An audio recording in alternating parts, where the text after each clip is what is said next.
have,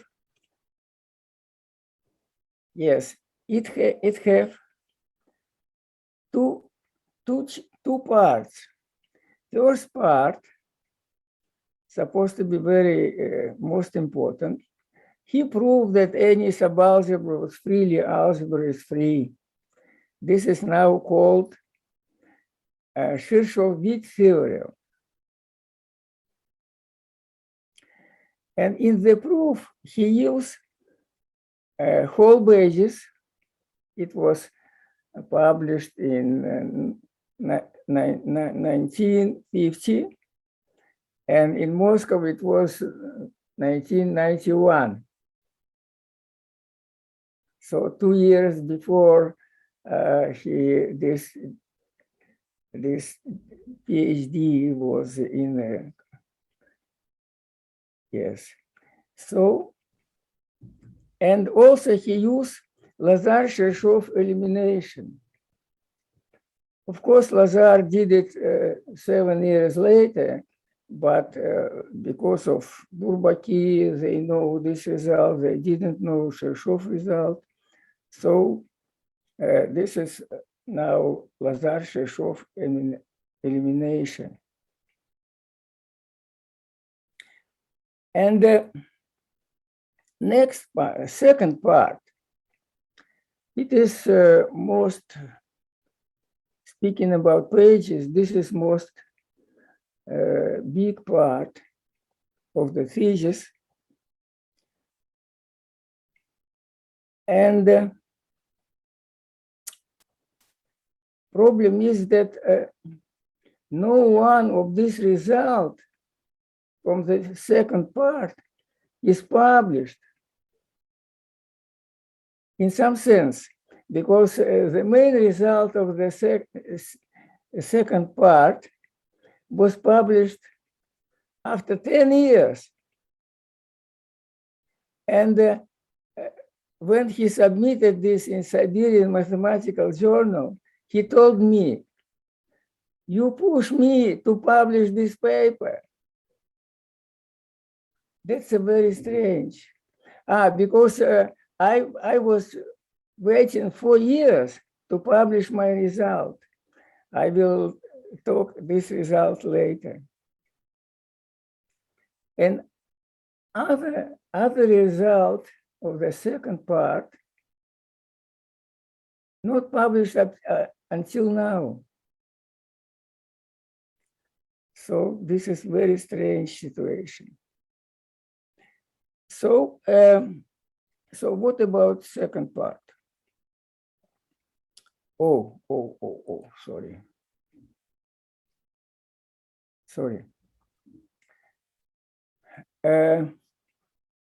So the most important part of this second part, this is so-called whole Kirchhoff series of wages. But this is in some sense abstract wages, just some idea. And this idea you may succeed to find linear basis of real algebra, or you may not succeed. So this series now has only 4 concrete linear bases. This is whole basis. Yes, whole basis. And so no. This is not so. Yes, whole basis. Where is whole basis? Whole Kirchhoff. Yes, whole Kirchhoff basis. Yes, this. Don't be quick. And so one is whole basis, 90-50. Another 2 was in this dissertation, and he didn't publish these 2 but later some people, of course, joined. They found the Linden-Chershov basis, and Chershov did it in 58. So now from 58, there is another one. So this is 3. This is 3. So one is two here, Linden-Chershov basis, and another basis in the thesis. But only now only known whole basis and these two. And another one I found in 1959. Oh, sorry. Yes, 59, and published only 63, because Chershov published his result about all Chershov bases. So now only four bases in this series. And it is called whole series, but actually this is whole Chershov series. Okay. So next. Yes. My basis. This is polynilpotent basis. So this is depends of order of monomials, non-associative monomials. And so whole basis, this is at the beginning we fix deck order, length order of monomials, non-associative words. And then scheme of whole basis.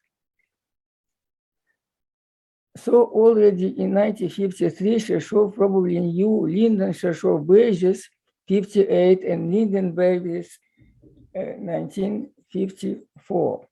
Okay, next. I will read. Okay, do it. The papers of Chershov, freely algebras. In this paper, it was necessary to use non-commutative. No, before. What is? Yes. Okay, so I will read.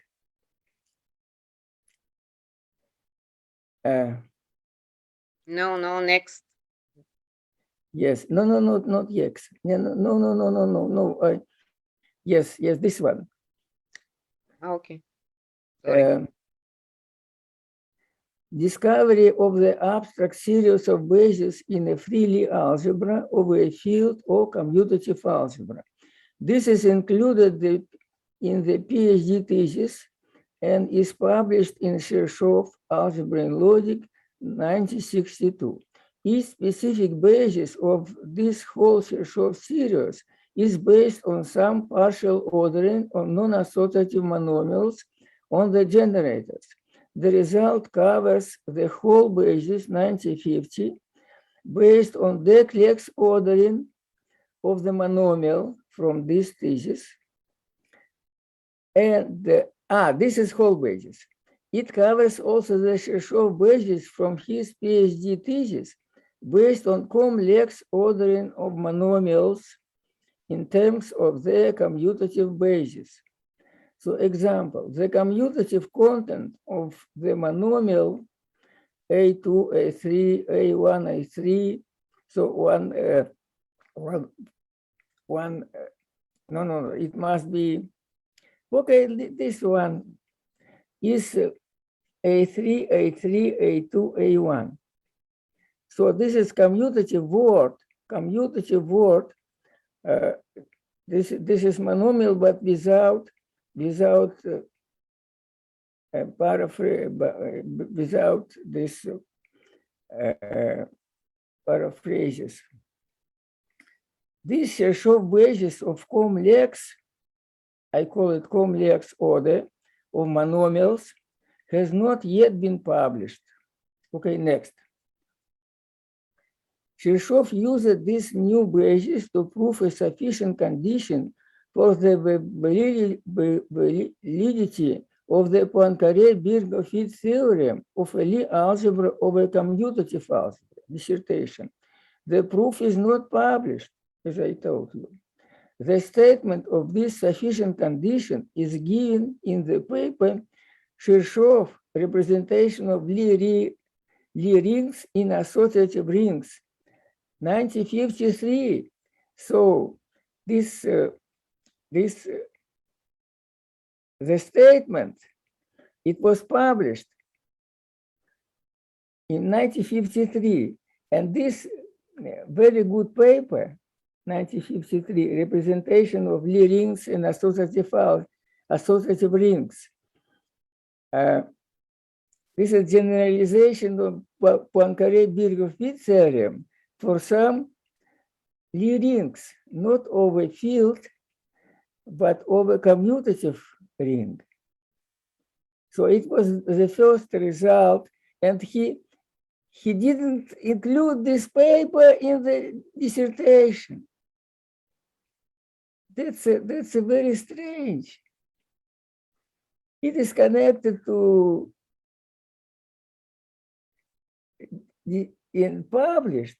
Okay, so later I will explain all of this very strange psychological problem. Okay, so an example of a Kirchhoff-Lie algebra of a commutative algebra that cannot be embedded into an associative algebra is given. This work quickly received a response abroad. In 1958, the work of Pierre Cartier, Paris, appeared with a citation and a further continuation of the work of Kirchhoff with another example. More examples of such Lie algebras were proposed by Paul Kohn in 1963. The examples of Kirchhoff and Cartier were over commutative algebras over the field of two elements. Cohn's examples were over all fields for any P, finite field of P element, P prime. So far, there is no example of a commutative algebra of characteristic 0. Okay, next. It is important to note that the non-complex order, another order of monomials in terms of the non-commutative basis is also suitable for the whole Kirchhoff series. An example is the non-commutative content of the monomial A2, A3, A1, A3 is the associative word A2, A3, A1, A3. In this case, we get the Linden-Kirchhoff basis, and with it, omitting brackets, the Linden associative words. Next. Without a doubt, Kirchhoff investigated this order as well, and he was sure that it is also suitable for his abstract basis. The proof is the same as in the complex order case. It is a rare piece of luck to find an order which gives rise to a new abstract basis, and Kirchhoff could not miss one more specific basis of his scheme. Even now, only 4 particular, okay, next.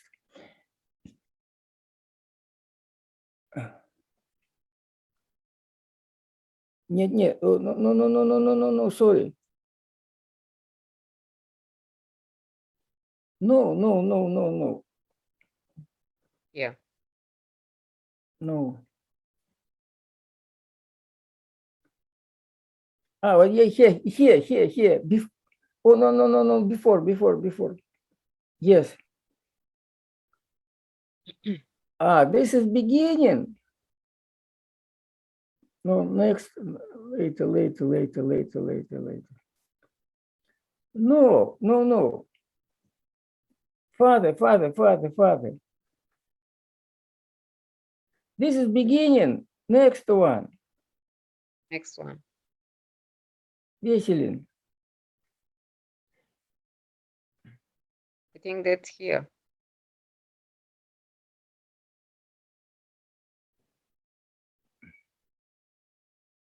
Vesselin, unmute your microphone. You not hear you. Without doubt, Shirshov investigate. Okay. Yes. Next one. The next one was this one, and you already had this. This one. Even now, only 4 particular bases of Freely algebra from the series of abstract bases are known. In addition to those mentioned above, we shall mention bases corresponding to the polynilpotent order of monomials. This is my paper, a basis for free polynilpotently algebras, Algebra and Logic 1963. The initial pieces of the basis give a basis of the free polynilpotently algebras Lx over polynilpotent ideal. In particular, for Ni is equal to, we obtain a basis of free solvable. So already in 1953, Shirshov probably knew Linden-Shirshov basis 1958 and the Linden-Worts 1954. Okay, next one. So this is another paper, was application of those results that I mentioned before. From the second part, the paper of Shirshov on Freely algebra, 1958. In this paper, it was necessary to use non-complex bases to prove the theorem on the embedding of countably generated Lie algebra of a field into 2 generated one. Shirshov could not use his abstract basis theorem because it was not published. As a result, he used a new definition of the Linden-Shirshov basis in terms of the scheme of whole, but starting from his knowledge of regular boards, the Linden boards. But we know that he knew Linden boards in the 1953. This paper of 1958 became another milestone work. Here's a list of discovery in the paper. The discovery of the factorization property of regular boards, the same as Linden boards. So any board is a product increasing series of Linden-Shirshov boards. Using this property, Shirshov defined a special arrangement of the parentheses on a regular board with a fixed regular subboard. This property was cited in the work of Schutzenberger 93 with a reference to the work of Shirshov and by mistake with citation of the work of Chen Fox Linden, 58, please. See Linden board, Wikipedia, Melanson. So this is all of this history. At last, it was formulated factorization theorem explain Shirshov, not Linden. In Linden, there is no this formulation. Yes, and another important result.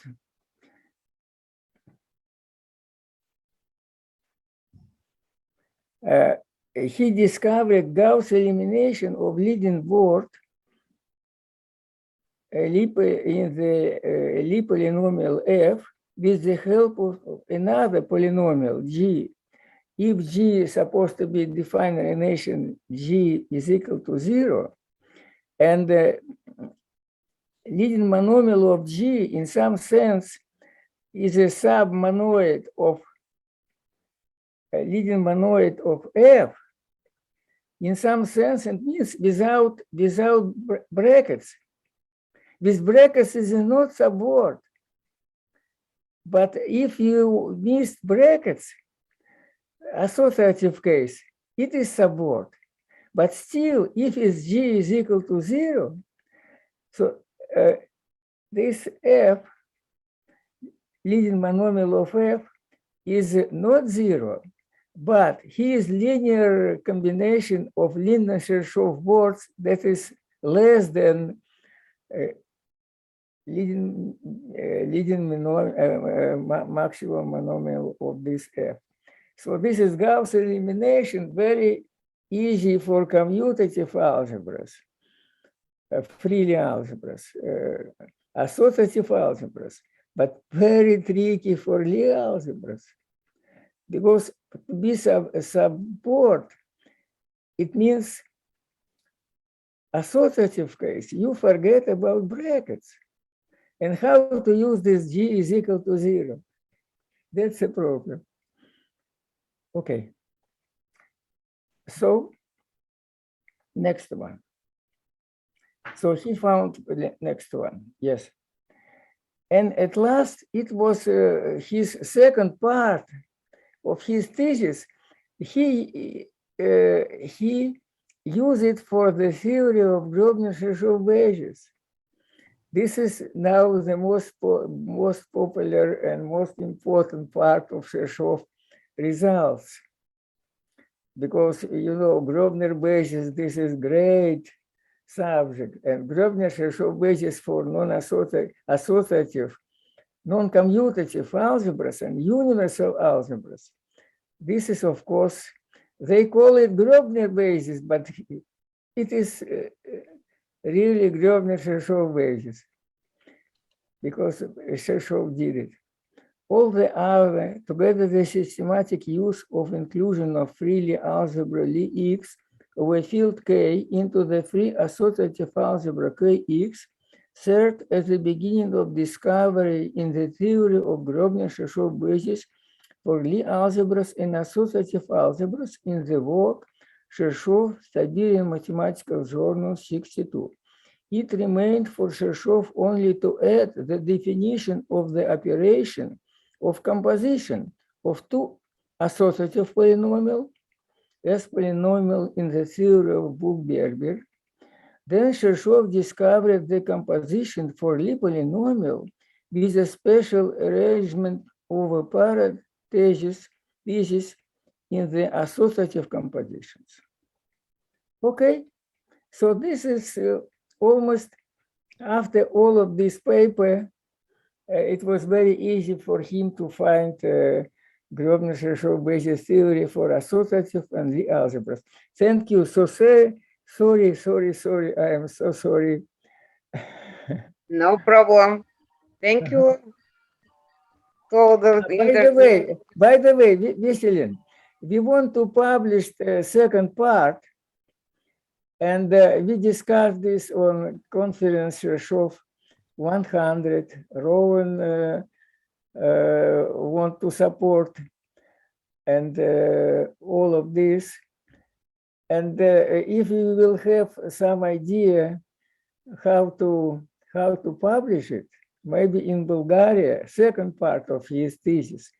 And you know, everyone may read this. I sent to Vesselin this source of PhD degree of Chershov, and we may see, and maybe you will also have some idea how to publish it. Okay, thank you. Okay. Questions, remark? Here, this is the link of the thesis of Chershov. Okay. Yes, at the very beginning, yes. In the Yes, title, yes. under the title, there is a, yes, there is a, this link. Okay. Okay, but there is no time for the next presentation. Thank you. Please, Sorry. thank you again, the speaker. Okay, the next talk is titled Regular and Sub-abundant Components of the Hilbert Scheme of the Smooth Projective Curves and presented by Hristo Iliev. Please. Thank you. I'd like to thank the organizers for including me into this nice event. And although that my talk is not exactly on combinatorial ring theory, I do not feel strange to this conference because I have known most of the participants or got to know them during the last 15 years. And as for the other people, Academician Drensky has played an important part in my career as well, because he was chair of the department at the Institute of Mathematics when I joined here in 2006 when I returned to Bulgaria. And yes, okay. So my talk will be algebraic curves, and in algebraic geometry, by algebraic curve we usually mean a smooth, reduced, irreducible, complex projective algebraic scheme of dimension 1 and genus G. And here I focus on curves that are embedded in PR of genus G and have degree D. So such curves are in fact represented by a functor which works from the category of schemes over C and assigns to each such scheme S a family of schemes parameterized by S, so that the fibers of the family over S have all Hilbert polynomials of this form here, dt plus 1 minus g, where d and g are these invariants that we have fixed here. Now, this object, HDGR, is known as the Hilbert scheme of projective algebraic curves of genus G and degree D. But since this introduction may be not so illuminating, I would like to go into probably a bit more comprehensive view on this object. So for this, consider a projective algebraic variety X in PR, or in other words, the common zero locus of some set of homogeneous polynomials from the ring in R plus 1 variables, polynomial ring of R plus 1 variables over C, which are denoted by S. Then we have the ideal of X, which by definition consists of all polynomials in S that vanish at all points of X. We have further the coordinate ring of X to be just the quotient of S by the ideal of X, and it has a natural gradient that is induced by the gradient of S. And we denote this coordinate ring by gamma X, and the corresponding graded pieces are just gamma XN. Then we know the notion of a Hilbert function of X to be the function that returns the dimension of the n-graded piece of the coordinate ring gamma X for any n that we can consider here. And further, there is this polynomial that we call Hilbert Polynomial of X, which is a polynomial with integer coefficients such that its values coincide with the values of the Hilbert function of X for large values of the argument. Now, what we have is that the degree of this polynomial is exactly equal to the dimension of the variety X. Its leading coefficient is equal to the degree of X divided by the factorial of the dimension of X. And in particular, if the dimension of X is equal to 1, then this Hilbert polynomial of X is simply a linear polynomial of this form. So what we have here in this form, namely t the argument, and then the polynomial is dt plus 1 minus g, are these two invariants d and g. So this d is in fact the degree of the variety, and this number that we have see here, g, is known as arithmetic genus of the variety. And now, as our objective is to discuss parameterization of all curves in PR that share such invariants like G and D. This is, in fact, something that amounts to identifying an object, ideally algebraic variety, which I can say ds, so that the points of it are in bijection with all such curves.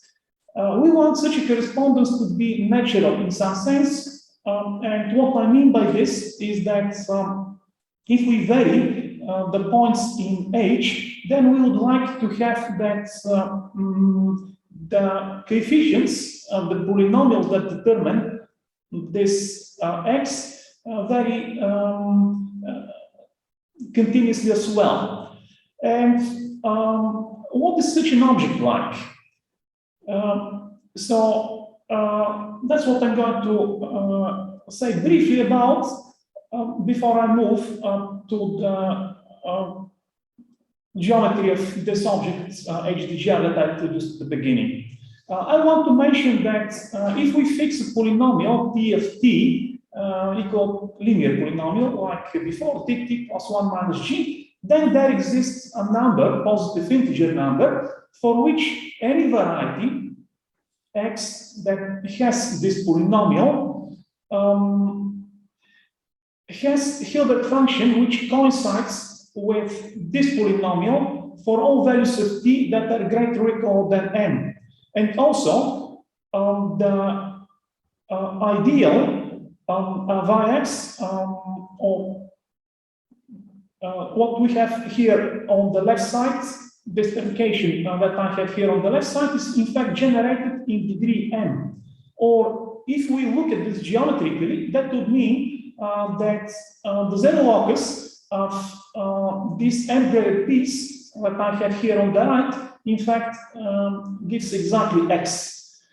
And this number n that we have here in this claim is known as a regularity number, and it depends only on the polynomial that we started with, that is P of t. And of course, this statement is valid not only for curves, but it's valid in general. So there is such a thing.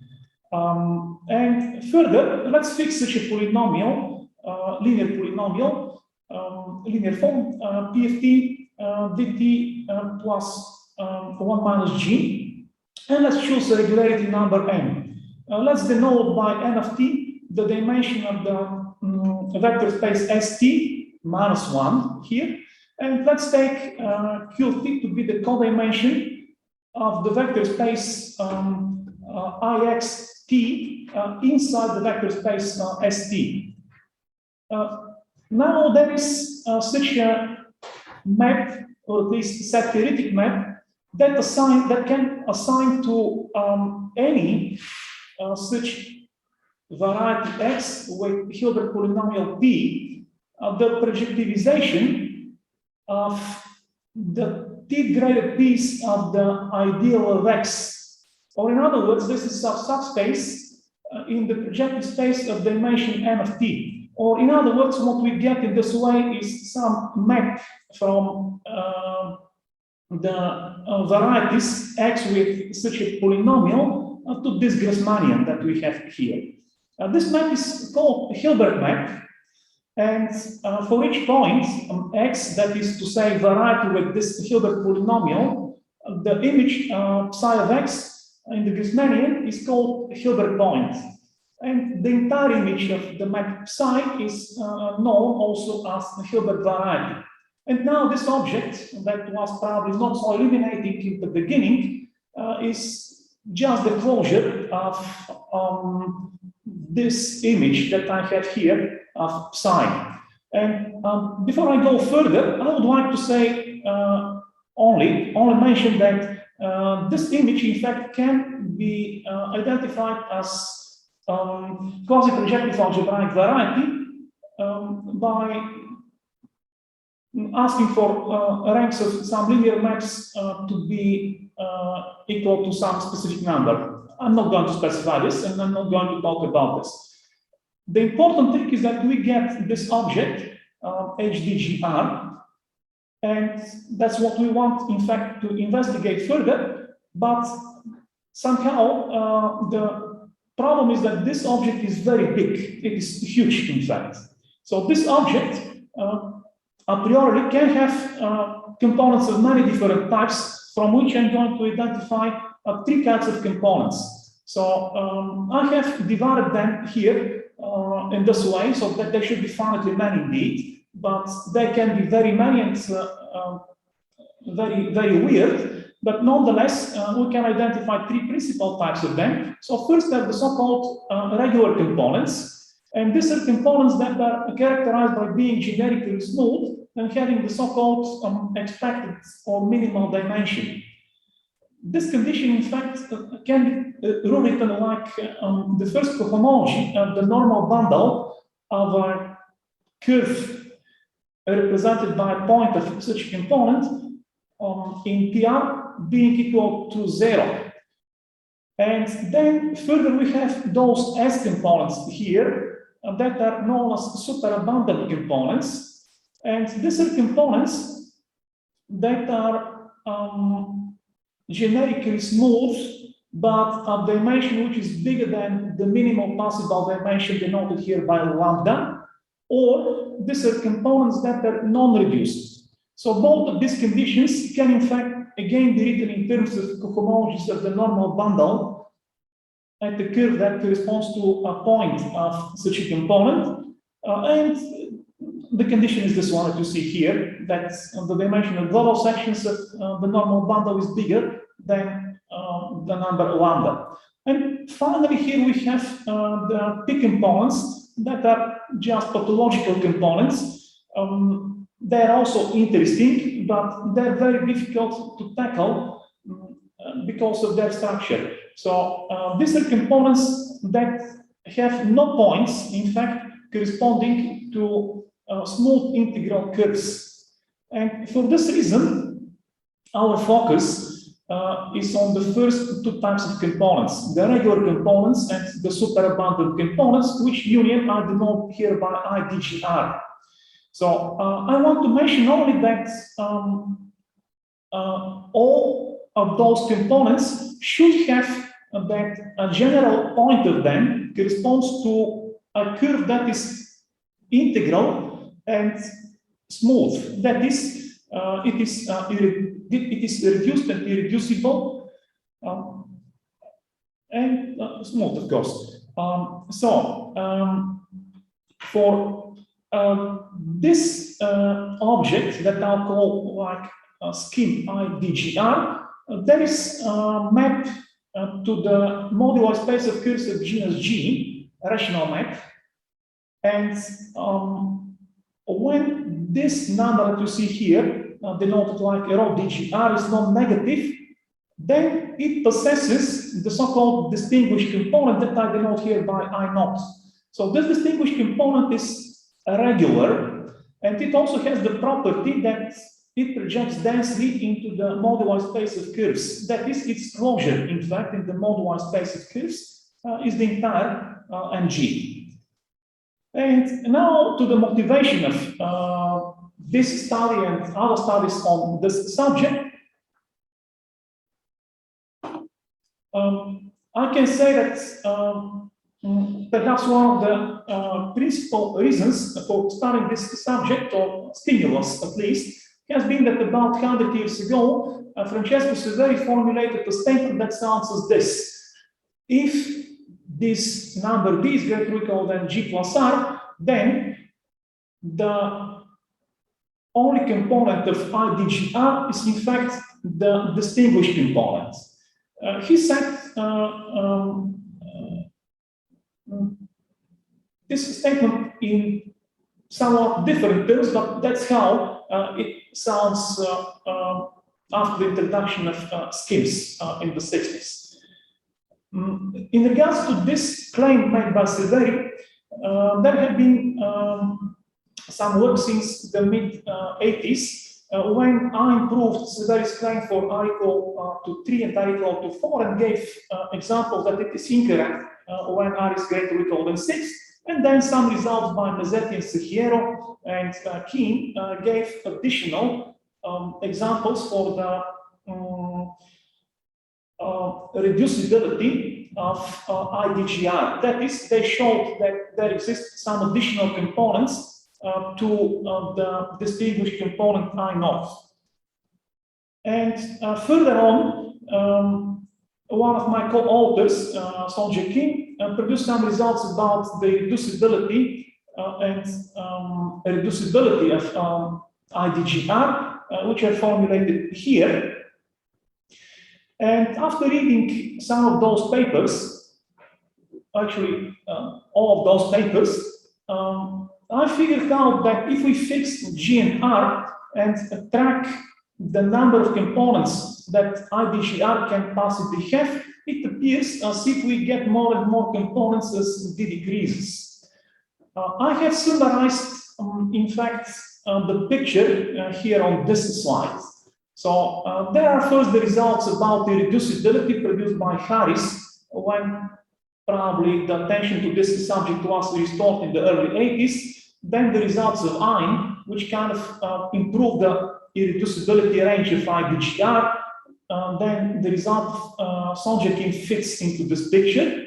And then there are some numbers that I have denoted here, like eta 3, eta 4, and some more that should appear here on this axis, which mark some ranges when we observe more and more components, in fact, to appear of this scheme, IDGR.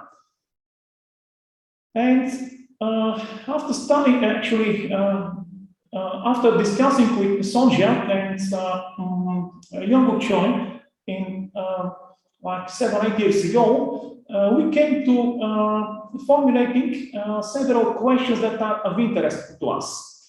So, first one of them is indeed, can we characterize these additional components of the scheme IDGR as we trace the degrees of D from those numbers that I have marked here? Then, since all the components, additional components of IDGR that were constructed involved, in fact, families of curves that were at least triple gatherings of rational curves, we asked if it's possible to find additional components that, in fact, represent curves that are multiple gatherings of irrational curves, and in particular, if we can find double gathers of such. And finally, which was, in fact, of principal interest to me for at least 10 years, the question whether there exist additional regular components in the denominator case, or that's the case when rho DGR is in fact non-negative. Then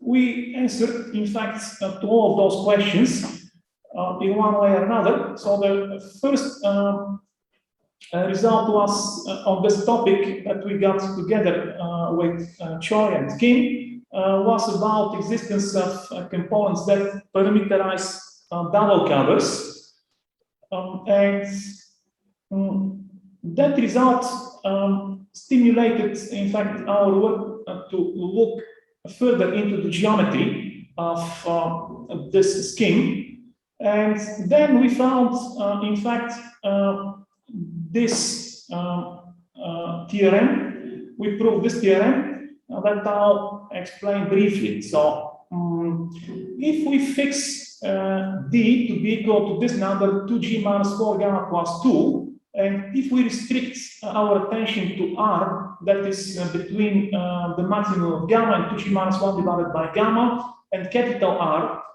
which we have taken to be G minus 3 gamma plus 2, then the scheme IDGR acquires some generically smooth components that we denote like DDGR, as in fact the same components that we have in this theorem, which is of this dimension that we have right here, and the curves in this component, they in fact arise in a completely geometric way.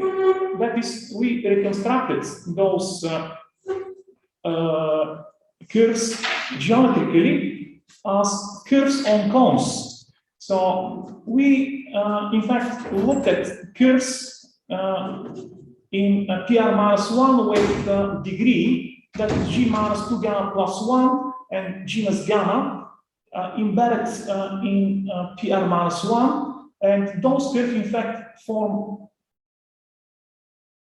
a unique component. In fact, the Hilbert scheme with that invariance is irreducible, and it has some nice properties. The component has some nice properties. Then we looked at a cone, in fact, over such a curve, and we took the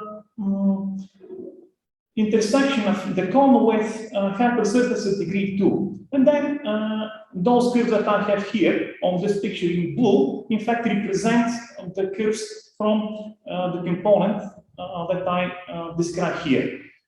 This, in fact, allowed the reconstruction of the components given here in this theorem in a completely geometric way, but more importantly, it allows the computation of the tangent space to such a family, which in turn gave the result about the generic smoothness of the component. What's the implication of this result? So that's what I'm going to say next. First of all, if we have that G and gamma are chosen in such a way that gamma divides 2G minus 1 and R is equal to 2G minus 1 divided by gamma, then this component I get here, DDGR, is in fact a regular component that is different from the distinguished one, which is the first result on the subject about existence of two regular components at the same time. And one can check, for example, that when gamma is equal to 9, G is 46, and D is 58, then I, 58, 46, 10 has two regular components. One of them is the distinguished component, and another one is the component from the theorem. And the second corollary is in fact something related to the original formulation of the Severi's claim of Severi's conjecture.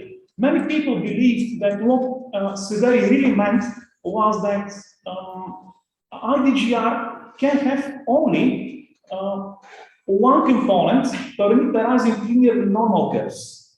But in fact, for specific values of G, gamma, D, and R, we obtained, in fact, two such components. So one is the component that we constructed in the theorem, and another one is a component constructed earlier by Mazzetti and Sahiero, which, in fact, corollary kind of provided the counterexample to Severi's claim in any possible sense. And I think that I probably should stop here because it's 10:25. And at the end, I would like to thank to the audience who listened to my talk, and also to the organizers of this event, in particularly Ivan Chipchakov, Payan Kushlukov, and Ilica Hristova, who did a tremendous job in the organization of this event. And also Vesselin Drensky, who has been indeed the main reason for us coming together here. Thank you.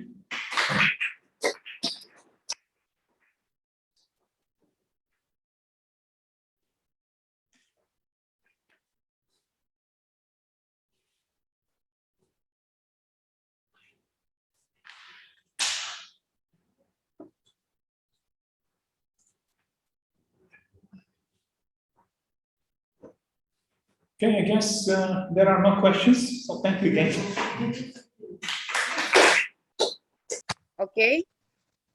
The next talk is entitled Quotient Groups of IA Automorphism of Free Metabelian Groups, and presented by Athanasios Papistas. Please. Thank you very much. First of all, I wish to thank the organizers for the invitation to participate to this conference dedicated to the 17th anniversary of Vesselin.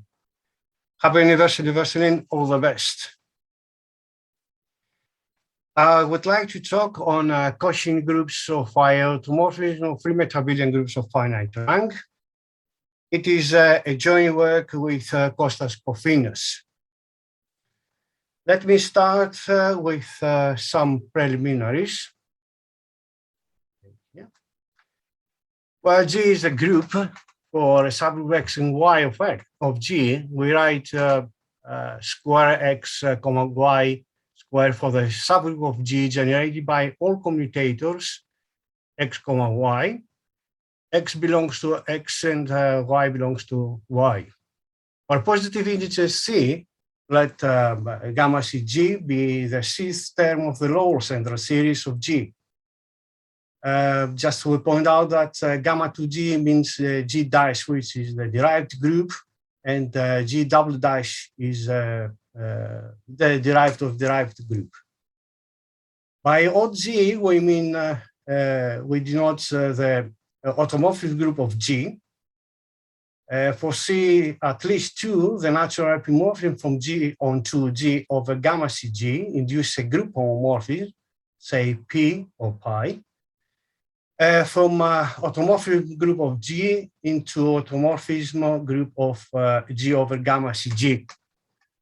Let's write ICAG for the kernel of this epimorphism.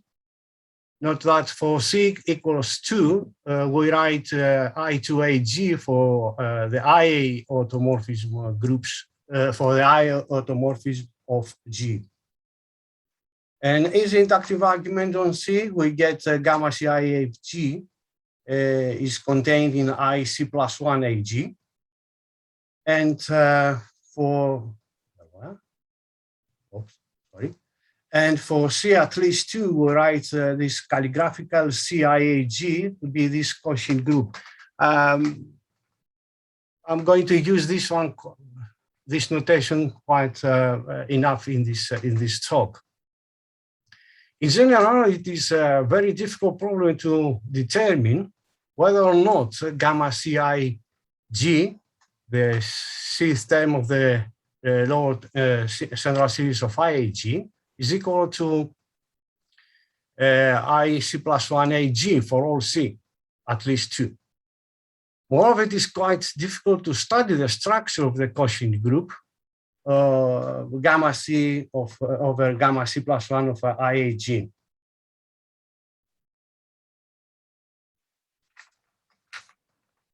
For positive integer n, at least 2, we write Fn to be a free group of rank n with a free generating set F1 up to Fn, and Gn a free non-abelian polynilpotent group of rank n.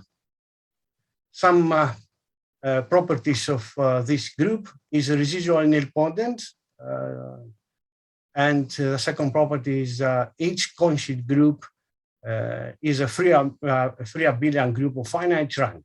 That's the result of Smetkin. The previous result was by Kuhnenberg. Now for C at least 2, we write G sub n comma C to be a Gn over gamma Cgn. The natural group epimorphism from this group to another Gn comma C induces a group homomorphism psi or psi from automorphic group of Gn n comma C plus 1 to automorphic group of Cn comma C. It is well known that this map is on 2. Define AC plus 1 Gn to be the kernel of the above map, and A star C plus 1 is the intersection of image of P and the kernel of Psi. Just an observation, in fact, is the following result, that AC plus 1 of Gn is isomorphic to this group as free abelian groups, to the direct sum of these n copies of GRC Gn, and A star C plus 1 Gn is isomorphic to L calligraphic C INCN as free abelian groups. For any now subgroup H of IA automorphic of Gn and a positive integer C, let H R to be the intersection of R with all these subgroups I, R, A, Gn. for any Q, let you note L calligraphic L1Q8 to be this group, this quotient group. And when Q is at least 2, L calligraphic Q2, H is the other one. I'm going to mention quite often these two quotients in this talk.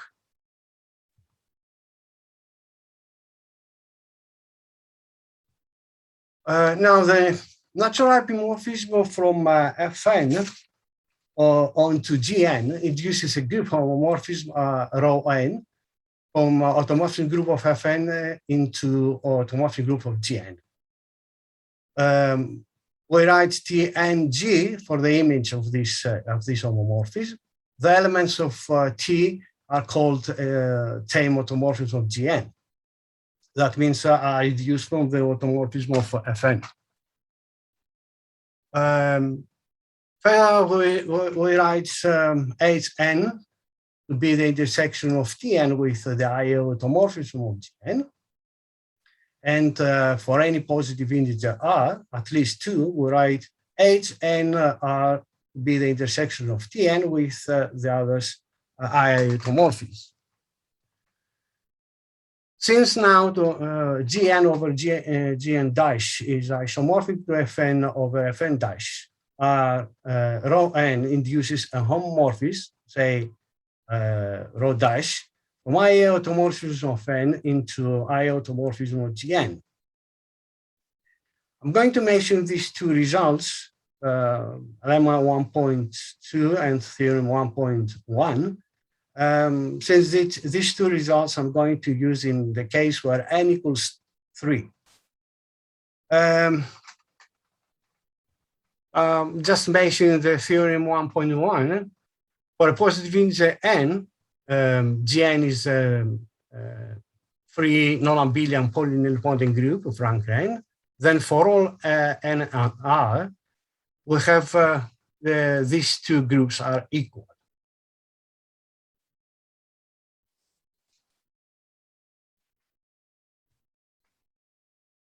Well, before we state the main result, which I like to talk in, just some history on Fn. For G equals Fn, the problem I mentioned in the first page is known as the Andreyadakis Conjecture. It has been proved in Andreyadakis that gamma CIAF2 is equal to IC plus 1 AF2 for all C at least 2. And that the first 3 terms of this series coincide in the case n equals 3. For n at least 2, gamma 2 IAFN is equal to I3FN. That's result can be found, for example, in Petet 2005. When n is at least 3, Petet showed that gamma 3 IFN has finite index in I4 AFN, and Sadok 2019 proved that these two are, in fact are equal. The Andreyadakis conjecture is not true in general. It is shown in Baholti that gamma 4 IAF3 is not equal to I5AF3. Similar thing is for gamma 5 and I6. This is for, in fact, for n equals 3. He did this by using the computer. For n at least 4, the conjecture is still open. In 2017, Jarnet proved that the stable Andreyadakis conjecture is true. Namely, the natural map for this quotient group to another one, induced from the inclusion. Inclusion is surjective for sufficient large n. That's very, very short history on Fn. Now we move to the statement of the main result which I like to talk. First of all, by Mn, we write for the free meta-abelian group of rank n, with this set of this set as a free generating set. The natural group of epimorphism from Fn onto Mn induce a group homomorphism alpha n from odd Fn into odd Mn. And let's write Tn for the image of this homomorphism. In a series of papers, Andreyadakis, Bachman, Suzuki, Chain, Romankov, it has been shown that alpha n, when n is different from 3, is on 2, and alpha 3 is not. Now we define this set calligraphic M n comma C. This set, which is Z basis of the Cauchy group gamma C over gamma C plus 1, and the rank of this constant is this number. So the rank of this group is n times C minus 1, n plus C minus 2 out n minus 2. It follows by a result of Andreyadakis, also Backmuth, that the rank of A star 3 is n times n out 2. Also by a result of Backmuth, we have the rank of A star C plus 1 with C at least 3 is this number.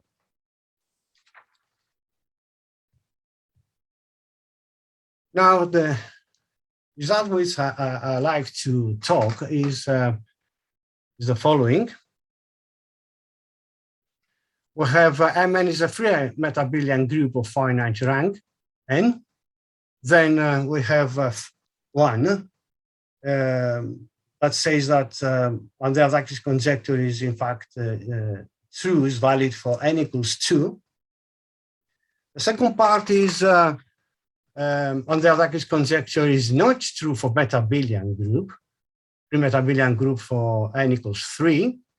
And the third part is that a stable Andreyadakis conjecture is true, is valid for n at least 4.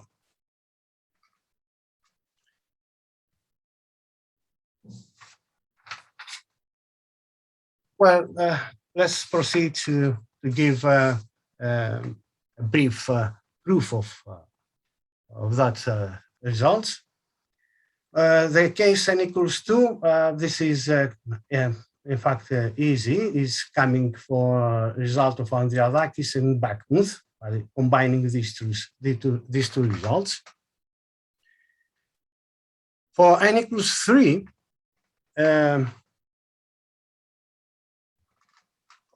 we write H3, this intersection, who is equal by lemma 1.2, as mentioned before, with this row dash 3 of IA automorphism of F3, and H3 comma R, the intersection of these two groups. It can be deduced from the result of Orin chain that L calligraphic 4, 2, H3 is different from L calligraphic 4, which is, by the way, that is isomorphic to A star 5. By a result of Andreyadakis, we can prove gamma 3 H3 is equal to this group rho dash 3 I 4 F3.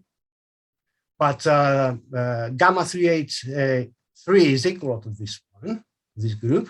And so these two quotient groups are equal.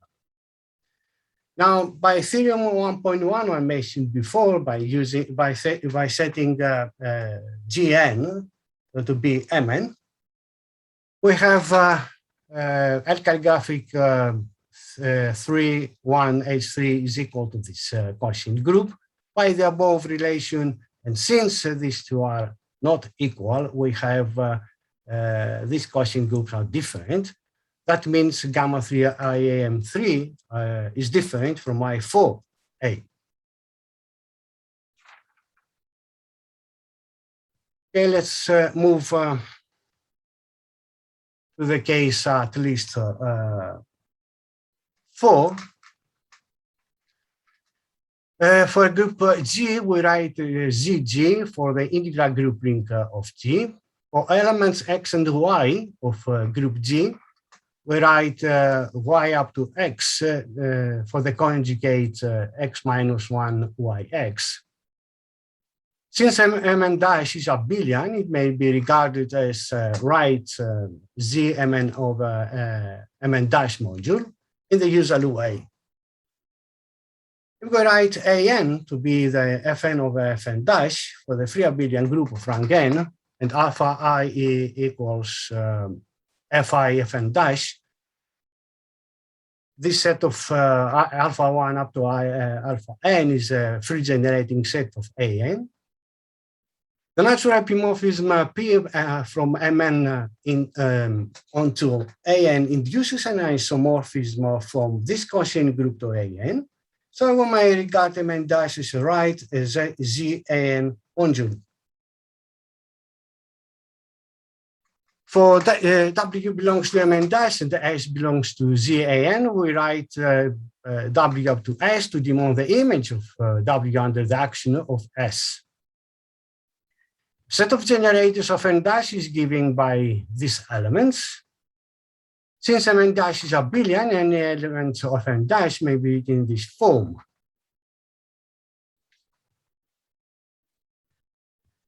Now the natural epimorphism from Mn onto Mn over Mn dash induces a group homomorphism sigma tilde from this automorphism group to GL and Z. Since the natural homomorphism from mod Fn into GL and Z is surjective, and these two groups are isomorphic, this map sigma tilde is surjective, and the kernel of this is equal to IA automorphism of Mn. We define an action of GL and Z on this quotient group by this form, G star, phi bar, and so on. The above action is a left action of GL and Z on L calligraphic C IAMN. The action of GL and Z commutes with the multiplication of the elements S, so this group is a Z, GL, and Z module. Just to point out that this group is G, GL, and Z submodule of this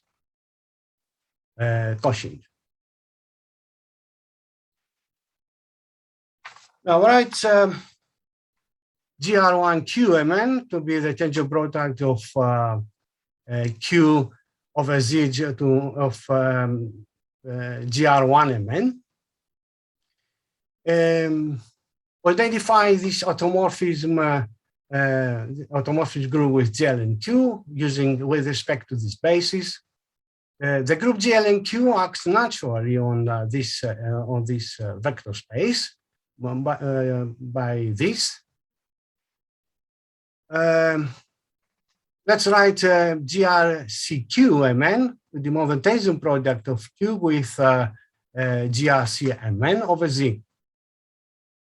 Since GRCMN is a free Z module with free generating sets, as I mentioned before, we may regard this GRCMN inside GRCQMN. The action of GL and Q on GR1Q can be extended diagonally to this one, to this vector space, subject to this relation. Each GRCQMN is a Q, GL and Q module. The group now GL and Q acts on this direct sum by this way. Here, G bar UI means the canonical axiom of G on GRCQMN, and the multiplication of a 1 by n and n by n matrix. Each such QRCQ is a QGLNQ module. Next, we can connect the IA automorphism with this group. We're using this chi-C map, sending phi to this n cubed, where phi is n element of ICAMN. This map is a group homomorphism. The kernel is IAC plus 1 AMN. This group is isomorphic to a subgroup and preserves the action. Now I have to move very fast. We define three QGLNQ modules. The first one is the PC, with the QGLNQ module generated by this set. The QC, which is this some module generated by this set, or actually is created by inner automorphisms, and another one, RC. Having defined these three modules, and using the result of Bulgarian Drensky, we have this module actually is the direct sum of these three. These three modules are reducible to GLNQ modules. In order to complete the picture and give the answer, we have to find the generating set for R calligraphic CIAMN.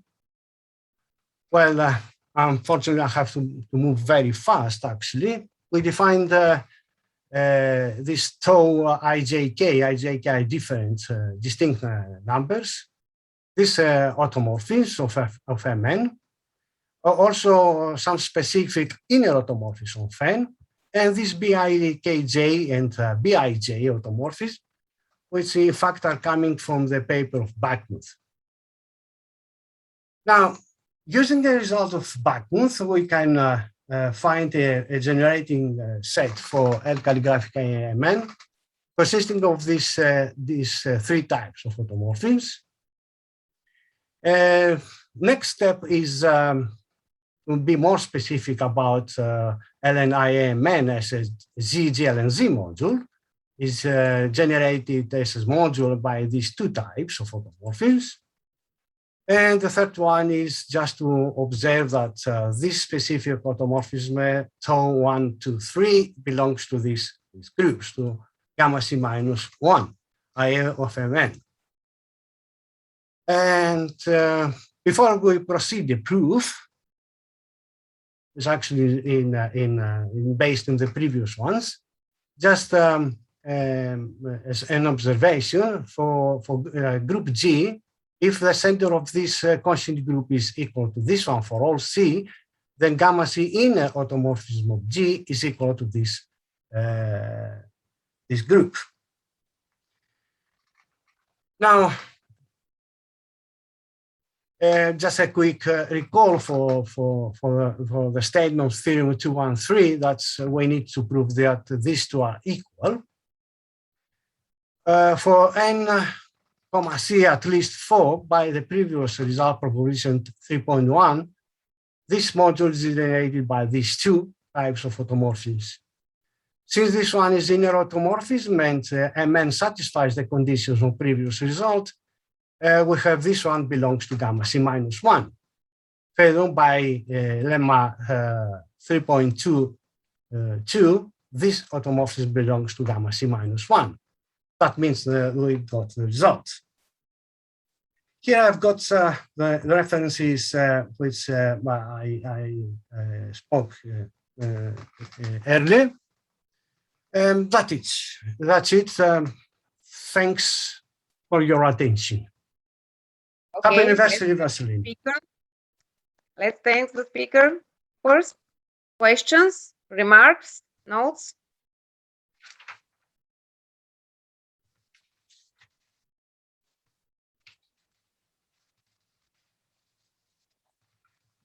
I don't see the questions. Let us speak. Thanks again to all of 3 speakers up to now. And then many. Okay, let's start again. The next talk is presented by Lica Hristova, and the title is Hilbert series and invariant theory of symplectic and orthogonal groups. Please, Lica. Thank you very much for the introduction. In the beginning, I just want to say that I'm very grateful to Vesselin Drensky for many things, and that's why I'm very happy to be here on this conference. First of all, I'm grateful because when I came to the Institute 5 years ago, or maybe 6 already, he helped me a lot to integrate in the Institute, and also he agreed to be my advisor into projects for young scientists. So this is how our joint work started. He didn't know me before that, but he took the risk and agreed to be my advisor. And not only did he do that, but he also gave me a very interesting topic that was of common interest for him and for me, so we could work together on this topic. And that is why I'm very grateful, and I wish him a lot of good health and also very many years of productive work and beautiful theorems. And I also wish him to stay such a good example for us, the others, not only as an excellent mathematician, but as a good person that cares for the others. He always cared a lot for the department and did a lot for the other people in the department. So this is a very good example that we hope we can follow. And now let me start with the mathematical part of my talk. This is a joint work with Vesselin Drensky, as I said, and since it is about invariant theory, let me recall what the topic of classical invariant theory is.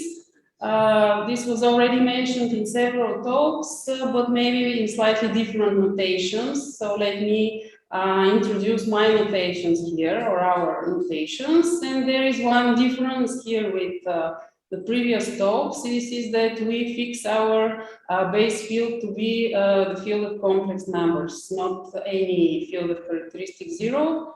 But the complex numbers, and we fix it because we do some explicit computations later for which we really need this to be seen. Okay, so now we start with the topic of classical invariant theory. So we take G to be any group and V to be a finite dimensional representation of G. By C of V, we denote the algebra of polynomial functions on V. So G naturally acts on this algebra. Whenever we have a representation of G, then there is also an action on the functions on this space V. And so if we have an action on C of V, then we can consider also the algebra of G invariant polynomial functions, so this algebra of invariance. And the goal of classical invariant theory is to describe this algebra of invariance. And what does it mean to describe it? There are several important questions that we can ask here. The first one is this algebra finitely generated over C? If yes, then is it a polynomial algebra? And the more general question is, can we describe this algebra in terms of generators and relations? And if not, maybe we can give some upper bounds to the number of generators. And these are some questions that we're going to deal with later in our talk. Okay, and one tool that we use quite often in invariant theory is the Hilbert series. So let me also recall the definition of Hilbert series. It can be given for any finitely generated graded algebra, not necessarily algebra of invariance. So let me state it in the full generality. So if we take any finitely generated graded algebra over C, Then the Hilbert series is this formal power series here. We just take the dimension of any homogeneous polynomial, homogeneous component of A, and we multiply it by a variable t to the I. And it is an important invariant, this Hilbert series, because it gives some partial information about the generators, which we asked for on the previous slide. For example, it gives information about the lowest degree for the generators and the maximum number of generators in each degree. So it gives an upper bound, even though a very big upper bound, but still an upper bound for the number of generators. And there is one more slide with the introduction. Now I want to introduce the setting that we are going to work with. So first we take lambda to be a non-negative integer partition. And by v lambda, we will denote the irreducible GLN module with highest weight lambda. Then we introduce the class of polynomial GLN modules. So these are finite dimensional GLN modules which have such a decomposition into irreducible components. So the only irreducible components that are contained in the decomposition are of this above kind,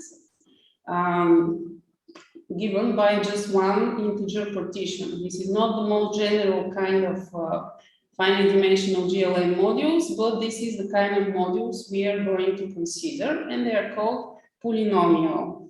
And now we introduce a class of algebras that we are going to work with. These will be, again, finitely generated graded algebras, but with one additional property, that each homogeneous component is a polynomial GLN module. So naturally, the whole algebra will be a GLN module, and thus we can take the algebra of invariants. And here in this talk, we'll consider the algebra of G invariants, where G is one of the following subgroups of GLN, either the orthogonal, the special orthogonal, or the symplectic group. And we want to determine the Hilbert series of this algebra of invariants. And before doing that, let us give some examples to see that this class of algebras is not empty. Okay, so the first examples are the symmetric algebra is in this class, and the exterior algebra is in this class. So here, the symmetric algebra, this is where a classical invariant theory stays. But we do not limit ourselves just to the symmetric algebra. We consider the whole class of these algebras A, and there are more general examples. If we take the tensor algebra of a polynomial GLN module and quotient it by any GLN invariant idea, then we get a whole class of examples. And here, in this class of examples, also stay the relatively free algebras, varieties of associative algebras. When we take I to be a T ideal, which we'll define later when we come to this point, then this quotient is exactly a relatively free algebra. So we may say that this class of algebras A that we consider is quite large. And now we'll move on to describe the algorithm, the algorithm that we develop for computing the Hilbert series.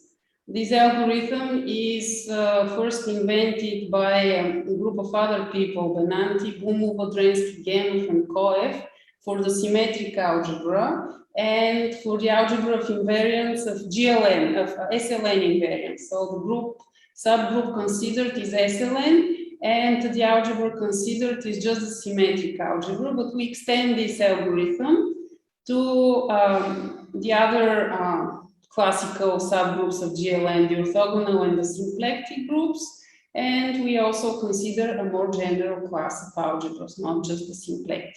But let me continue. So first we need some definition of generalization of Hilbert series. When we have an algebra with a multi-grading, which means in this case a grading given by n tuples of non-negative integers. So if we have such an algebra, we can define a Hilbert series for this algebra with respect to this grading in the following way. It's again a formal power series, and we take, similarly to the previous definition, the dimension of each homogeneous component, and we multiply it by this monomial here. And what is an example of a vector space with a multigrading? This, the irreducible module V lambda is such an example if we take the grading to be given by the weight space decomposition. Because all the weight spaces, they are indexed by such n-tuples of non-negative integers. That's why the weight space decomposition is an n0 n grading for V lambda. And for this grading, if we take the Hilbert series of V lambda, it coincides with the character of the module V lambda, and therefore it is given by the Schur polynomial, which corresponds to the partition lambda.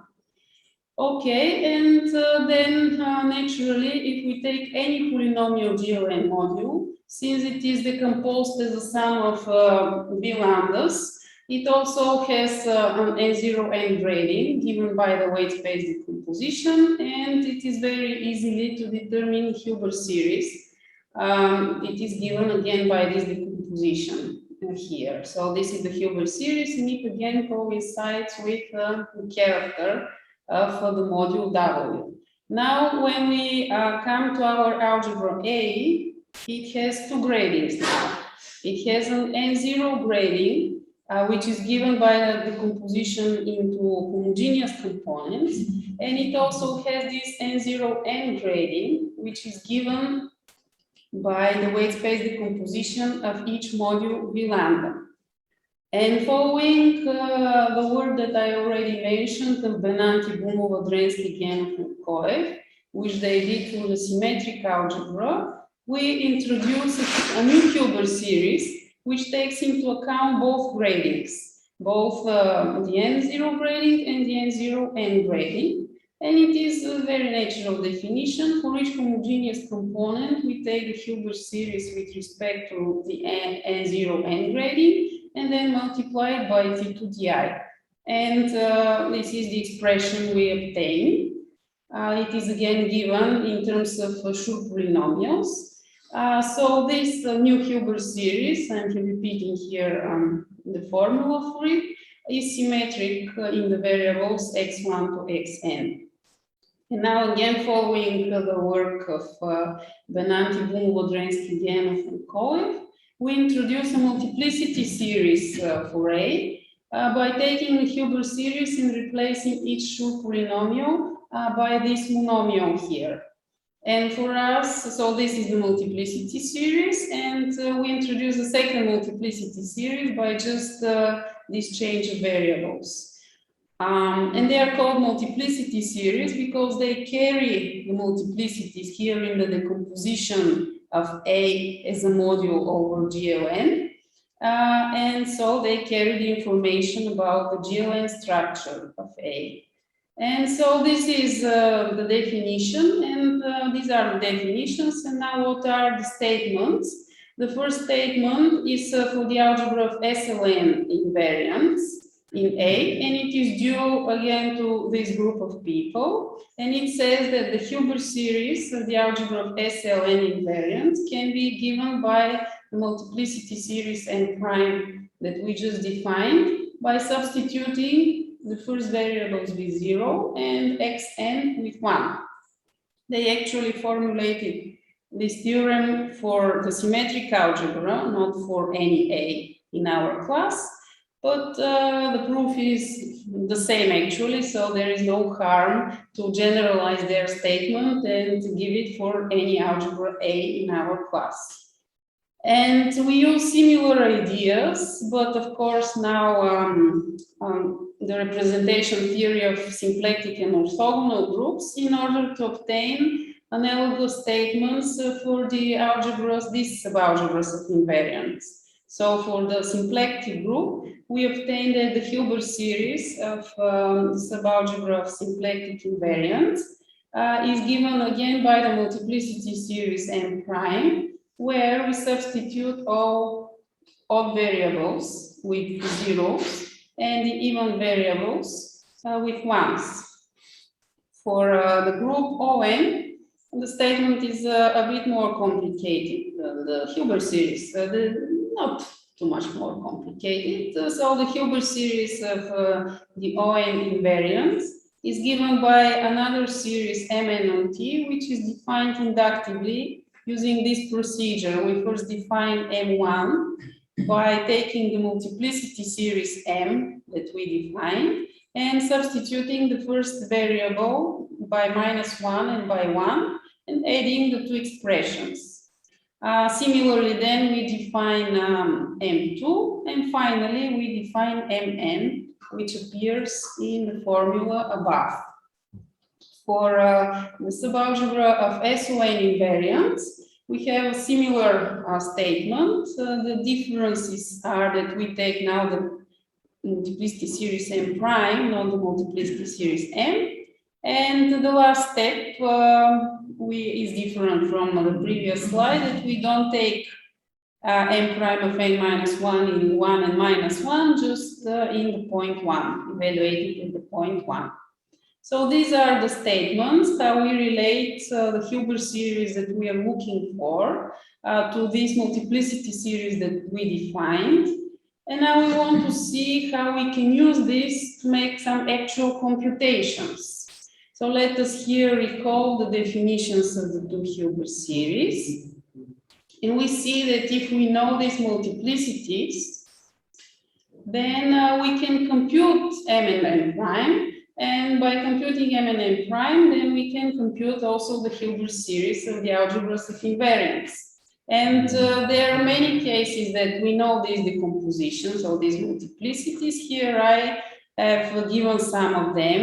So if the algebra A is the symmetric algebra of the second symmetric power of the natural representation of GLN, then we can compute the Hilbert series for this one. If we take the symmetric algebra of the second exterior power V, we again know the decomposition and can do the computations. And these are two exterior algebras and another symmetric algebra for which we can do it. I'm not going to give the formulas because there are more examples, and let me now give some examples of relatively free algebras. Two examples we'll give of relatively free algebras.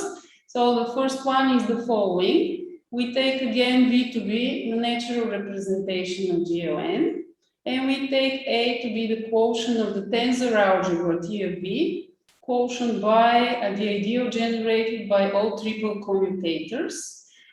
For the people that work in this field, they know that this is the relatively free algebra of rank N in the variety generated by the Grasman algebra. And for this algebra A, we know that the decomposition is a GLN module. It is given by this formula, where the set, so the decomposition is via all partitions that have one long row and one long column. So our set P here consists of all such partitions, and these are exactly the partitions that participate in the decomposition of A as a module over GLN. And so knowing this decomposition, we can compute the multiplicity series. And then using our statements from before, we can give explicit formulas for the Hilbert series. First, we have given formula for the algebra of SON invariants, and then for the SP D2D invariants in the case when N is an even number. And with the help of these expressions, we can actually give generators of the two algebras. Remember, this was one of the questions in the beginning. Can we describe the algebra in terms of generators and relations? So here we see that these two algebras are finitely generated. And not only are they finitely generated, but they have just one generator in each case. So the algebra of SLN invariance is generated by the standard polynomial of degree n, and the algebra of sp2d invariance is generated by this polynomial. Then similarly, we have expressions for the Hilbert series of the algebras of ON and SON invariants. And we again can compute explicit generators. For the ON, we again have just one generator, and this is a polynomial algebra. Again, one of the questions that we asked in the beginning. This one is a polynomial algebra, the other three are not. But nevertheless, we give generators for all of them. Well, the fact that these algebras of invariants are finitely generated is not a new one. We have a general theorem by Vesselin Drensky, which says when such an algebra is finitely generated. So if we take again the tensor algebra V and quotient by a T-ideal, where T-ideal is any ideal that is closed under all endomorphisms of the tensor algebra. So this algebra of invariance is finally generated if and only if T of V mod I satisfies a polynomial identity of this kind.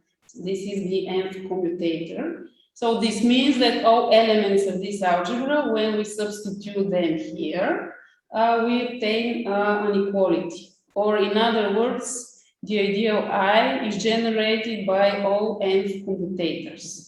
In our example on the previous slide, the ideal I was generated by all triple commutators. So this was exactly an example of such an algebra, and that is why it was not surprising that it was finitely generated. Now we'll give one more example of a relatively free algebra, and this one we already see it won't be finitely generated. So it is given by T of V modulo the ideal generated of these products of commutators. And this is the relatively free algebra of rank n in the variety generated by the algebra of 2 by 2 upper triangular matrices. It is not finitely generated by the above theorem, but we can compute the Hilbert series for the algebra of sp2d invariance. We even managed to give an inductive set of generators by these formulas here. And for the ON and SON invariants, we give the expressions for the Hilbert series. And using this Hilbert series, we can prove specifically in this case, without using the theorem of Vesselin Drensky, that these two are not finitely generated, but we haven't given explicit sets of generators. Okay, this was this set of examples. Now, what can we do if we don't know the decomposition of mi lambda, the decomposition of the algebra A as a module over GLN? So if we don't know these values, well, we can try first to find the Hilbert series with respect to both gradings, and then from this Hilbert series find the multiplicity series. And we can do this for the algebras, the exterior algebra of module W and the symmetric algebra for module W, which is a polynomial. I will skip some of the details. Here we use the lemma of Borel in order to go from the Hilbert series to the multiplicity series. And we manage to give many explicit results for n equal to 2, n equal to 3. And for the exterior algebra, we also have some examples for n equal to 4 and 5. For the symmetric algebra, the lemma of Borel is not enough. We also need an algorithm of Benanti, Bumov, Drensky, Genov, and Koev, which is based on this lemma. And due to this algorithm, we can compute again many non-trivial examples for n equal to 3. These are here, I've given only the 3 most complicated examples that we have. This is a 15-dimensional vector space. and we managed to compute the Hilbert series for this vector space. And this is again a 15-dimensional vector space. And there is one last thing that I want to mention. With the help of this Hilbert series, we can go back to the question whether the algebra of invariance is a polynomial algebra. So if this is a very classical question, and for connected simple complex algebraic groups, this is answered. So for the irreducible representation, the answer is given by Katz, Popov, and Wimberg already in 1976. And for the reducible, it was given 2 years later. But the algebra ON is not connected, so it is not in the above lists. And we ask the question, okay, is this algebra polynomial or not? And if we use the Hilbert series, we get a partial criteria when it is not polynomial. If the numerator in the Hilbert series is not equal to 1, then the algebra is certainly not polynomial. If it is equal to 1, we don't know whether it is or not, but if it is not equal to 1, we know. And with the help of this criteria, we get these two small results for n equal to 2 and n equal to 3. So if we get, this is the last slide, so I'll just explain the two theorems and I finish. If we take W to be a GL2 module, a polynomial GL2 module, then the symmetric algebra of all two invariants is polynomial if and only if W is up to an auto isomorphism in this list of modules. So no other modules W give polynomial algebras of invariants. And for GL3 modules, so in the dimension n equal to 3, we get a similar result. So we have this list of modules for which the algebra of all three invariants can be polynomial, and for no other module can it be polynomial. So this is the end of my talk, and I want to thank you for your attention. Okay, thanks to the speaker first. Questions, remarks? And Yes. would you please explain? Okay, this is only thanks. The rationality of the Hilbert series is interesting. Only for a closed, so-called closed presentation of the result, or? No, actually the rationality of the Hilbert series is interesting not only for this result, it is very important and it follows here from the Hofstad-Roberts theorem, which says that the ring of invariance is Cohen-Macaulay, which is some complicated kind of ring, but from this theorem it follows that the Hilbert series has this form. And of course, it is important that we just use it here in a very partial situation when we want the numerator to be equal to 1 or not to be equal to 1. But of course, this formula for the Hilbert series is important not only for this. And about the rationality, also Drensky and Dom, of course, have results for relatively free algebras. Here I'm talking only about the symmetric algebra, but they also have results for rationality of Hilbert series for relatively free algebras. So this is an important question of its own. Okay.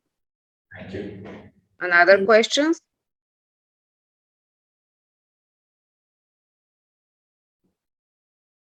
I don't see. Let's thanks the speaker again. The next talk is presented by Peter Delacou from American University in Bulgaria and Institute of Mathematics and Informatics, Bulgarian Academy of Sciences. The title is Deformation of Vector Bundle Valued Higgs Bundles and L-infinity Algebras. Please. Thank you. Thank you. So I'd like to thank the organizers for inviting me to this great event, and to congratulate Academician Drensky for his anniversary. I want to thank him for the kind of Renaissance atmosphere that he's trying to nurture at the Institute. So it's an atmosphere of appreciation, not only of algebra, but also of music and language. And so it's a really a pleasure to work in this environment. So in my talk, I'll try to say a few words about Higgs bundles of a kind that is not so often talked about, and I'll try to highlight some aspects that are tangentially related to Academician Drensky's interests. So since the audience is a little bit mixed, I'll say some general remarks to sort of highlight these relations. Now, this is part of this is work in progress, which is extension of earlier work of mine on the infinity description of Hilbert Map, and also extending some results of Elena Martinengo from 2012.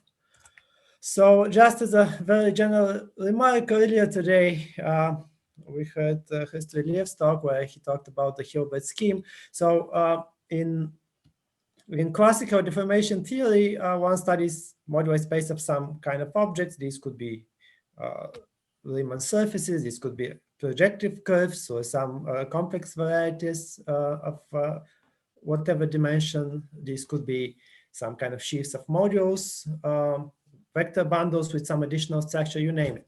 So in the classical cases, one may have some kind of global moduli space, more often not have it, or it may have some deficiencies. But one might also be interested in looking at a particular object in your moduli space, right? You could be looking at a particular Riemann surface or a particular vector bundle and trying to study the nearby geometry of the moduli space. So one way to study the nearby geometry is to probe the space by taking some kind of deformations of your object, for example, taking one parameter deformations, taking some path in the moduli space, and so on. So I'm visualizing this here. Now, of course, you might not be able to write such a thing easily. You might not be able to write globally any actual deformation, but at least you might be able to write such deformation infinitesimally. So if you write the deformation of your object parameterized by the space of dual numbers, for example, then you will be actually getting a handle of the tangent space to your moduli space. So this sort of matured in the approach to formal deformation theory, where you're studying infinitesimal deformations of your point in the moduli space. You think of these as maps of germs. So maps from a spectrum of some Artin ring. So with that, by Artin ring, I mean a local Artin C algebra with residue field C. So everything would be over C in this talk, and occasionally homomorphic. So you can think of the spectrum of such a ring as a fat point, a point with fuzz, a point with some infinitesimal information. So we are thinking of morphisms that send the closed point to the point you're interested in. So, so then in this way, what you're getting is actually a functor from, well, the category of local Artin C algebra with residue field C to sets which sends, well, which on object sends a ring to the homomorphisms of germs between spec A and the germ of M at X. Now, if this M happens to be a scheme,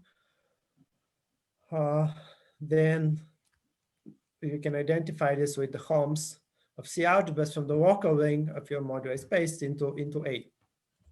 Now, so the Grothendieck-Schlesinger approach to deformation theories, in some sense, I'm slightly prophanizing, actually, prophanizing a lot for illustrative purposes. The Grothendieck-Schlesinger approach is forget M. So in some sense, M may not even exist in your problem, but just focus on the deformation functor. Focus on this functor from R's to sets, again, which sends the the Artin ring to the set of equivalence classes of deformations of whatever your object is, are parameterized by spec A. So this is thought of as studying a formal neighborhood of X in M.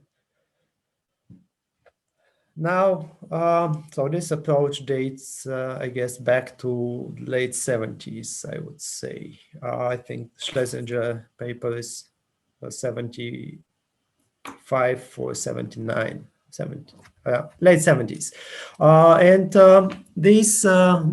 this philosophy has also been applied to, of course, deformation problems over other fields, but I would be just staying over C. Okay.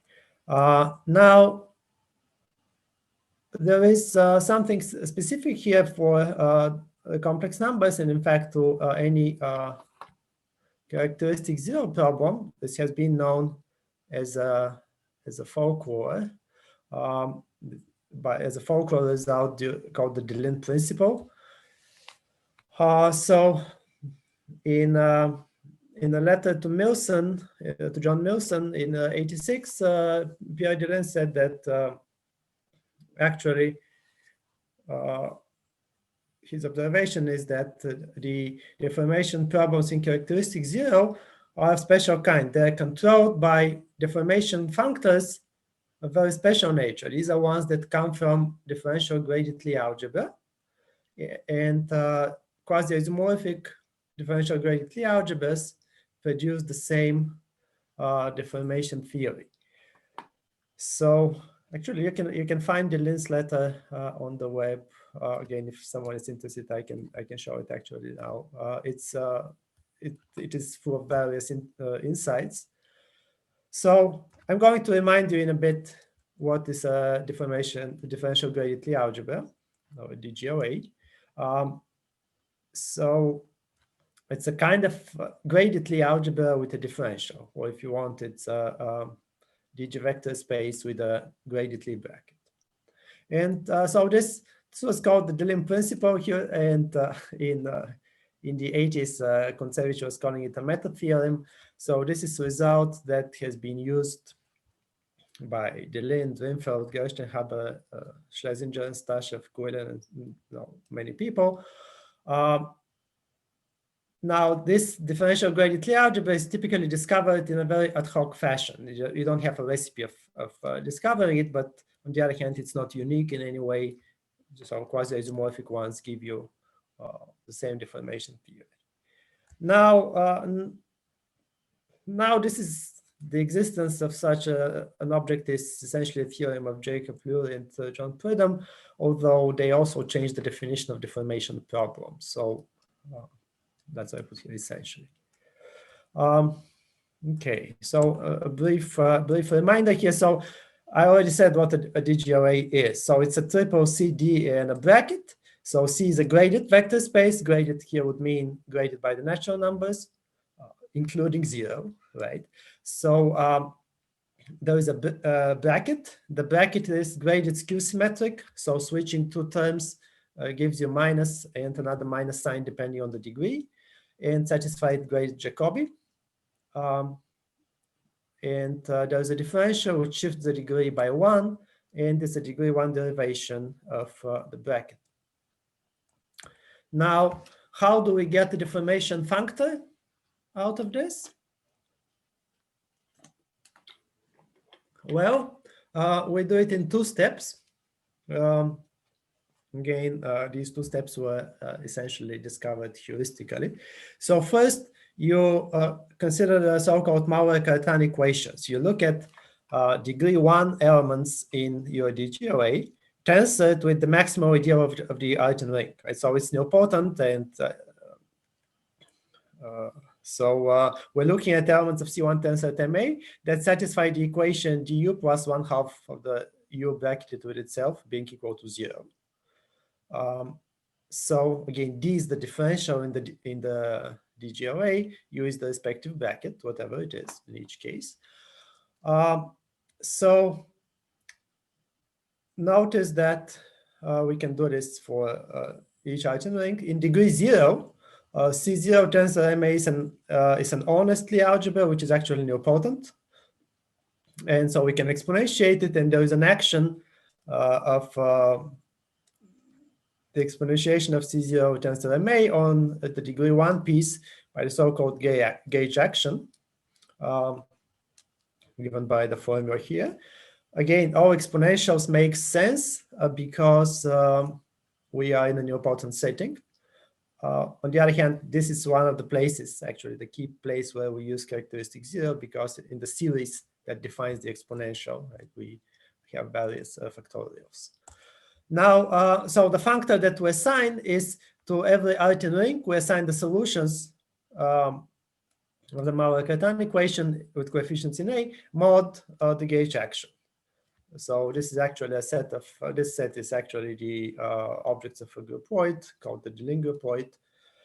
And we say that the deformation functor is, well, the deformation problem is controlled by the DGRA if the deformation functor associated with the problem is actually isomorphic to the deformation functor coming from the DGRA. Now, in the late, well, mid to late 80s, there was a refinement of this principle due to Kuntsevich and Schlesinger and Stashev.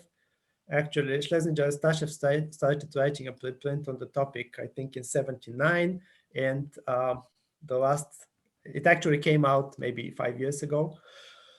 The idea of this refinement is that actually DGRAs are a special case of a more complicated structure, L-infinity algebra, and this is where the tangential relation to Professor Drensky's work lies. So the DGRAs are in particular L-infinity, and actually formal geometry of the moduli problem should be controlled, should be thought of being controlled by an L-infinity algebra. And whenever you have maps of moduli spaces, for example, you can think of these as natural transformations between deformation functors. They are induced by L-infinity morphisms, by morphisms of L-infinity algebra. And again, the heuristics here is that this L-infinity morphism, which is in general a complicated object, should in some way encode the Taylor expansion of some morphism of formal pointed varieties. Again, just for completeness, I'm going to give you the definition. This is a bit of a technical subject, although some of the basic ideas are fairly simple. An L-infinity algebra is also called strongly homotopy Lie algebra or Sugawara algebra. It's a graded space with a bunch of linear maps. Typically, you may have infinitely many of them. In nice cases, you can have 1 or 2 or 3. So it's a collection of linear maps that these little q's, these qk, give you a degree 1 homomorphism from the kth symmetric power of v shifted by 1 to v shifted by 1. So the subscript C here indicates the core algebra structure. Here, if you want, instead of shifting by 1, so this is topologically, this is some kind of suspension. Instead of taking symmetric power v shifted by 1, you can think of the wedge power of v itself. And this collection of linear maps can be always extended to a co-derivation of the symmetric core algebra. So you can enforce the co-Leibniz rule. Again, here is a formula, although it hides some of the information. So this capital Q is built out of using the different QKs and putting some signs. So we're going to require that this this capital Q, this co-derivation is actually co-differential, so that it squares to 0. Now, again, there is a practical case that's important for us, in which this is the case of a DGRA. So if we have a differential graded Lie algebra, there are just 2 of these maps being present. The Q1 is essentially the differential. Q1 of A shifted by 1 is minus dA. And Q2 is the bracket, again, with some shifts. one can formulate a Maurer-Cartan equation in this setup involving not just Q1 and Q2, but all the higher powers, all the higher bits, and introduce a notion of homotopy that I'm not going to discuss, but for L infinity algebras coming from a DG array, this notion is precisely the same as the gauge equivalence that I mentioned before. Okay, so one can then require, so the heuristics of Schlesinger-Stashev is that you can think of this as some kind of higher bracket. So you can think of the Q as some kind of chain map, all right, which doesn't quite commute with the differential, but it commutes up to lower order terms. I've given also the definition of a morphism of two such structures. Again, I'm not going to. This is actually important. So if you want to give a morphism of two such structures, you have to require that these little HKs commute with the respective codifferentials. And practically, again, this boils down to a system of compatibility equation, the ones at the bottom of the page, that require compatibilities between K and K inverse, and the differential of K. Now, one can build a corresponding deformation functor out of this. So we're going to study in the next 3 minutes. I'll describe briefly some applications of this to a setup which is Higgs bundles with coefficients in a vector bundle. So we're going to fix a non-singular proper variety over C. Again, you can also think of this as a compact complex manifold. Even if it's not projective, most of the results, I mean, everything I will say actually would work in the complex case. We fix a vector bundle on it. So this will be our coefficient bundle. And a simple complex Lie group, Frank L. Again, some of the things could hold also for reductive groups, but I'm keeping things simple. And we choose a basis for the generators of the invariants of the Lie algebra. So we take the polynomials with coefficients in G, and so look at the invariants of those under the adjoint action. So the group actually by the adjoint representation, and we want the invariants. This ring is actually a polynomial ring by a result of constant, and there are homogeneous generators which are not unique, cannot be chosen in a unique way, but their degrees are well defined. So these are if you want, the coefficients of the invariant polynomial. So if you're doing SL n, you will be getting some traces of exterior powers. Now, so a V-valued G Higgs bundle would be a pair. A Higgs bundle would be a pair consisting of two bits, a principal G bundle, and a twisted endomorphism. So a section of the adjoint bundle tensor with V that satisfies an integrability condition theta wedge theta equals 0.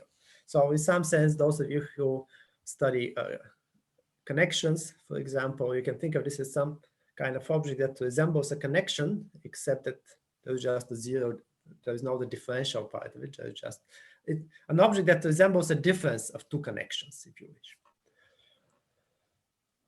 So a vector bundle version of this setup would be just take E to be a vector bundle as well, and theta would be a twisted endomorphism from E to E tensor V. So again, we can think of theta as a matrix, but now the entries of this matrix locally. So locally, when you choose a frame, your theta would be represented by a matrix of rational or homomorphic functions on your variety, and then the entries, well, would be having actually coefficient that are sections of the vector bundle V. So these are vector valued entries, but we have a commutativity condition theta wedge theta being 0, which allows us to think of them as a collection of ordinary matrices with entries in the sheaf of functions that actually commute. There are a number of cases that have been studied, but so the case when the dimension of X is 1 and V is the canonical bundle, so V is a line bundle, is the original Hitchens case that has been studied since '87, and there is a huge amount of work on this.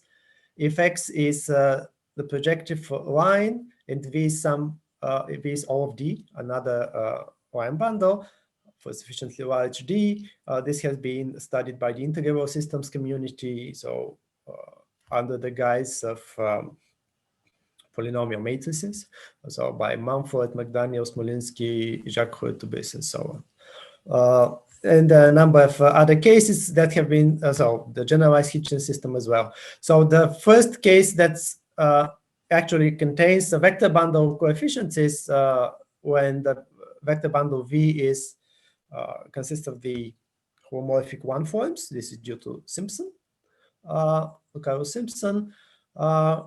There are some general results by Donagi-Gatesbury and Donagi-Markman. Now, when V is the tangent, the homomorphic tangent bundle, this is the object. This object is called a Cauchy's bundle, studied by Biswas, Hitchen himself, Steve Ryan. So this is recent work. Actually, there is very recent work from a couple of months ago, well, from May, by Gallego, Garcia Prada, and Narasimhan, where they take the dimension of X to be 1, so Riemann surface, but you take higher rank V. So this is a kind of intermediate case. There are very few examples in this last category, right? So I'll just say that the number of general features, but the case when V is of high rank is much less understood and much less studied.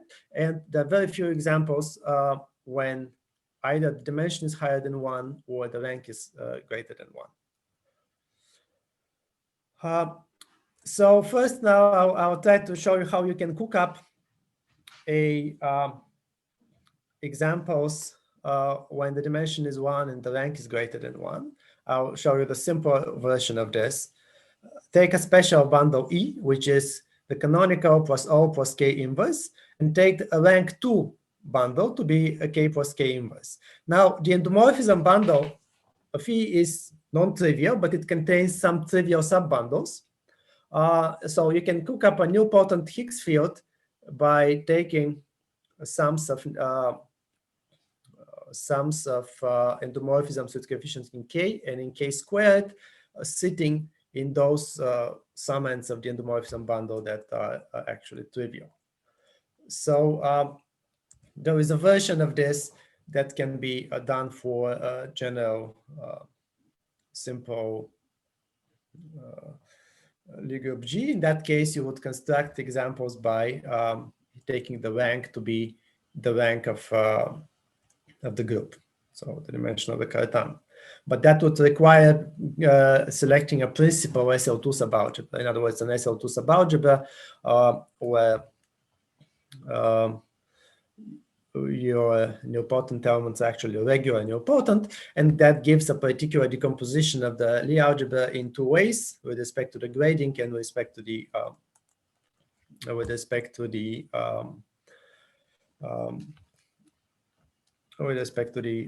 SL2 triple, and that would give another collection of actually a huge collection of examples extending many things that we know. So this is these are very special Higgs bundles, and they have some again properties that separate them from the others. So Simpson and Martinengo identified the controlling DGOA here. Again, you can write explicitly as some double complex.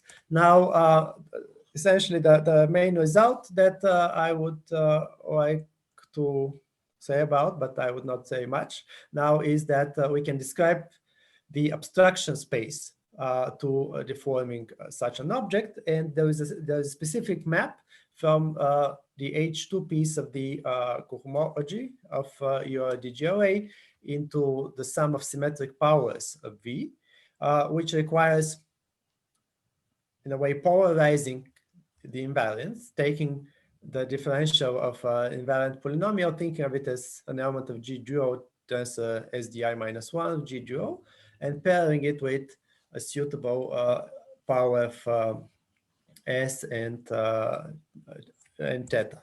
Now, since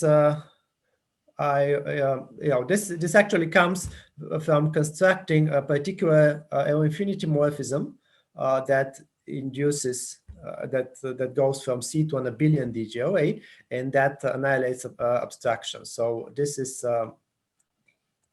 extension of earlier work of Martinengo to a more general setup, and it uses the so-called obstruction calculus developed by Manetti. So since I don't want to be running over time, I believe I would just stop here because it's already at 12:06. But this is the key. So we have some control. Once we know the controlling DGOA, we can actually describe the obstruction space as well. We get an upper bound on the abstraction space, and in particular cases, we can study these maps. So I think I would stop here and not take more time because the rest might be seen as a bit technical. So Okay, thank you, the speaker. thank you. First, questions, comments, remarks?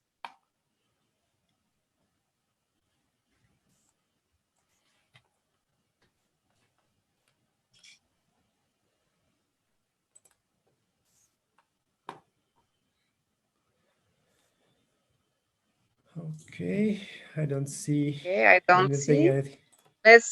Thanks again to speaker.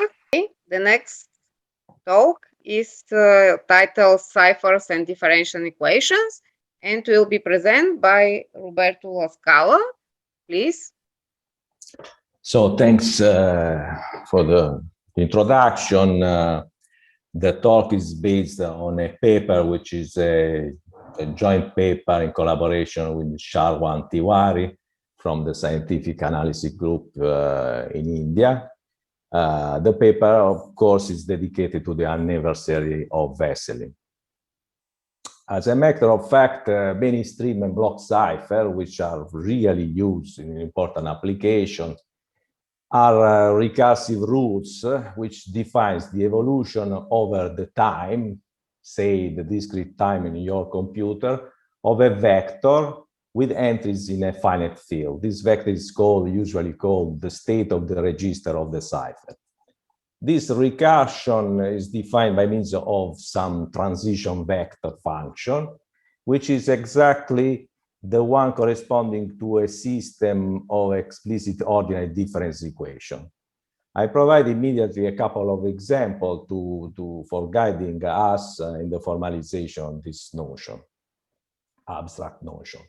Trivium is a cipher which was developed in Europe within a project, and Trivium was published in 2003.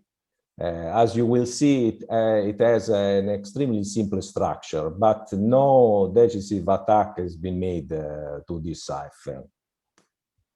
The structure of this cipher is simply this three quadratic explicit ordinary difference equation. This equation defines the evolution of the internal state of the cipher.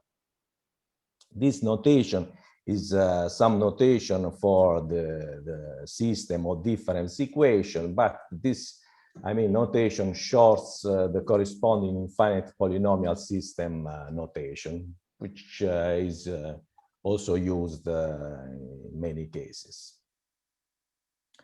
The coefficients of the system are in the finite field, and we look for solutions which are sequences, functions from the natural numbers into this field with two elements. Being an explicit difference equation, of course, we have a one-to-one correspondence between the initial state of the solution and the solution itself. We will denote V0, this initial state, and for each clock t, we will denote by Vt the state at the time t of this vector. The state transition function is just the polynomial map which sends the state at time t to the state at time t plus 1. For this cipher, the key and the initial vector, which is some kind of additional vector, is just a part of the initial state. It's essentially its initial state. For this particular cipher, it's some part 160-bit of the initial state, which is in fact 288-bit. The remaining bits are fixed. But we may say that the key for this cipher, which are defined by means of system of difference equations, is the initial state. Together with the different system, we have some polynomial, which is the polynomial which is used to define the output of the cipher, so-called key stream. This key stream is a pseudo-random sequence of elements from the field, which is added to the plain text stream in order to obtain the ciphertext stream. This is the way the stream cipher operates. At a clock t, the key stream is defined as the value of this polynomial over the state vt. You see, the situation is nonlinear because the equation governing the evolution of the internal state are quadratic. But for the key stream, we can simply use some linear polynomial. In fact, the key stream outputs the clocks not from the initial state, but from the initial time clock, but from some time which is larger. In this case is 1152. This is to protect the key, which is the initial state, from some attack which is based on the knowledge of the key stream.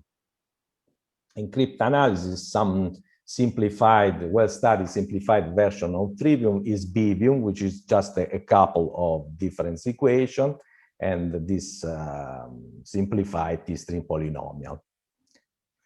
Note that the state transition function of bivium and trivium are invertible maps. That is, one can reverse the time, one can compute the initial state starting with any state. And this is a potential weakness for a cipher, because instead of attacking the initial state containing the key, one can attack any internal state of the cipher. And this reduces the complexity of the attack, of course. On the other hand, the property of a system to be invertible and also to be reducible, I mean, it contains some subsystem over a subset of independent variables, can be considered a resource to define block cipher. Difference system can define not only stream cipher, but also block cipher. An invertible system defines, as I said, the block cipher. I give you just an idea how to do this. The initial state of the subsystem is the key of the cipher. The initial state of the system is the key plus the plain text. If we fix some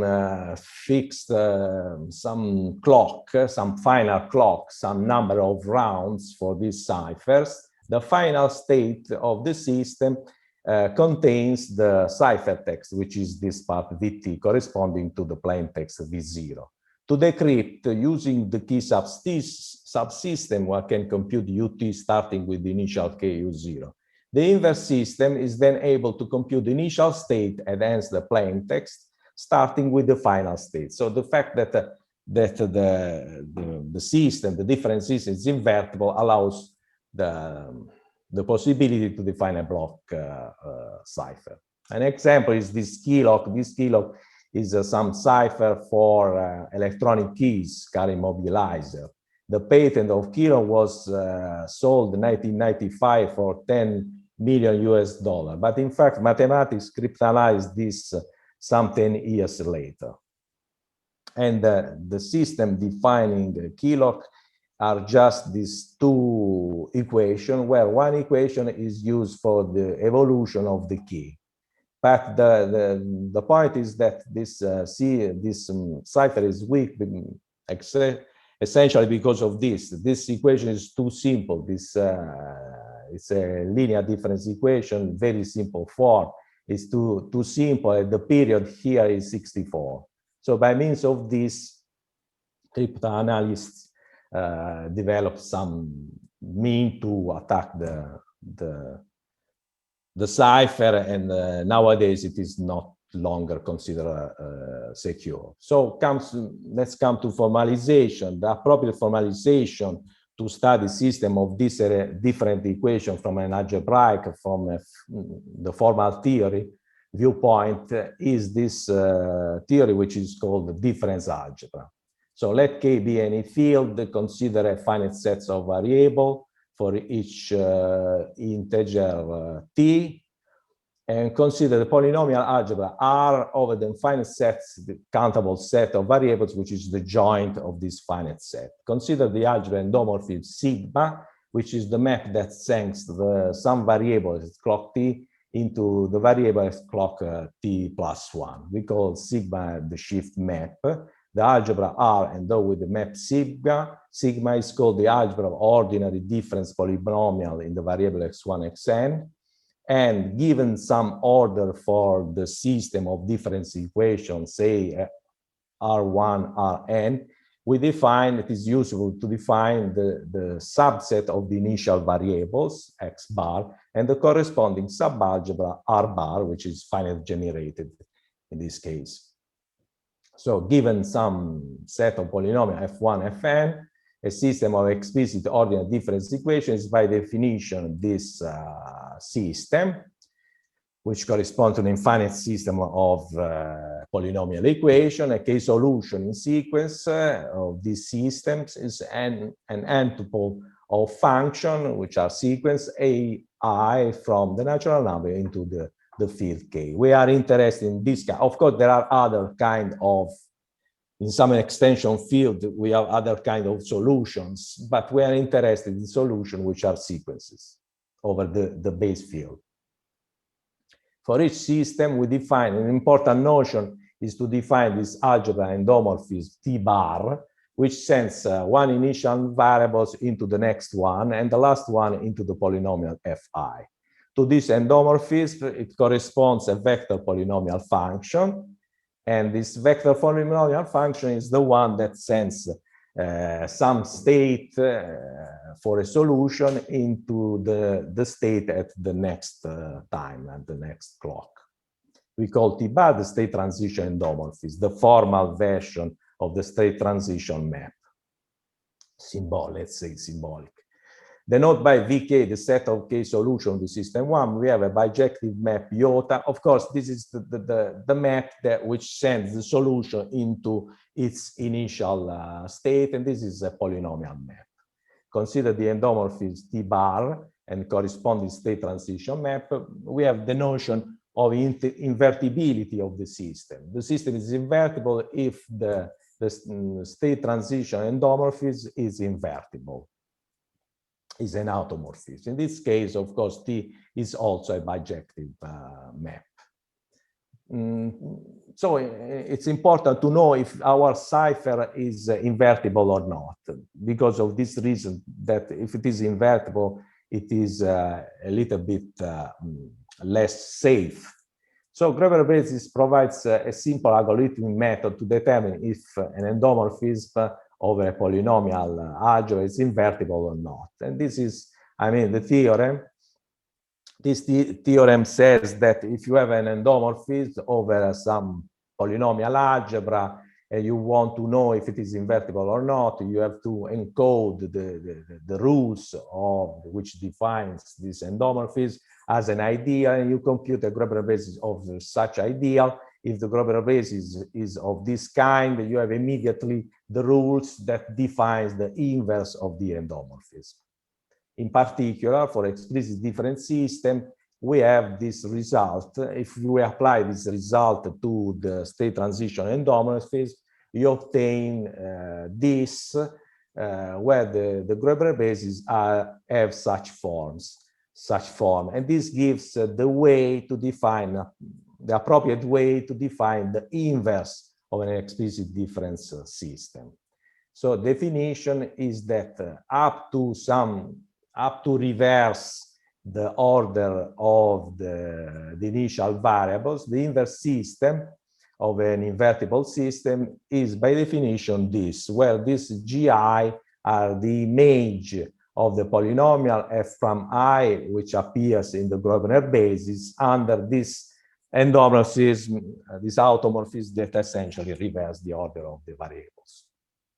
So we have the appropriate notion of inverse of an invertible system. By means of this, of course, this definition works, and you have that the map corresponding to the system on one, the inverse of the other. And this allows to compute the initial state starting with any state simply by using the inverse system. The inverse system allows you to reverse the time and go back. For instance, if you compute, can be easily computed by a Grosvenor basis, which takes some milliseconds, you have that the inverse state equation of this Cipher trivium, this system of this explicit system of difference equations is of such kind. This is the inverse. A cipher that is based on an explicit difference system, which is periodic or small period, is clearly weak. So we need this notion. Let T be state transition map of an invertible system. We call the system periodic if this map is periodic. In this case, of course, all K solutions are periodic function. And if K is a finite field, of course, all invertible systems are clearly periodic because this map is a bijection over a finite set. And an open problem up to my knowledge is to compute and maximize the period of a polynomial map of a vector space of a finite field in the nonlinear case. How to compute this, period, and to obtain maps of maximal period. In the linear case, of course, this is easy, and it is well known how to do. In the following, we assume that K is a finite field. So we have the notion of difference stream cipher, abstract notion. A difference stream cipher is an explicit difference system together with a polynomial. If A1, AN is a K solution, its initial state is called the key of the solution. If the vector Vt denotes the state of a solution, the function B, which is obtained by the evaluation of the key stream polynomial over this state, is called the key stream of this solution. It's the output of our cipher, this pseudo-random sequence of elements in our finite field K. We call F the key stream polynomial of the cipher. Of course, we can encode this system plus this polynomial as simply a system of this kind where the variables Y describes the key stream sequence. Let's see, now we want to describe what is an algebraic attack to such cipher. So let's see, stream cipher, B is the key stream of a K solution. We consider this idea, we consider this equation. We impose to our solution that they have some given key stream, because the key stream in the attack, when attacking a cipher, is assumed to be known. It's assumed that you know some piece of plain text stream and some piece of ciphertext stream. So by difference, you know some piece of the key stream. So the key stream, if you assume that key stream is known, you want to know which solutions are compatible with this given key stream. In particular, which initial state of such solution. What are the initial state of such solution, which are the key? Because the goal of the attack is to know the key of the cipher starting from the knowledge of the key stream sequence. So an algebraic attack consists in computing the solution of the idea I plus J, where J are such condition about the key stream, and I are the equation of the difference. The equation of the difference system describes the evolution of the internal state. But it may be convenient to compute directly the equation, not of the solutions, but the spatial solution, which accords with the key stream, but the equation of the initial state of such solution, which are the keys.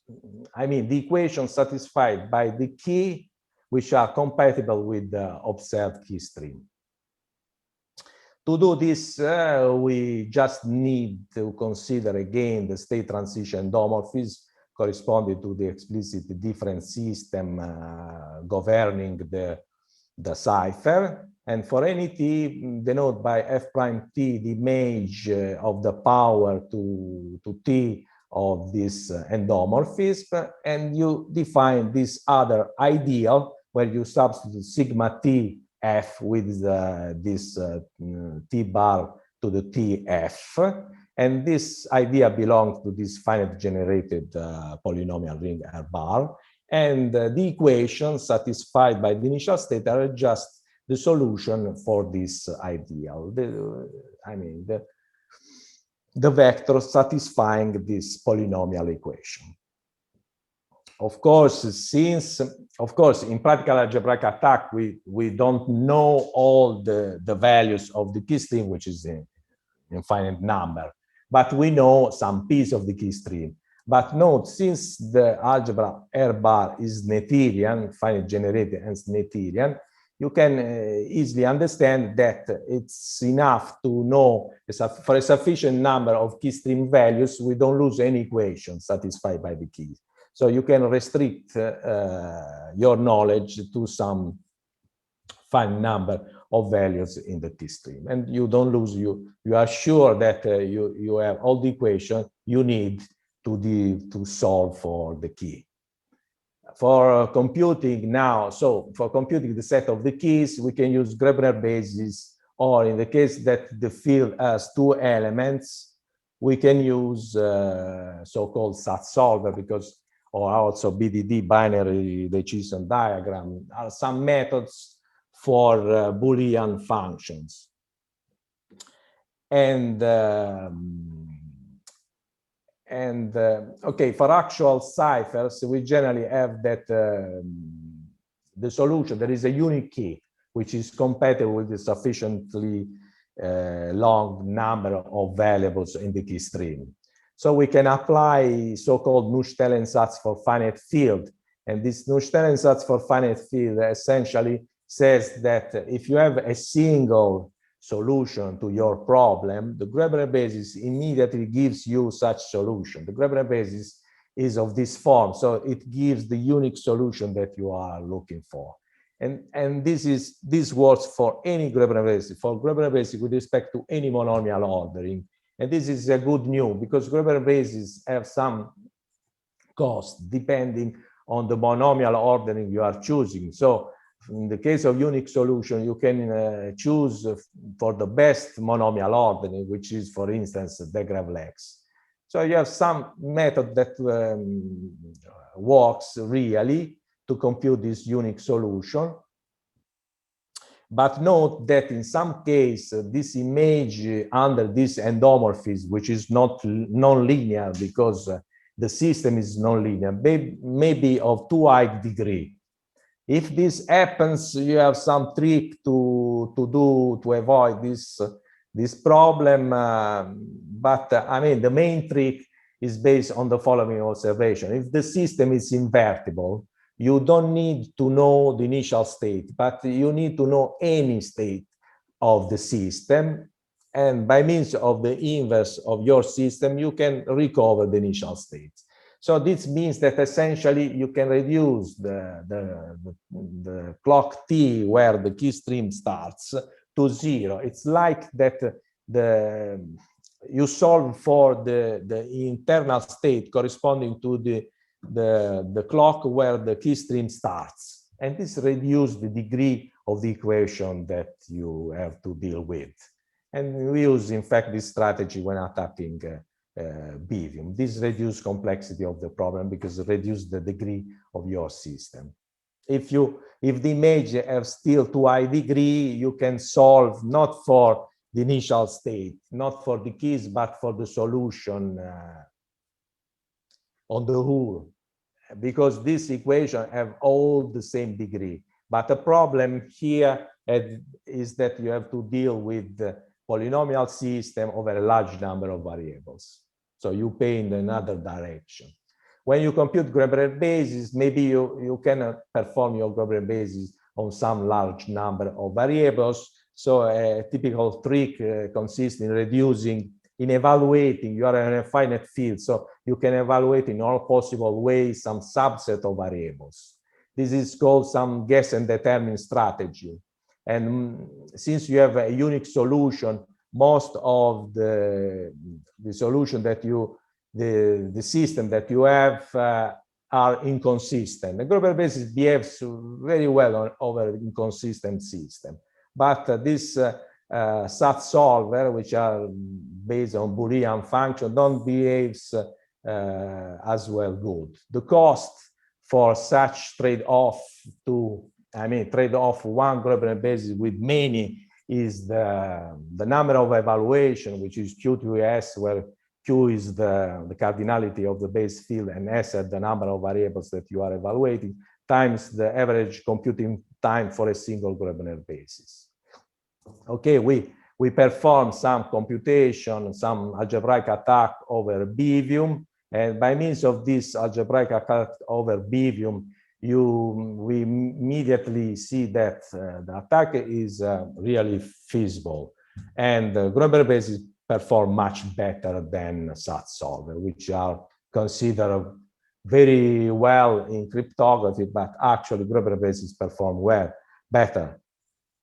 And we can conclude with this thoughts system of explicit difference equation of a finite fields model, many stream and block ciphers of real application interest. For instance, the stream cipher, which is inside your Bluetooth communication we are using now, belongs to such class. This modeling allows to study important properties of this cipher from a general viewpoint, as the invertibility, periodicity, and to define algebraic attacks which are essential to assess their security. Because I mean, if your cipher is nice, but it is unsafe, it is completely useless. So you have to estimate the cost of attacking them. So the notion of different ciphers allows to develop new ciphers simply by defining some system of difference equation and studying their cryptanalysis, how difficult it is to attack them. For all details about this talk, you can look into this paper, which is already appeared on the Journal of Symbolic Computation. Thank you for the attention. I'm ready for any question. Thanks. Thank you. Very nice talk. Let's thank the speaker. Thank you. And comments, questions, remarks?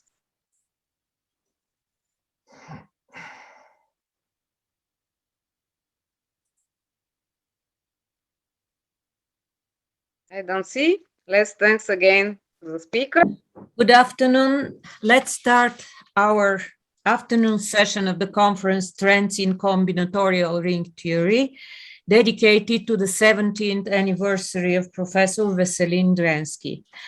Our first speaker is Professor Mikhail Zaitsev, and he will talk on the existence of polynomial identity exponent of codimension growth. Take the floor, please, Professor Zaitsev. Thank you very much. First of all, I would like to thank the organizer for this opportunity to participate in this excellent conference. And I also join to all congratulations to Vesselin from previous speakers. So let me start. I will tell about numerical characteristics corresponding to polynomial identities of some associative and non-associative algebras. First of all, I repeat a few definitions, although it was mentioned many times in the previous speech, so I will be very short in this place of the talk. We consider algebras of a field F of characteristic 0. I present a few examples which I will use later below in the talk. First example is the full matrix algebra A containing from the entries aij's. The second one is the polynomial identities polynomial ring A equal to A from T, for example, on one variable. The next example, we consider the 2x2 matrices with this 0 second row and consider this space as the Lie algebras under the commutator xy minus 1x. The next example is the Grasman algebra or exterior algebra of infinite dimensional vector space. And it is recall that it is associative algebra generated by unit and countable number of generators E sub 1, E sub 2, and so on, and defining relations E sub I, Ej equal minus Ej Ey. In particular, square of any generator should be 0. Polynomial identity, I recall again that we consider identities of algebras and numerical characteristics associated with identities. So let F be a field of characteristic 0 and let A be an algebra over F. In general, non-associative polynomial F on x1, xn is said to be an identity of A if it vanishes under any evaluation on A1, An of elements of this algebra A. For example, if A is polynomial ring, it's commutative, so the commutator x1, x2 minus x2, x1 is always 0. It's an identity. If we consider UT2 2 by 2 upper triangular matrices, it's easy to check that the product of two commutators is identically 0, since the commutator of two algebras, two matrices of this type, is strictly upper triangular matrices. And product of this any two matrices is 0, obviously. And finally, the Grasman or exterior algebra satisfies the long commutator or Lie commutator of length 3. If we consider 2 by 2 matrices with 0 second row as a Lie algebra, then this algebra satisfies identity of it's metabelian in the Lie sense that the commutator of two commutators is identically 0. So let's go on and recall the numerical invariance responding to the identities. Let F on X be absolutely free, non-associative algebra, then the set ID of A of all identities of algebra A forms an ideal of this algebra, so-called T-ideal. Now denote by Pm the subspace of all multilinear polynomials on x1 and xn. Then intersection Pn cross ID of A is actually the set of all multilinear identities of A of degree n up to the renaming the variables. Denote by Pn of A the quotient Pn over intersection Pn cross ID of A, and define the nth codimension Cn of A as the dimension of this quotient Cn of A, the dim Pn of A. Few examples. If A is the free associative algebra, then any multilinear polynomial on x1, xn is a linear combination of monomials x sub sigma 1, so on, product x sub sigma n, and all these monomials are linearly independent. So total number of such monomials is n factorial, hence Cn of A is exactly n factorial. If A is a free Lie algebra, then it's not very obvious, but it's known that Cn of A is equal n minus 1 factorial. If A is absolutely free algebra, then Cn of A is the product quotient 1 over n times 2 by n, 2n minus 2, choose n minus 1 times n factorial. Approximately, it grows like 4 to the n times n factorial. Here, the factor 1 over n 2n minus 2 choose n minus 1 is so-called nth Catalan number. Catalan number, that is the number of all arrangements of brackets on the word of the length n. If A is the polynomial ring, then in this case any product x sigma 1 x sub sigma n coincides up to the identities of commutativity to the product ordered product x sub 1 so on x sub n for any permutation sigma. Hence Cn of A is precisely 1. If A is an nilpotent algebra, say A to the m is 0, then Cn of A obviously is 0 for any n greater than or equal to m. For metabelian Lie algebra, two-dimensional, Cn of A, it's almost obvious. It's not difficult exercise that Cn of L is equal to n minus 1. For Grasman algebra, this is non-trivial result. First it was proved by Krakowski and Regev in 1973 that Cn of G is exactly 2 to the n minus 1. And also for upper triangular matrices, 2 by 2 upper triangular matrices, Cn of A is equal to this value.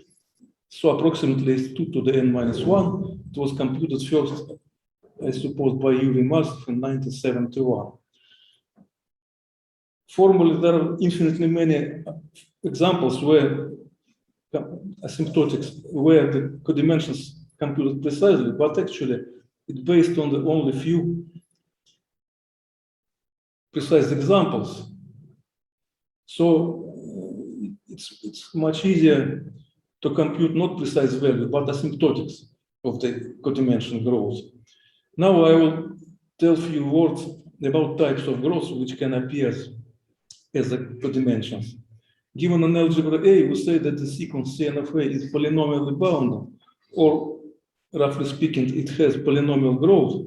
If Cn of A is bounded by some polynomial A times n to the t for some positive, actually integer, maybe we say positive integer A and t. In the previous examples, we see that polynomial ring f on t is a polynomial, has a polynomial growth. The abelian Lie algebras have polynomial growth.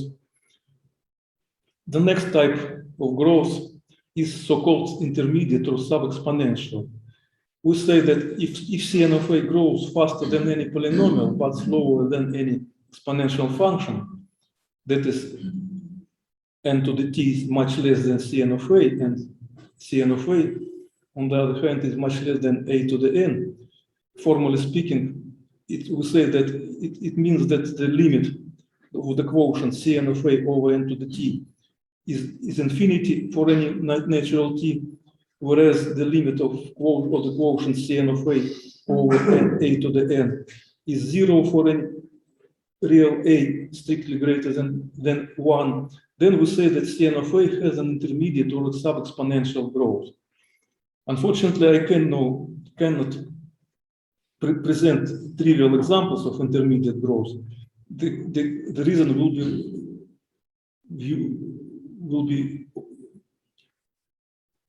will be shown later why there are no non-trivial examples. Exponential bounded growth. We say that Cn of A grows exponentially or has exponential growth if it's restricted to the a to the n for some positive real a greater than 1. In the previous examples, Grasman algebra has exponential growth 2 to the n minus 1. Associative algebra UT2 has exponential growth approximately the same value 2 to the n minus 1. And next kind of the growth is over exponential. We will say that Cn of A is grow over exponentially if it's much bigger to the a to the n for any real a. That is the limit of the fraction Cn of A over a to the n is infinity for any a greater than 1. What about examples of over exponential growth? Free algebras has exponential growth, free in the sense it's associative, free Lie, absolutely free non-associative. All these algebras have over exponential codimension growth. Maybe non-trivial example can be presented like the product of variety A times n2 of Lie algebras. That is variety defined by the identity of the presented time. Commutator of two commutators of length 3, it should be equal to 0. For this variety, the dimension growth is over exponential. It's approximately the square root of n factorial. It was first computed by Velichenko, Igor Velichenko in 1984. For a relative free, absolute free, solvable of length 3 algebra of countable rank, the dimension growth is also over exponential. It's approximately the fraction of n factorial over the logarithm n on the power n over 2. It follows from results of Viktor Petrogradsky published in 1995. And it's interesting to remark that if L is finitely generated solvable of length 3 Lie algebra, then Cn of L is exponentially bounded. It was first shown in one of my paper in 1997. And it's interesting to mention one result by Alexander Grishkov. He proved that if L is a Lie algebra with a non-trivial Lie identity, then for any real A greater than 1, there exists natural n such that Cn of L is strictly less than n factorial over a to the n if n small is sufficiently large. It was proved by Alexander Grishkov, I said it, in 1988. So we have 4 big classes of the growth polynomial, which is strictly less than sub-exponential, which is strictly less than exponential, and strictly less than class of over-exponential dimension growth.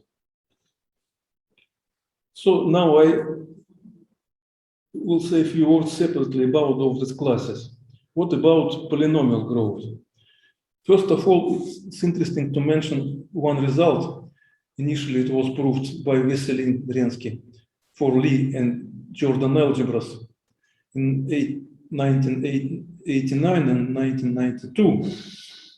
Much later, the same result was proved by Sergei Ratseyev in 2013.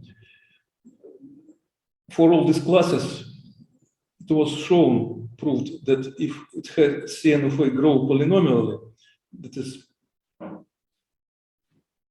if A is an algebra with polynomially bounded dimension growth, then Cn of A grow like the real polynomial. That is, its Cn of A is equal to some real alpha n to the t, and some additional summands of the order like over n to the t minus 1 for some natural t. And moreover, something we can say about the constant alpha. If A is a unitary algebra, then the leading term alpha is a rational number, and it satisfies 2 inequalities, which is written below. If A is a non-unitary, there are no limits for the constant term alpha. Later, Antonio Giambruno, Lamartine, and Viktor Petrogradsky realized all this, not all, the smallest and largest values of alpha by constructing the corresponding examples. If we look at the general non-associative algebras, then the situation is much worse. In 2808, me and Sergei Mishchenko constructed first example of a non-associative algebra A with a fractional polynomial growth, that is Cn of A grow like n to the 3.5. More precisely, there exists a logarithm modulo n of Cn of L, which is equal, the limit exists and equal exactly 3.5. Later, in one paper by Antonio Giambruno, Sergei Mishchenko, Angelo Valenti, and myself, we have proved that for any real alpha between 0 and 1, there exists an example of algebra, non-associative algebra A sub alpha, such that the limit of logarithm modulo n of Cn of A is equal exactly precisely 3 plus alpha. Some unexpected corollary of this result is that there exists non-Specht variety of polynomial dimension growth. I should mention that it was not first example non-Specht variety of polynomial growth. First example was constructed by Vesselin Drensky much earlier. In his example, the algebra was anti-commutative, while our example may be also commutative or anti-commutative. In 2018, Antonio Giambruno and me constructed example algebra A such that Cn of A is polynomially bounded, but the limit of Cn over logarithm n doesn't exist. So it's not real polynomial. It's only polynomial bounded function. Few words one can say about low polynomial growth, but maybe I will skip this part since it was shown by on the talk by Angelo Valenti. Sub-exponential of intermediate codimension growth. I mentioned that there are no trivial examples. The reason is that in associative algebras, Lie algebras and Lie superalgebras, the most classical classes of algebras, there are no algebras with intermediate growth, codimension growth. This means that either Cn of A is polynomially bounded or it satisfies inequality of the type. In associative case is at least 2 to the n. It follows from Kemmer's results 1978. In Lie case, the lower bound is the same. It was proved by Sergei Mishchenko. For Lie superalgebras, we can only prove that the lower bound of over exponential growth is square root of 2 to the n. In associative and Lie case, the lower bound is precise, but in Lie super case, it's not true. It's only lower bound. We have no counterexample less than 2 to the n.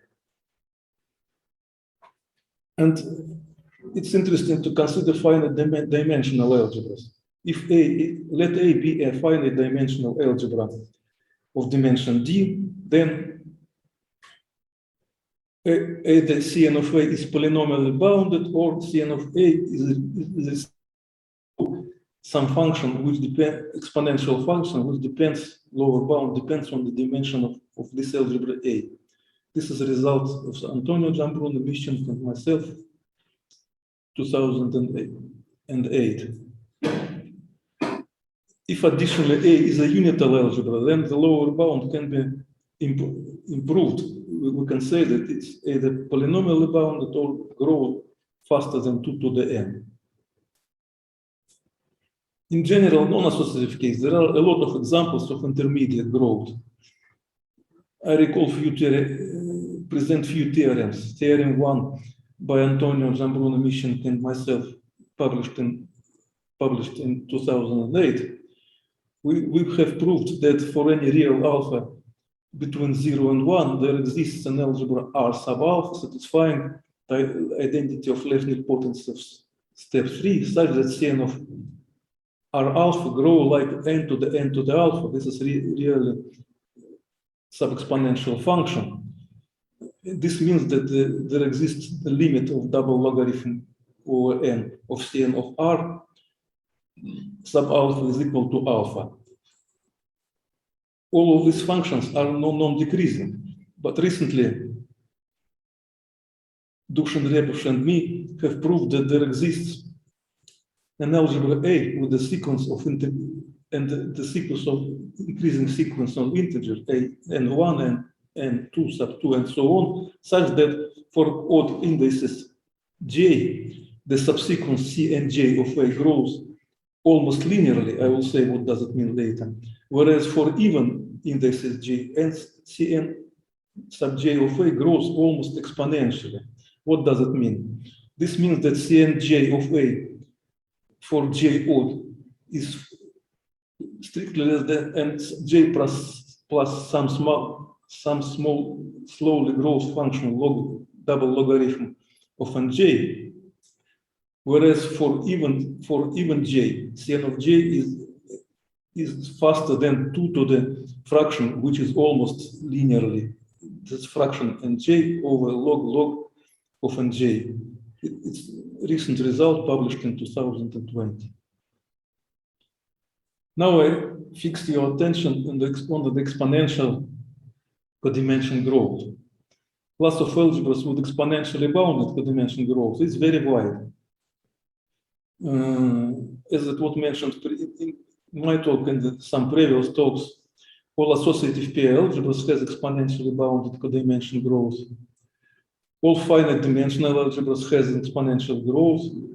I will say later about this results only a few words. Infinite dimensional simple Lie algebras of Cartan types, namely WNs, special algebras Cn, contact algebras Kn, and Hamiltonian algebra Kn, all of them have exponentially bounded codimension growth. Affine Kac-Moody algebras also has exponentially bounded codimension growth. Least algebras and least superalgebras with nilpotent commutator subalgebra. Novikov algebras, this is a result by Oskar Jumadildaev, and many others. Now I will consider separately few classes of algebras. First natural class is class of associative algebras. Let A be an associative PI algebra that is A satisfies a non-trivial polynomial identity. Then, as it was mentioned above, its codimension sequence is exponentially bounded, that is, there exists the real A such that Cn of A is less than A to the n. This is classical results of Amitai-Regev, 1972. In this case, since Cn of A is exponentially bounded, the sequence of nth roots of Cn of A is a restricted sequence, and then there exists lower and upper limits. Lower limit is called lower PI exponent x lower A, and upper limit is called upper PI exponent, respectively. One of the main problems in this numerical PI theory is the question, is it true that for any algebra A not necessarily associative with exponentially bounded codimension growth, the ordinary limit, which is called in this case just PI exponent A, exists or not? At the end of 80s, Amitsur posed the conjecture that for any associative PI algebra, its PI exponent really exists and is a non-negative integer. Later, Regev conjectured that Cn of A should have the growth of the type constant C times n to the t times A to the n for some constant positive constant C, some half integer t, and some integer A. Here, the relation f is approximately equal to g to the n, means that the limit of the fraction f on n over g to the over n is limit to the infinity is equal to 1. Main results in this area in associative case. Jambrun and myself in 2 papers at the end of 19th in the previous century confirmed Amitsur's conjecture. Alan Perel and Amitai-Regev published few papers, and later Antonio Jambrun and me published one more paper. So from the results of these papers, it follows that Regev's conjecture can be partially confirmed. Actually, we have proved that for any associative PI algebra A, there exists positive constants alpha 1, alpha 2, and integer q, and half an integer t, such that Cn of A is bounded from below and from above some function of the type alpha and to the t q to the n.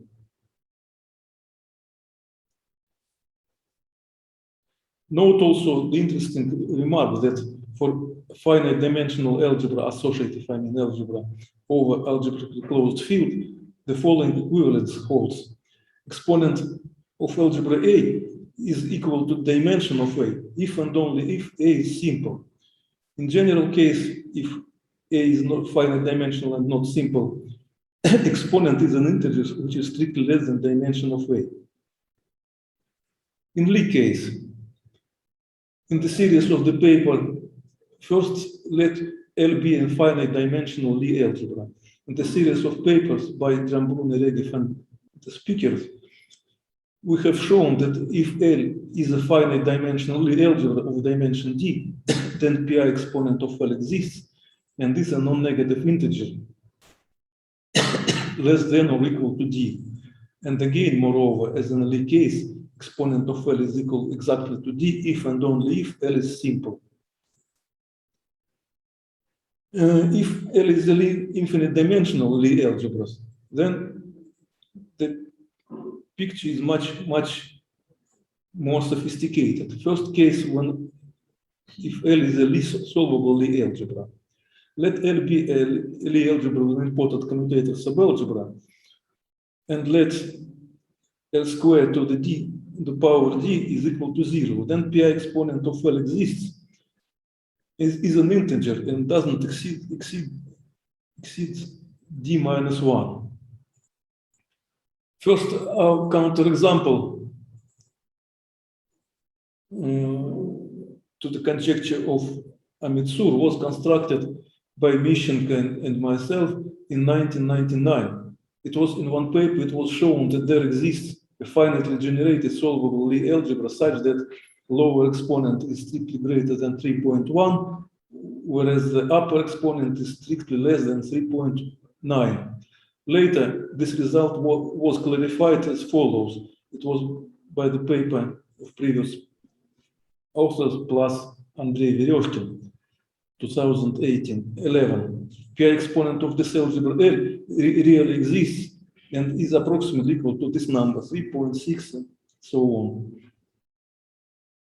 Actually, this is pi exponent is the root of some polynomial of the power of degree 3.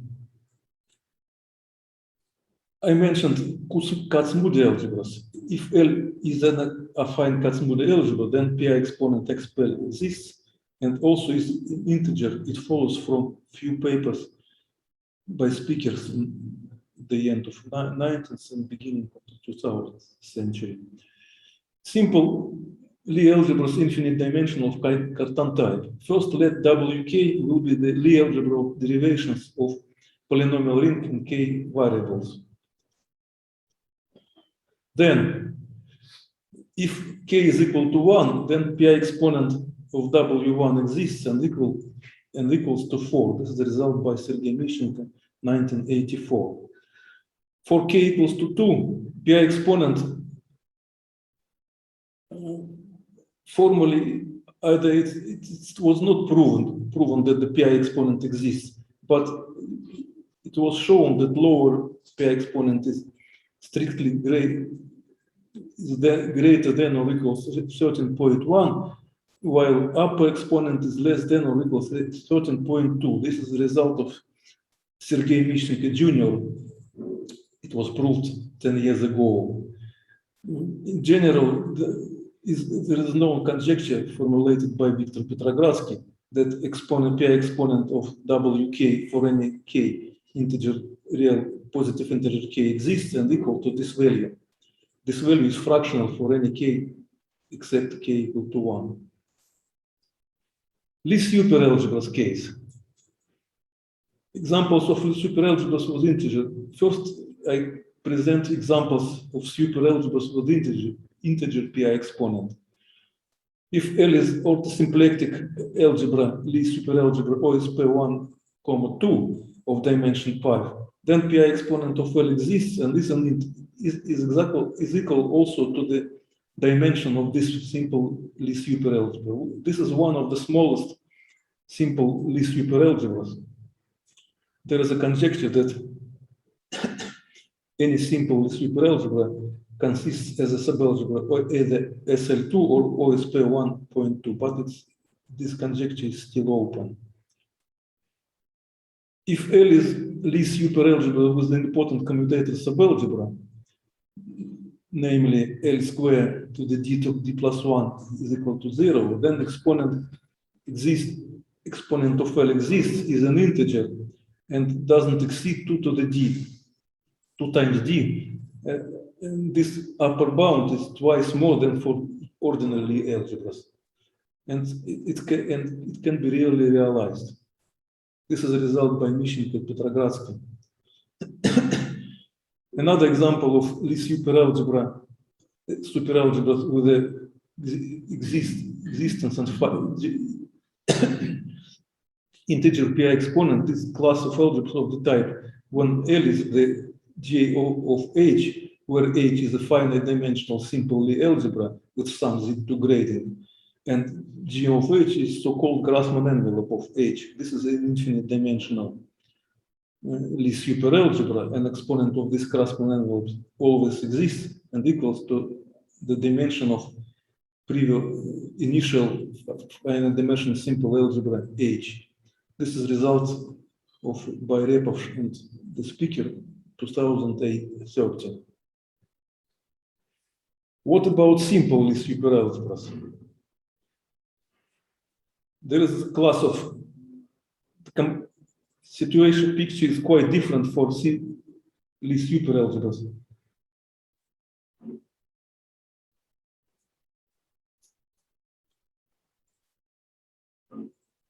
Maybe I will not show in details what does it mean. There is the class of Lie superalgebras, finite dimensional Lie superalgebras, which is called in Katz-Moody notation as P of T, in the Katz notation, sorry. This is the subalgebra of 2T times 2T matrices of this type, which is written on the screen. And this algebra is simple and with L0 and sub L1 component, even a not component of this type, block diagonal of diagonal blocks, square matrices of the size T special type. Product is defined as usual for Lie superalgebras starting from associative superalgebras. This algebra P on T is simple for all T starting from 3. For P of 2 is not simple, but it looks very close like P of T in general case. And theorem first initially proved 9 years ago by Antonio Giambron and myself, that PI exponent of L exists and is strictly less the dimension, which is the dimension is equal to T squared minus 1, while exponent is strictly less. This is it was first example of simple non-associative finite dimensional algebras such that exponent exists but is not equal to the dimension of simple algebra. For P on T, we can prove that PI exponent of this Lie superalgebra P of T lies between 6.28 and 6.37. And the dimension is equal to this algebra to T. In the next paper by Repov and me, we have proved that so-called graded PI exponent of P of 2 is really fractional non-real number, that it's equal to 3 plus 2 squares of 2. Jordan algebras and superalgebras. In the series of papers by Antonio Giambron, Ivan Shestakov, and myself, it was shown that for any finite dimensional Jordan algebra A, its PI exponent XA exists, and is also an integer. Moreover, also in this case, exponent of A is equal to dimension of A if and only if A is simple, of course, under assumption that F is algebraically closed.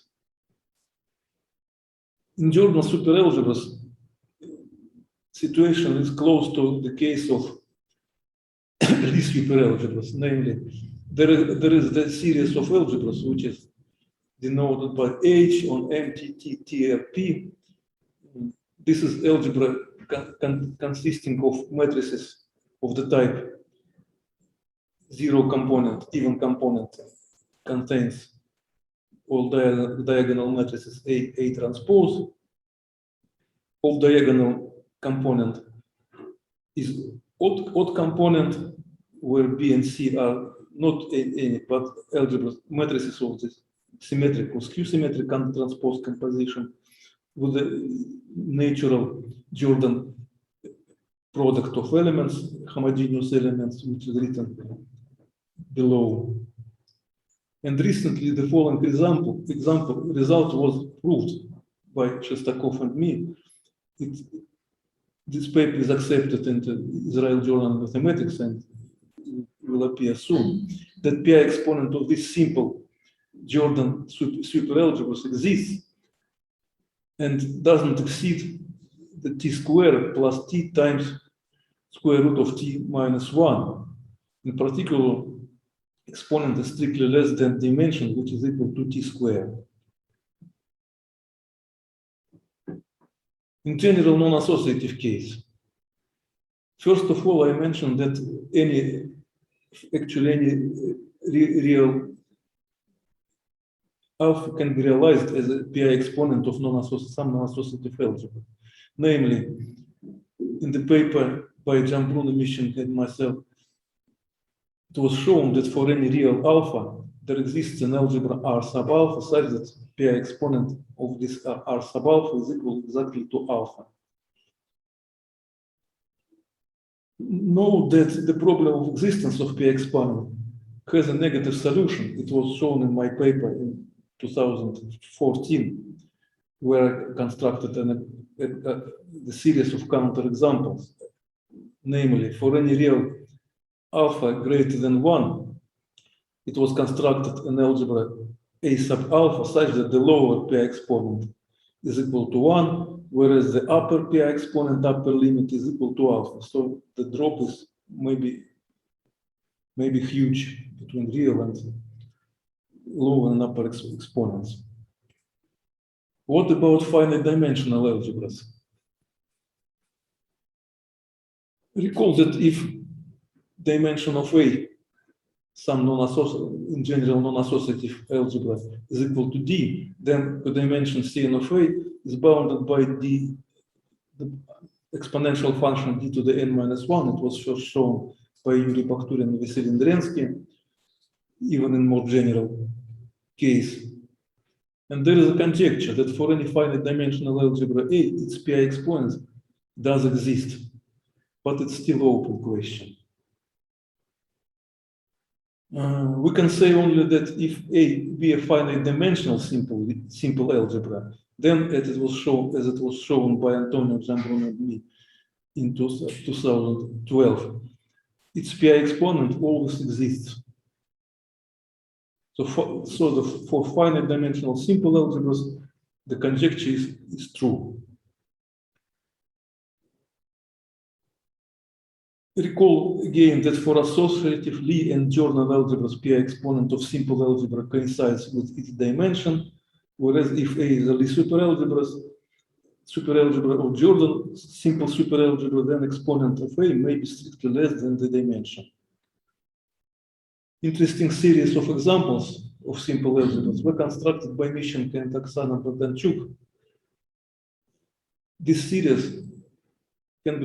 result can be formulated as follows: the theorem for any integer m greater than or equal than 3, there exists a finite dimensional simple unitary algebra A sub m of dimension m, such that exponents of these algebras exist and strictly increase.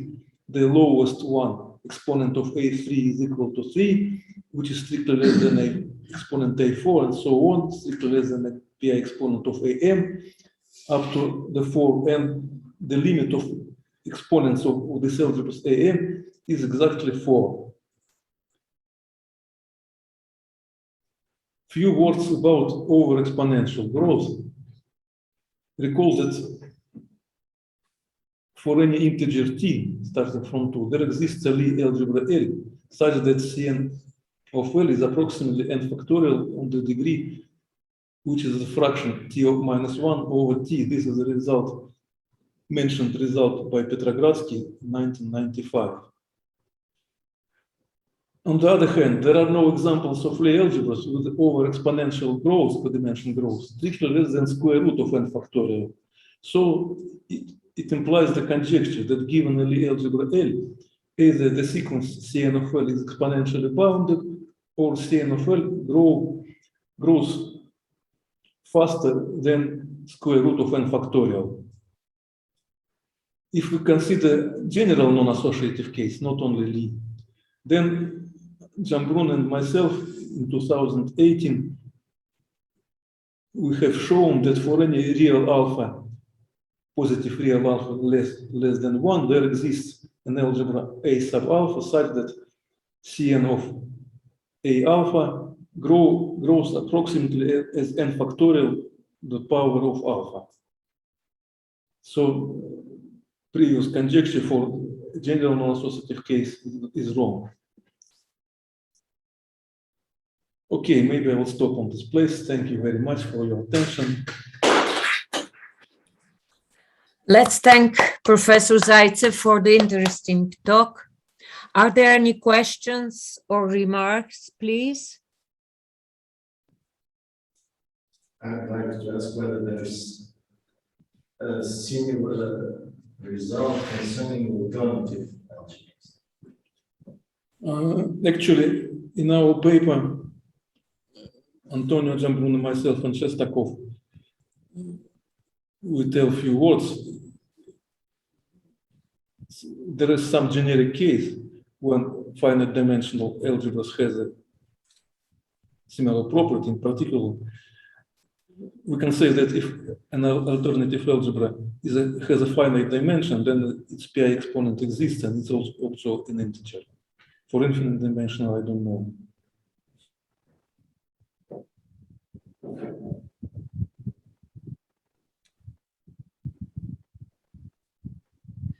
Other questions or remarks, please? If no, then let's thank again Professor Zaitsev. Next speaker is Professor Matjaž Domokos, and he will talk on invariant theory of varieties of associative algebras, degree bounds. Please take the floor, Professor Domokos. Thank you. And I thank the organizers for their efforts that made this conference possible. In the opening ceremony, Plum and Koslukov mentioned that Vesselin Drensky, in addition to his official students, had a number of unofficial students. And I think I may qualify as one of those unofficial students, because when I started my PhD in Budapest, there was a fresh discovery of new polynomial identities of matrices by Hungarian mathematicians Jenő Szigeti, who will speak later today, Gábor Révész and Zsolt Tuza, and I was advised to start to work on this promising topic. However, the theory of PI-algebras was not a well-established branch of algebra in Hungary. So we started to read some papers, for example, lecture notes by Edward Formanek. And it was very fortunate to me that just at that time, Vesselin paid a short visit to Budapest. And later I had some longer visits to Sofia, where I learned a lot from him. And I enjoyed his warm hospitality and the hospitality of the Institute of Mathematics and Informatics of the Bulgarian Academy of Sciences, and got to know some other Bulgarian mathematicians. Well, I am not alone. As we heard in this conference, several colleagues told us about similar experience. And our cooperation with Vesselin continued over the years. I hope it will continue in the future. So God bless you, Vesselin, and let me say also in Hungarian, Isten éltessen. Now, the talk illustrates also what I've said, because it's about joint work with him. The title is Invariant Theory in Varieties of Associative Algebras, with a special focus on degree bounds. Of course, degree bounds for generators of various algebras of invariance. The basic setup is the following. We fix a field K of characteristic 0. G will be a group, V a finite dimensional K vector space. We shall denote the basis elements as x1, x2, xn. We take a representation rho of G on the vector space V. And then we have a naturally induced action of G on the tensor algebra of V, and also on the symmetric tensor algebra of V via graded K-algebra automorphisms. The tensor algebra of V is nothing but the free associative K-algebra on n generators, where n is the dimension of the vector space, and the symmetric tensor algebra is, of course, the commutative polynomial ring with n indeterminates. So these two are two extreme cases of so-called relatively free algebras. Tensor algebra is the free algebra in the variety of all associative algebras, whereas the symmetric tensor algebra is the relatively free algebra in the variety of commutative algebras. So more generally, we fix a variety R of unitary associative algebras. So this is just the class of algebras satisfying a given set of identities. The set of all identities satisfied by the variety will be denoted by I of R. This is a T ideal in the free associative algebra of countable rank. And to get a relatively free algebra of finite rank, we take the intersection of this T ideal with the free algebra in n indeterminates, where n is the dimension of the vector space, and take the factor of the tensor algebra modulo this ideal. Since this ideal IRV is GLV stable, hence G stable, so the action of G on the tensor algebra induces an action on the factor algebra FRV, on the relatively free algebra.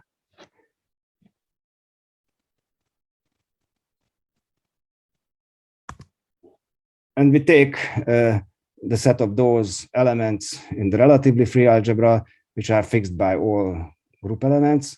This is obviously a subalgebra.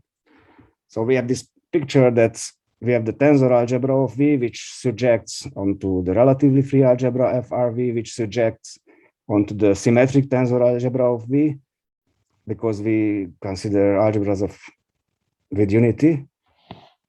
And when we restrict to the subalgebra of G invariants, we again get surjections because GLV acts completely reducibly on the tensor algebra, while provided that the characteristic of K is 0. So we can think of the problem of studying invariants in the relatively free algebra as we lift somehow the commutative invariant theory we have when we look at SVG. Now, to discuss degree bound, I need to set up some notation.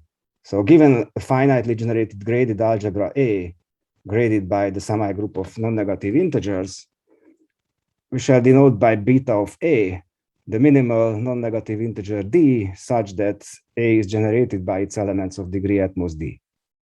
So in particular, in the special case when we take the algebra of G invariants on a commutative polynomial algebra, where we consider the standard grading, so the variables all have degree 1, and the degree bound for the generators of the corresponding algebra of invariants, we will call this the Noether number for the G module V.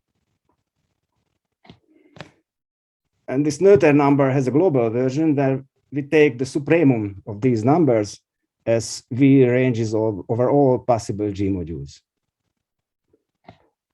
This will be denoted by beta of G.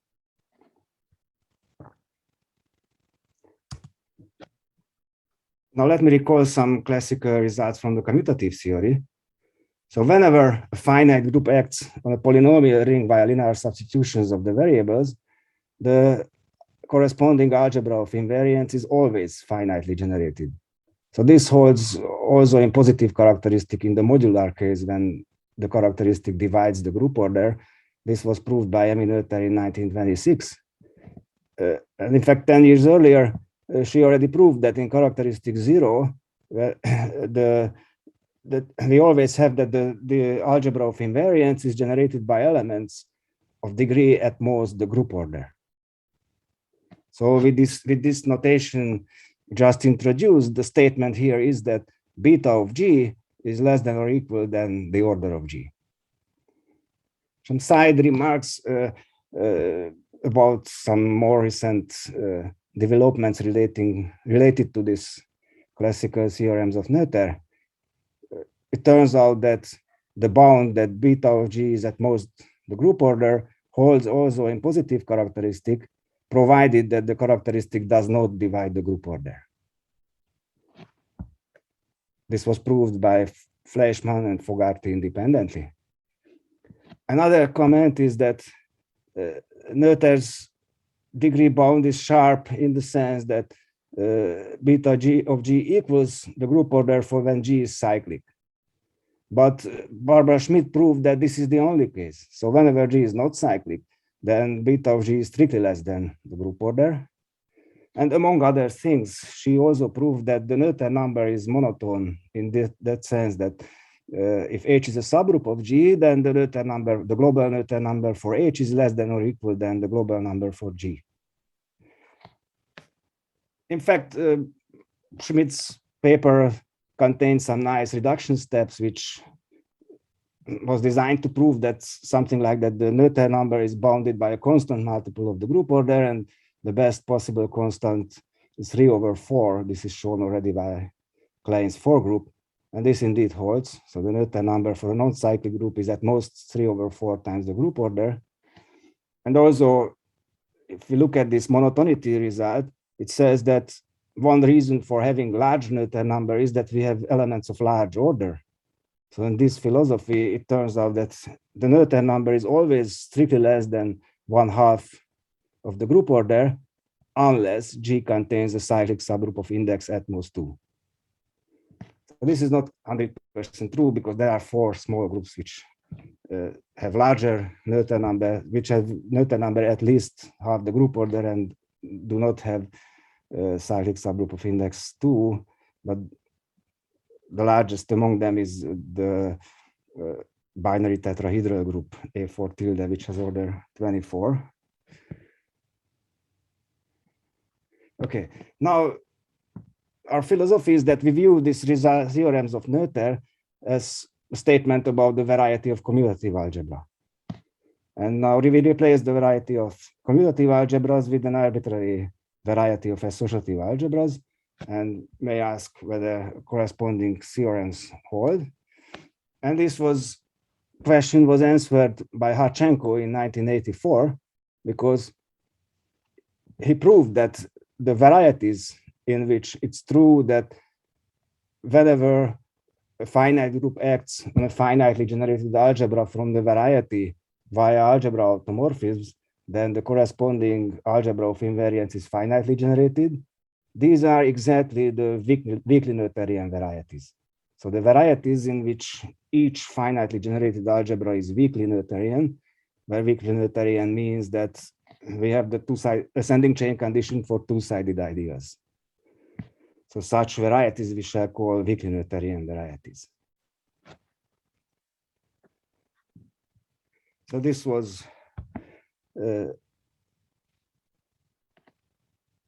what we knew when we started our work. And on the other hand, this theorem of Harchenko leaves open the question about degree bounds. So now let's fix a variety and a finite group G, and we may ask if there exists Noether number for G in this variety.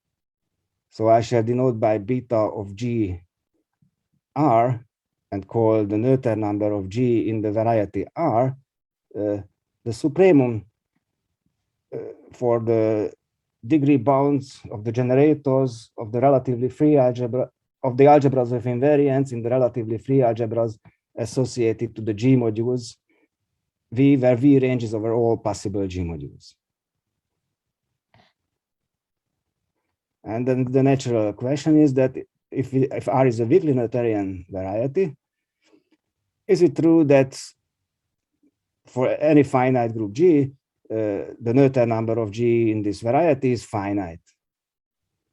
And if the answer is yes, then of course we would like to get explicit bound for this Noether number in the variety in terms of the group or the group order and some numerical invariance of the variety. It turned out that some notable quantities of PI theory play a role here. So first, Lvov in 1969 proved that any weakly Noetherian variety R satisfies a multi-homogeneous polynomial identity, which is of the following form. It depends on 3 variables. And it says that for sufficiently large n, x2, x1 to the n plus 1, x3 can be rewritten as a linear combination of monomials where each monomial is divisible by x1 either from the left or from the right. The minimal such n we shall denote by n of R. The other quantity comes from, so Latyshev in 1966 proved that the commutator ideal of any relatively free algebra of finite rank in a non-matrix variety is nilpotent. Non-matrix variety means that the algebra of 2 by 2 matrices does not belong to this variety. Weakly Noetherian varieties are such. So we denote this nilpotency index as LRD for the relative, so this is the nilpotency index of the commutator ideal of the relatively free algebra of rank D. And finally, we have this so-called Dubnov-Ivanov-Nagata-Higman theorem, which says that any nil algebra of bounded nil index n is also nilpotent. Equivalently, the T ideal generated by x to the n contains a product x1, x2, and so on xd, and the minimal such d, depending on n, we will denote it as nu of n. And what we know about nu of n, that it's less than or equal than n squared, thanks to Razmislov, and it's greater than or equal than n times n plus 1/2 by a result of Kuzmin. So it's close to n squared. And it turns out that the answer to question 1 posed above is yes. So it's true that for any, if R is a weakly Noetherian variety and G is a finite group, then if we take all G modules, we take a G module and take the corresponding action of G on the corresponding relatively free algebra via linear substitutions of the generators, then the corresponding algebra of invariance is generated by elements of degree bounded by some integer. And in fact, we worked out an explicit such bound for this Noether number relative of G relative to this variety. Well, maybe it's complicated to read, but the ordinary commutative Noether number of G is involved. This number L from Latyshev's theorem, so the nilpotency index of the relatively free algebra of the variety whose rank equals the group order. These are put in the argument of the Nagata-Higman theorem, and also this n of R, this number coming from this special identity satisfied by the variety, it also appears in the argument of the Nagata-Higman function. I just wrote down what this implies if we use instead of nu the bound from Razmislov's theorem, then it's slightly easier to read this bound. This statement works also for finite abelian groups, but for finite abelian groups, we found a second approach which yielded a somewhat different bound, which depending on the variety of the group, it might be sometimes better.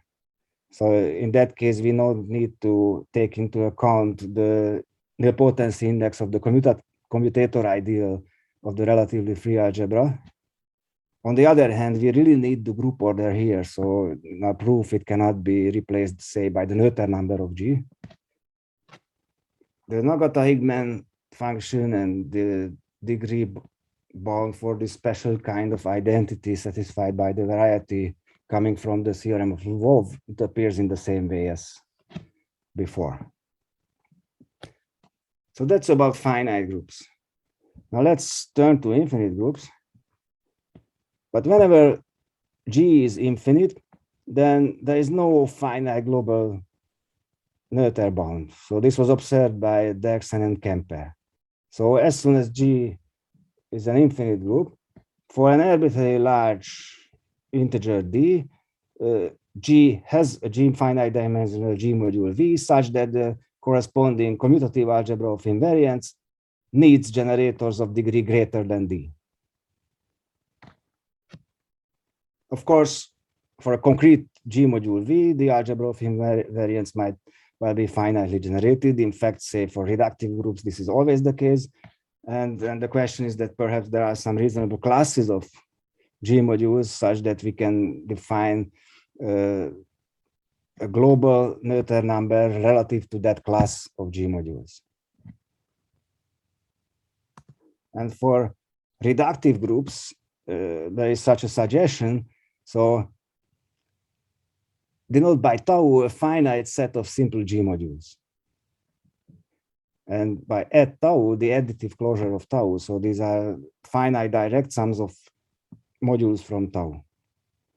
And then let's call the Noether number of G relative to tau the supremum of the degree bounds for the algebras of invariants corresponding to the representations from this class at tau.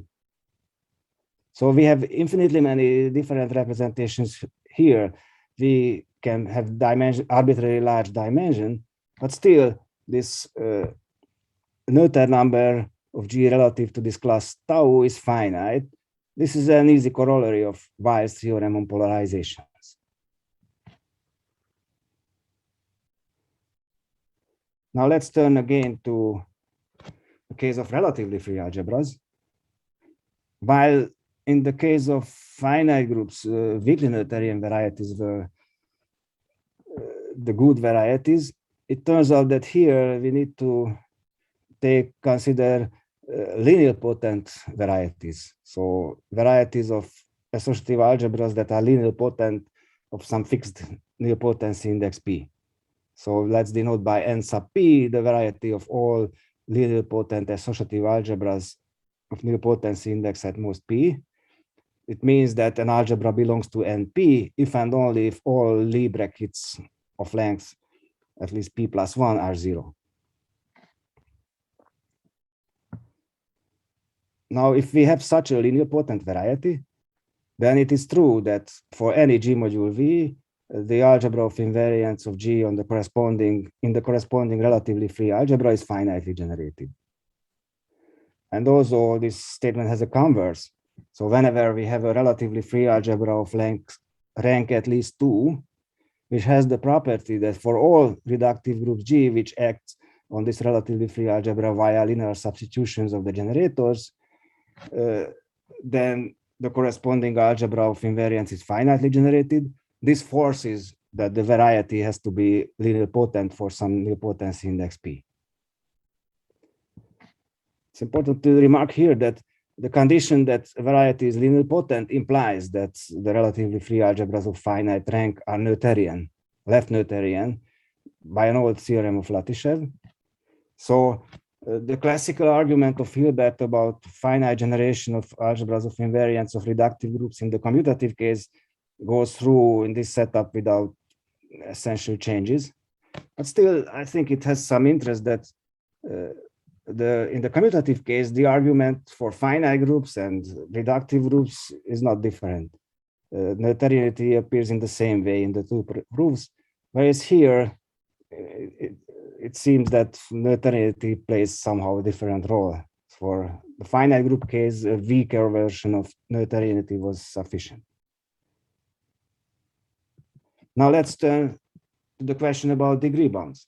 So now again, we take this philosophy that if we fix the variety R, well, the reason is to fix a linear potent variety R, and we can define the Noether number of G in the variety R relative to tau, where tau is a finite set of simple G modules in an analogous way as in the commutative case.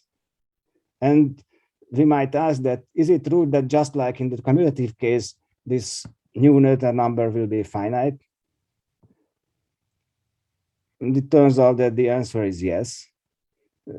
Namely, what happens is that we start with tau. We can define a new class of simple G modules, which is bigger. Namely, we take, I denote it by the P tensor power of tau. So we take all tensor products of at most P elements from tau, and they take the simple summands of such modules. So this is the P tensor power of tau. Then we know that we have this finite Noether number for G with respect to this new class of simple modules. And we have an upper bound in terms of that number for the degree bound relative to tau in the variety R.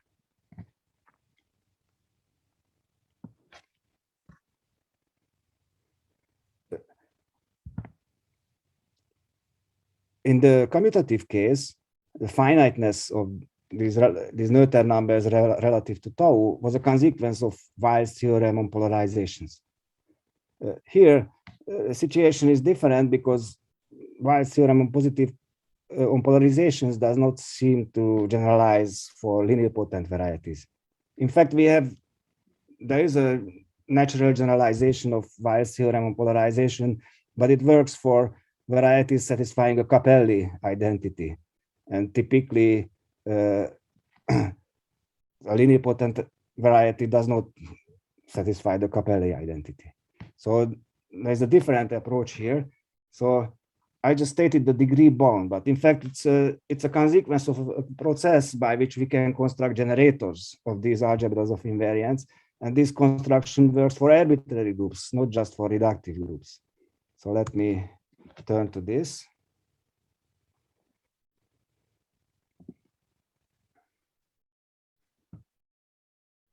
So we have fix P a positive integer and a variety R, which is linear potent of index P, and an arbitrary subgroup G of GLV. And what we will do is that, so we have this G module V. Now we assign to this G module V another G module in a somewhat canonical way. This will be denoted by W. And we solve the commutative invariance theory problem for W.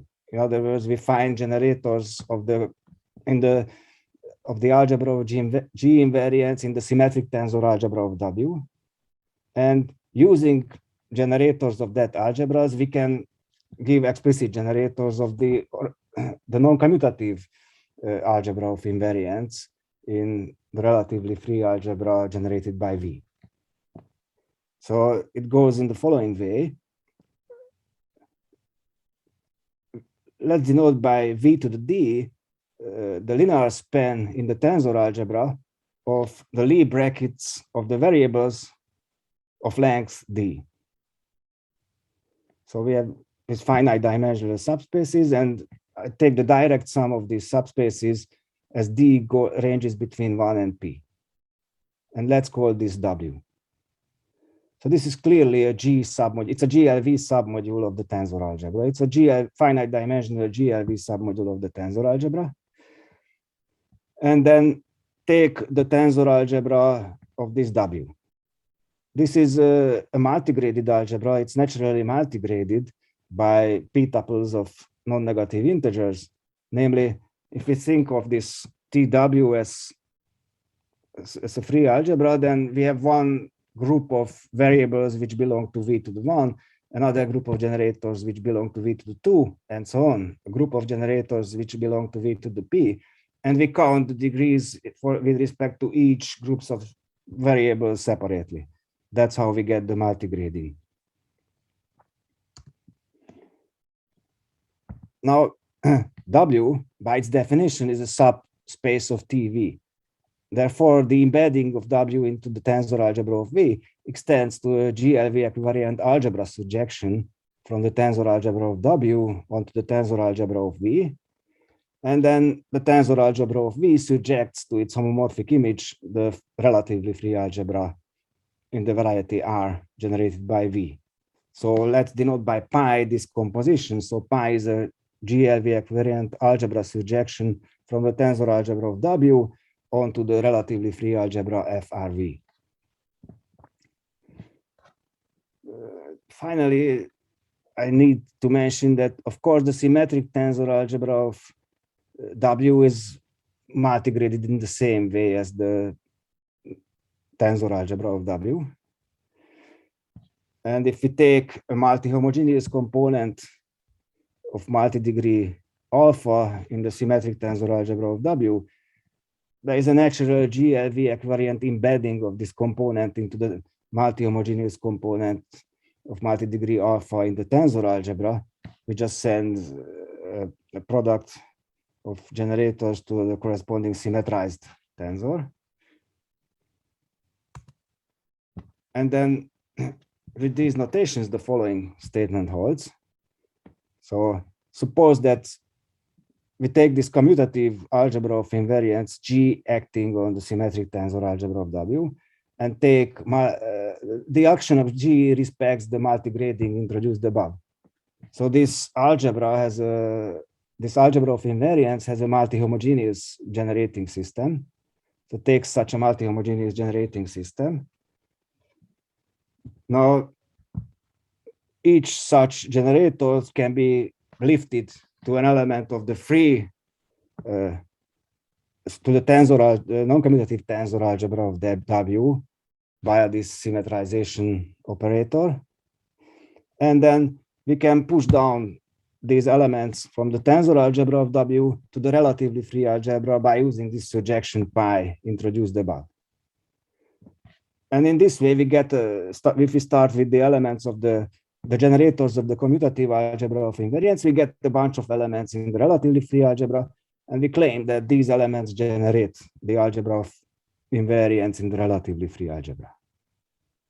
So we get, because of the construction, we get invariants, and they will generate the resulting algebra of invariants. In fact, these will be homogeneous generators. So this statement follows from a somewhat more general statement about algebras of invariants in universal enveloping algebras of Lie algebras. So let's turn to that. So let now L be a finite dimensional Lie algebra, and G is a group of automorphisms of this Lie algebra.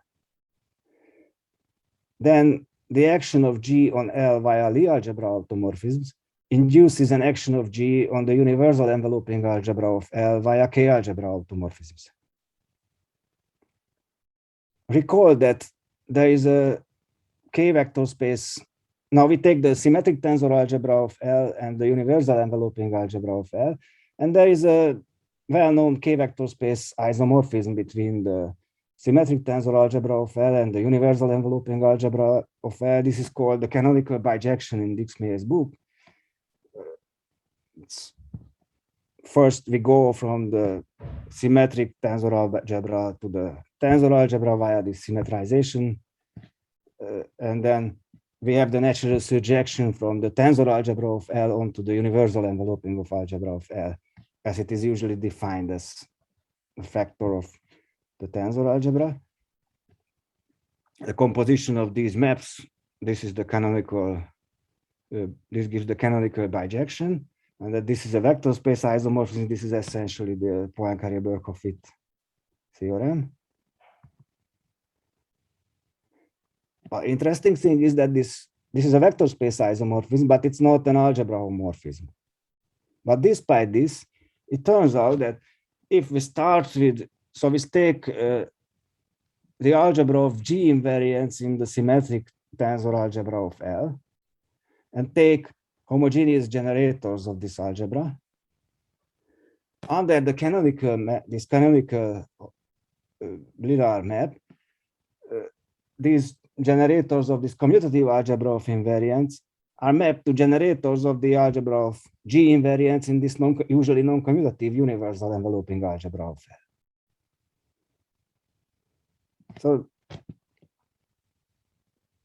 this is looks strange because omega itself is not an algebra homomorphism. However, this is true, and the proof is not long. And this can be applied in our situation as follows.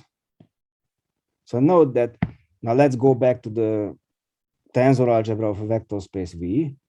And if we take the direct sum of all these subspaces of V to the D, so let me remind you that V to D consisted of Lie brackets of generator of length D of the generators of the tensor algebra and the linear span of those Lie brackets. So this is just the free Lie algebra of rank dim-V. And if we factor this free Lie algebra of length D by the direct sum of those V to D where D is greater than P, This can be identified with the free linear potent Lie algebra of nilpotency index P. So let's call this free linear potent Lie algebra LPV.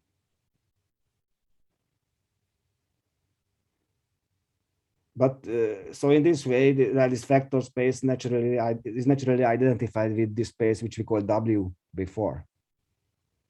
So the tensor algebra of W can be thought of as the tensor algebra of the free linear potent Lie algebra, and the symmetric tensor algebra of W as the symmetric tensor algebra of the free linear potent Lie algebra. So this previous statement about universal enveloping algebras of Lie algebras can be applied and is relevant for our context because GLV is a subgroup of the automorphism group of the free Lie algebra. So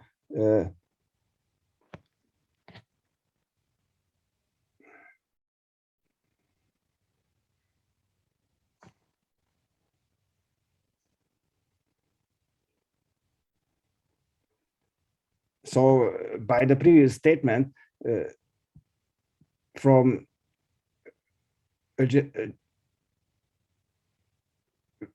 we can get generators of the algebra of G invariants in the universal enveloping algebra of this free linear potent Lie algebra. On the other hand, by the free property of the free Lie algebra, the identity map from V to V extends to a surjective Lie algebra homomorphism from the free Lie algebra onto the Lie subalgebra of the relatively free algebra of V in the variety generated by V. And this extends to an algebra homomorphism from the universal enveloping algebra of the free Lie algebra onto the relatively free algebra. And since the image of this homomorphism gamma contains the K-algebra generating system of the relatively free algebra, therefore this gamma is surjective onto the relatively free algebra and also GLV equivariant. Therefore, the algebra of invariance in this universal enveloping algebra is mapped onto the subalgebra of invariance in the relatively free algebra.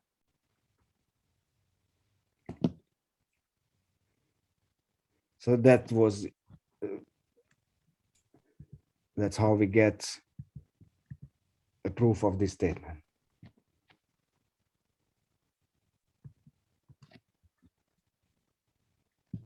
Yeah.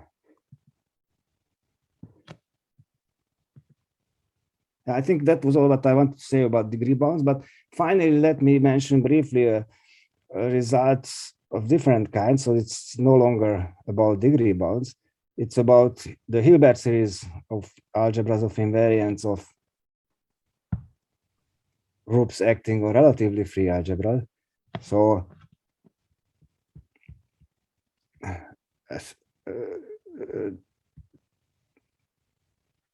the Hilbert series of the algebra of invariance is just a formal power series in which the degree D coefficient gives the dimension of the degree D homogeneous component of the algebra of invariance.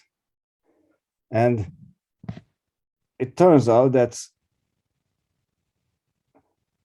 for any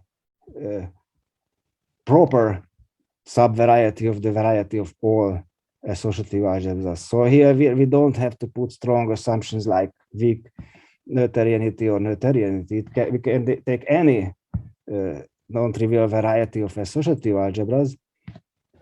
Although the algebra of G invariants on relatively free algebras typically won't be finitely generated, but the Hilbert series of the algebra of invariants is always a rational function. Yeah, so in the commutative case, we have the so-called Hilbert-Serre theorem, which says that the Hilbert series of a finitely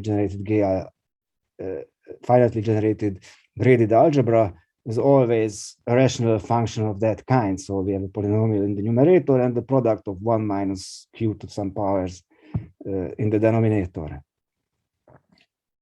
Here we don't have finitely generated property, but still this statement holds. And this follows from,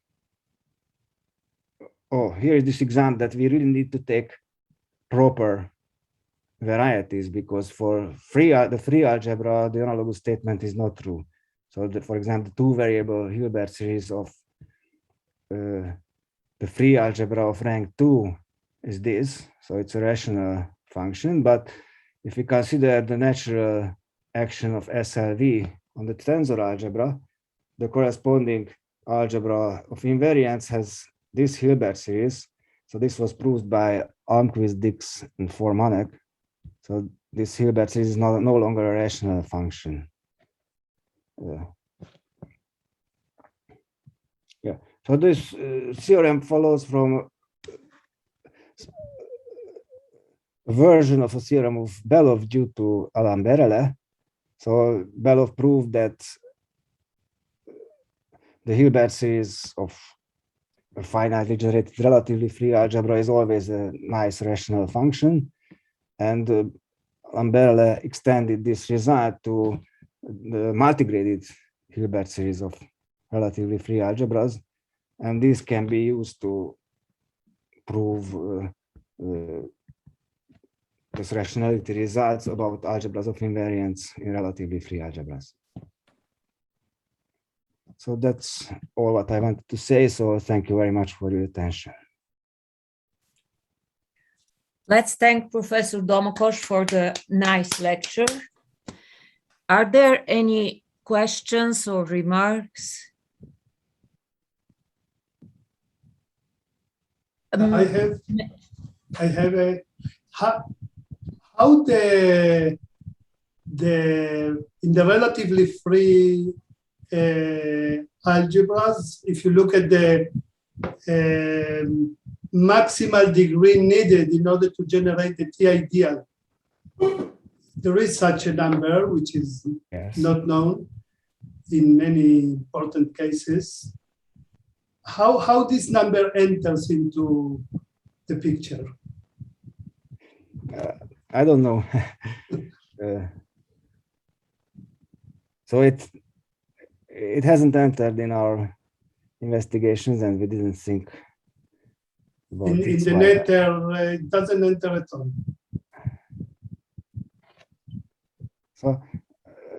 So the only way.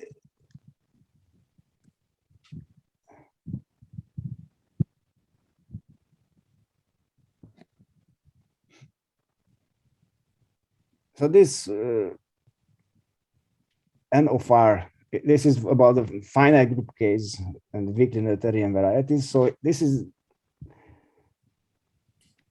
so the degrees of certain identities showed up in our results. For example, in a weakly Noetherian identity, we took a theorem of Lvov's guarantees that there is an identity of this shape, and if we take the one in which this n here is the smallest possible, this n appeared in our bound. But of course, this is independent of your question, that what is the largest degree of an identity needed to generate the T idea. Also, in the case of reductive groups, the linear potency index P appeared in our degree bound, because it was something like P times some bound coming from commutative algebras of invariants. So the nilpotency index P played a role, but otherwise. Yeah. In the nilpotence I see, but otherwise, okay, thank you. But maybe it's not an answer to your question, but for example, if you just take the variety generated by this single identity, then we know that this is the maximal degree needed to generate the T ideal, and it is exactly what appears. Right. Or also in this case, we can start with such an identity and just take the T ideal generated by that one, and then it appears. Okay, other questions or remarks? Would it be reasonable to be looking at exterior products instead of symmetric products and look for invariance there?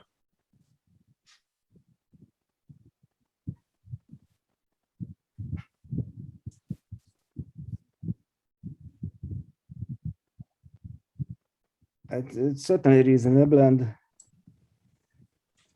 in fact, I recently saw some works about this. I don't remember the exact content. So the infinite dimensional Grasman algebra and the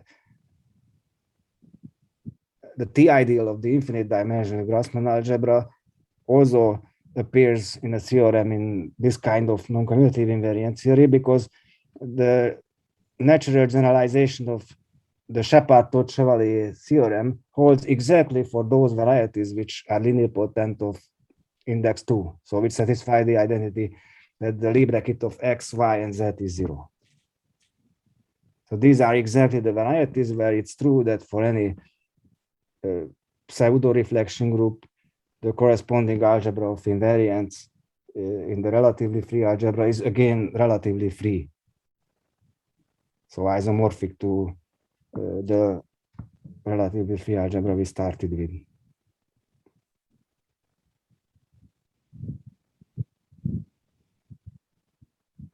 Okay, other remarks or questions? If not, then let's thank again Professor Domokos for the interesting talk. Okay, hello everyone. It's time to start our afternoon session after the coffee break. So our next speaker is Yeniu Sigeti, and he's going to talk about solving equations in the symmetric group. So please. Thank you.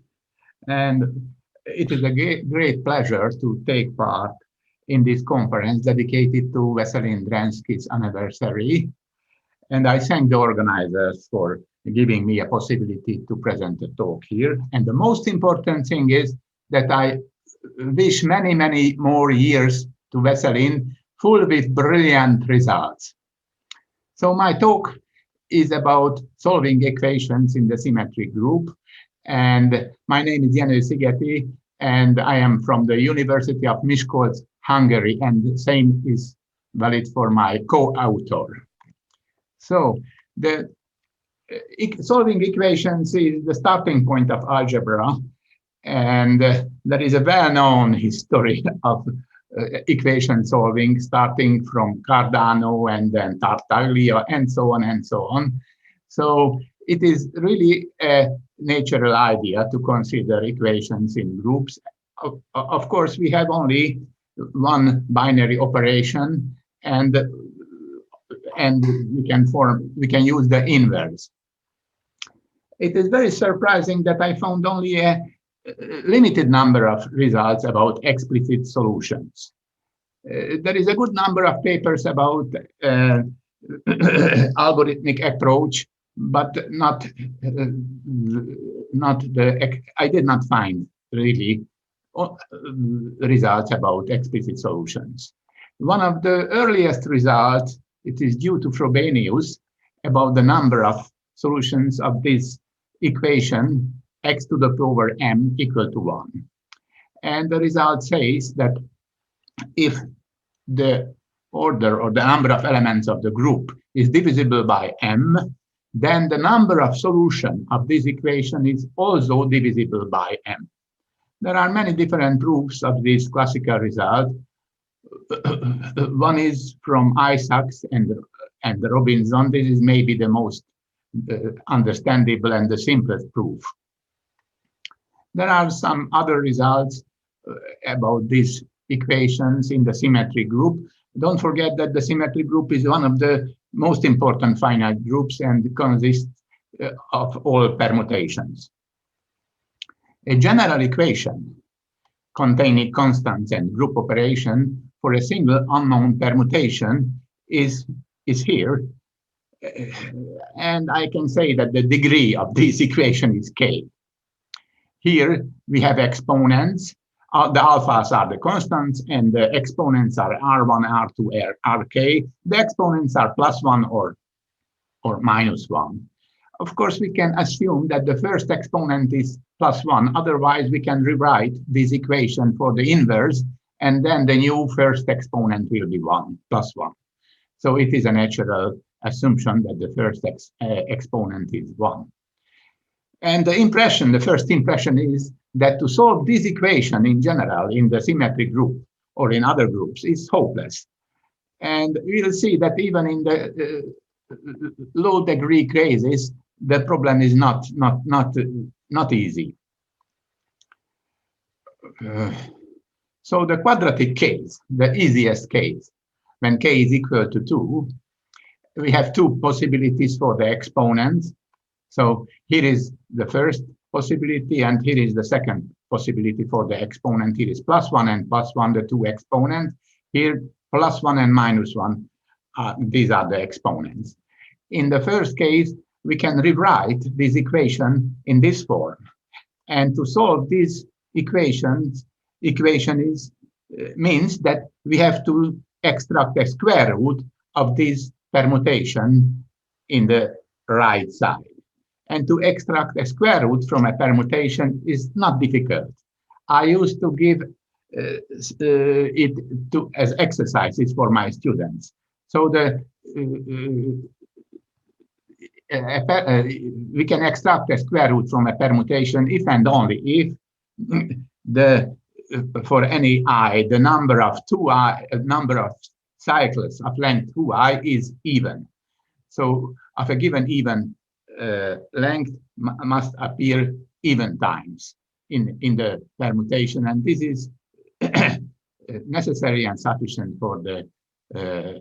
for extracting a square root. And after extracting a square root from the right side, then we can get x easily.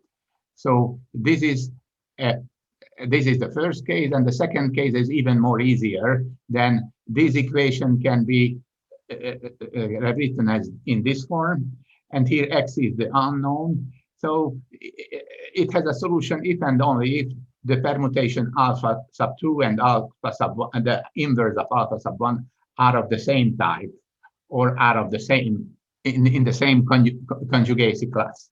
So this is easy to check that whether they are in the same, they have the same type or not.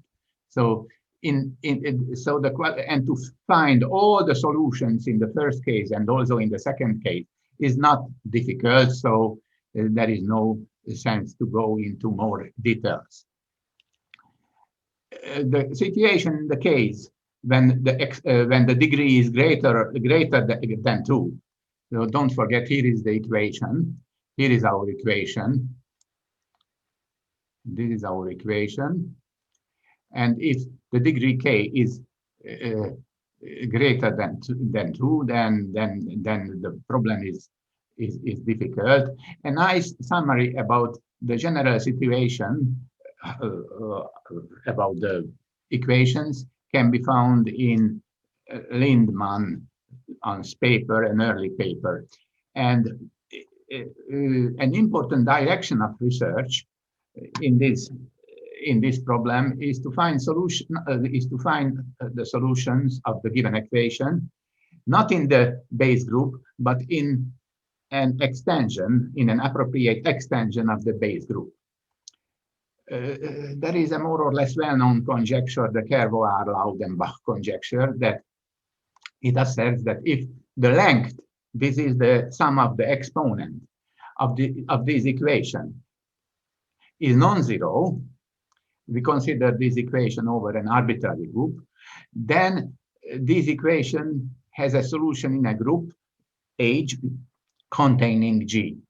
Here, of course, we assume that if one of the coefficients is 1, then the two coefficients preceding the two exponents preceding the coefficient and following the coefficient, the sum is not 0. In this case, when we talk about the Kervoar-Laudenbach conjecture, we assume this. There is a general extension theorem of Gerstenhaber and Rothaus, and about finite groups, and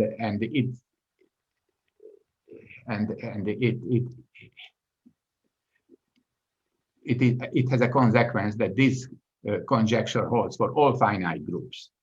For k equal to 5, the conjecture was solved by Evangelidou not long ago, but for other case, the conjecture is not solved. But it is not the problem that I want to present, because it is about the extension, about finding the solution in an extension of the base group. So here I consider the cubic equation. This is the cubic equation. And I try to present results. I try to solve it. Of course, the full solution is I am far from the full solution. So if we consider this equation, then we can rewrite this equation.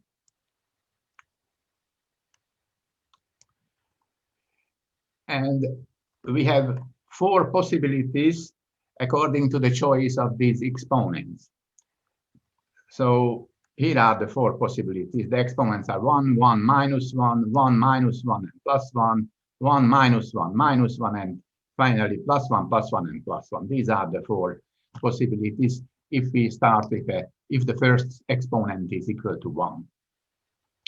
And it is easy to check that these equations can be rewritten in the following forms. Alpha times y times beta equal to y squared. This is in the first case, and alpha and beta as here, and now the new unknown is y, which is x times alpha 2.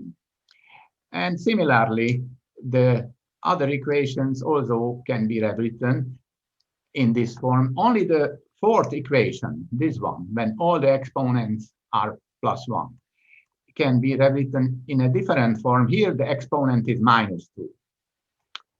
So we can focus our attention to these 2 equations, and it is enough to solve these 2 equations to get the general solution of the original cubic equations. But here, we were not able to attack these problems. So we made an assumption, an extra assumption, which is maybe natural. So we assume that y equal to 1 is a solution of these equations. And of course, if we assume that it has at least one solution, it is more general and it is a weaker assumption, but it was not enough to attack this problem.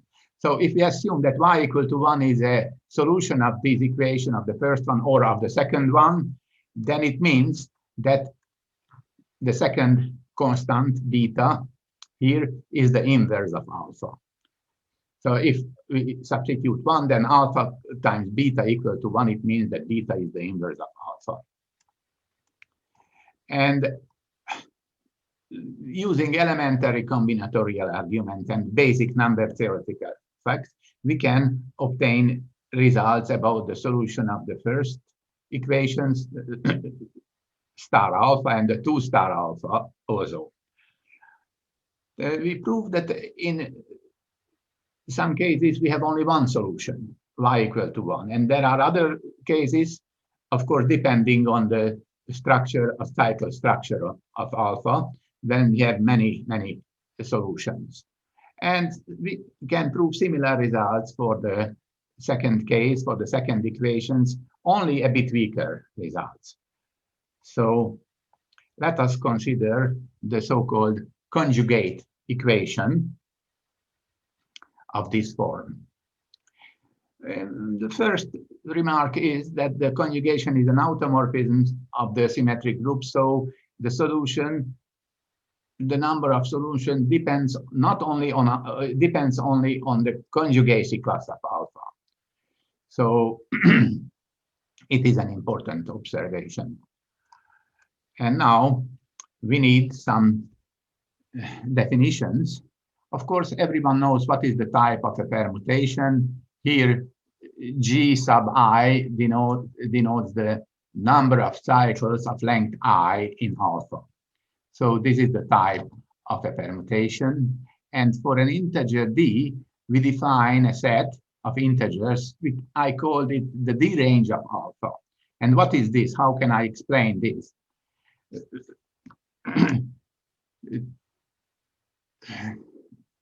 Consider or take some distinct cycles of alpha, such that each of the considered cycles, the length is divisible by D, and add the length of these cycles and do it every possible way, and we'll get this set.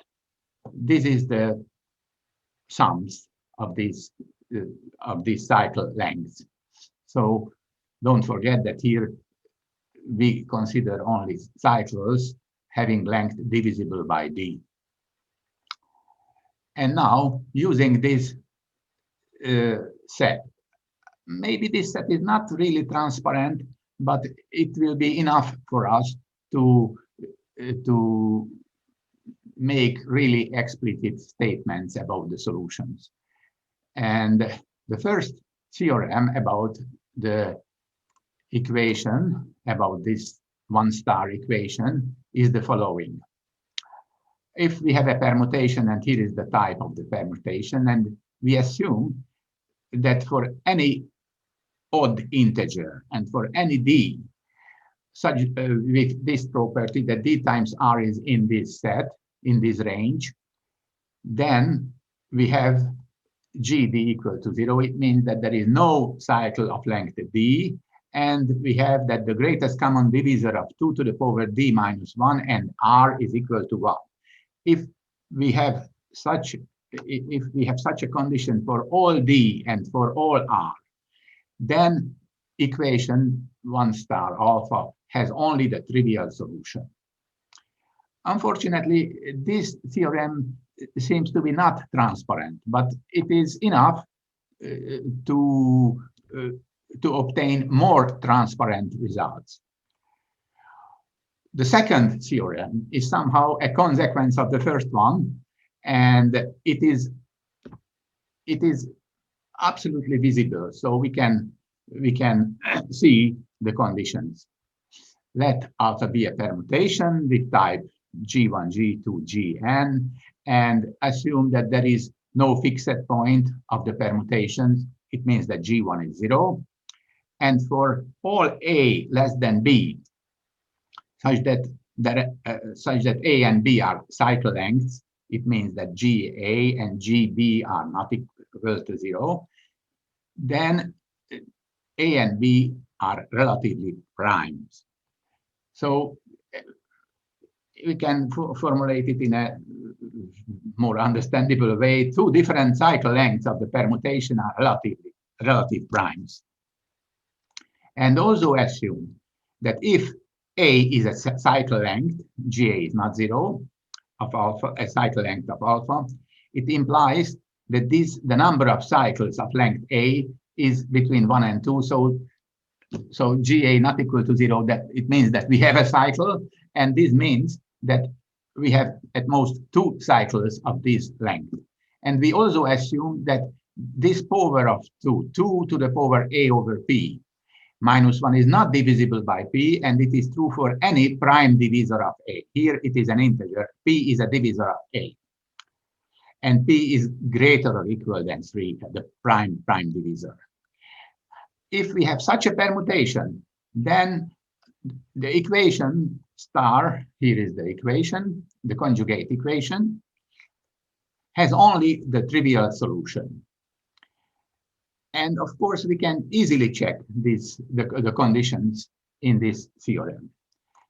And now it has a corollary, a simple corollary. If alpha is a cycle, is a full cycle of length n in Sn, this is a cyclic permutation, and we know that 2 to the power n over p minus 1 is not divisible by p for any prime divisor p of n, then our equation, our conjugate equation, has only the trivial solution. This is a corollary of the previous theorem. Of course, it is easy to exhibit an example. N equal to 3 times 5 times 11 is an example of such an integer. So in order to prove these theorems, we need some combinatorial arguments and some basic number theory, but we do not use any advanced things. So we use only elementary things. And now, the next thing is the converse of this corollary. So here is our conjugate equation again, and assume that P is a prime divisor of the integer such that this power, 2 to the power n over P minus 1 is divisible by P. And if we consider this cyclic permutation, then our equation has a non-trivial solution. And the proof of this theorem is explicit. We can construct the solution. We can construct a solution of order P, of this order. And it is also easy to exhibit examples. Such integers are 6, 20, 21. Here is the explanation. So the proof of theorem B1 is absolutely constructive. So we have to construct the solution. And now the next theorem is about the complete solution of the equation in the case when it has non-trivial solution. Of course, when we prove that it has only the trivial solution, then it means that it is a complete solution of the problem. But here in theorem B2, we have a different situation. If P greater or equal than C is a prime divisor of 2 to the power of 2 to the power m minus 1, and we take n equal to P times 2 to the power m, and consider this cyclic permutation, then we can determine all of the solutions of star alpha. Of course, the previous theorem works, so we know that it has a solution, but here we can exhibit all the solutions. And the theorem says that if we have any solution y, which is non-trivial, then the powers of this y give all of the solutions. These powers is the complete set of solutions of the equation, of the conjugate equation, star alpha. And of course, we can easily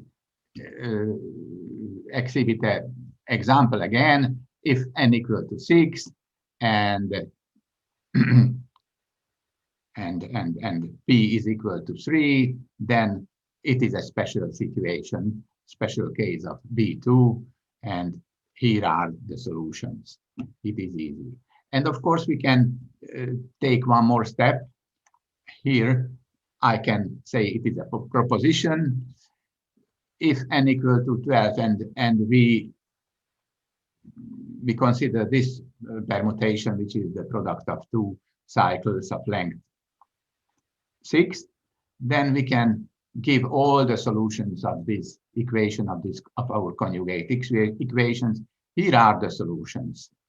We have 8 non-trivial solutions and 1 trivial solution. So the first 2 solutions commute, and the powers of the first 2, the third powers of the first 2 solutions are equal to identity, and the 9 solutions, we have all 9 solutions can be obtained in this form.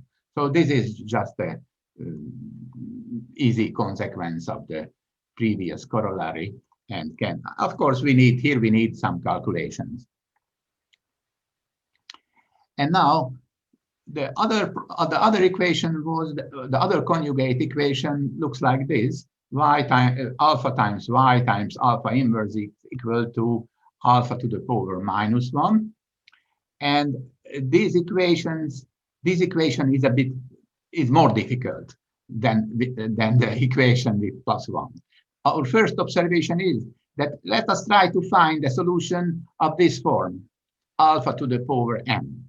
And of course, if the alpha to the power 3m is 1 and alpha to the power m is not 1, then we can find, then this is a non-trivial solution of this equation. We call it 2-star equation, this conjugate equation.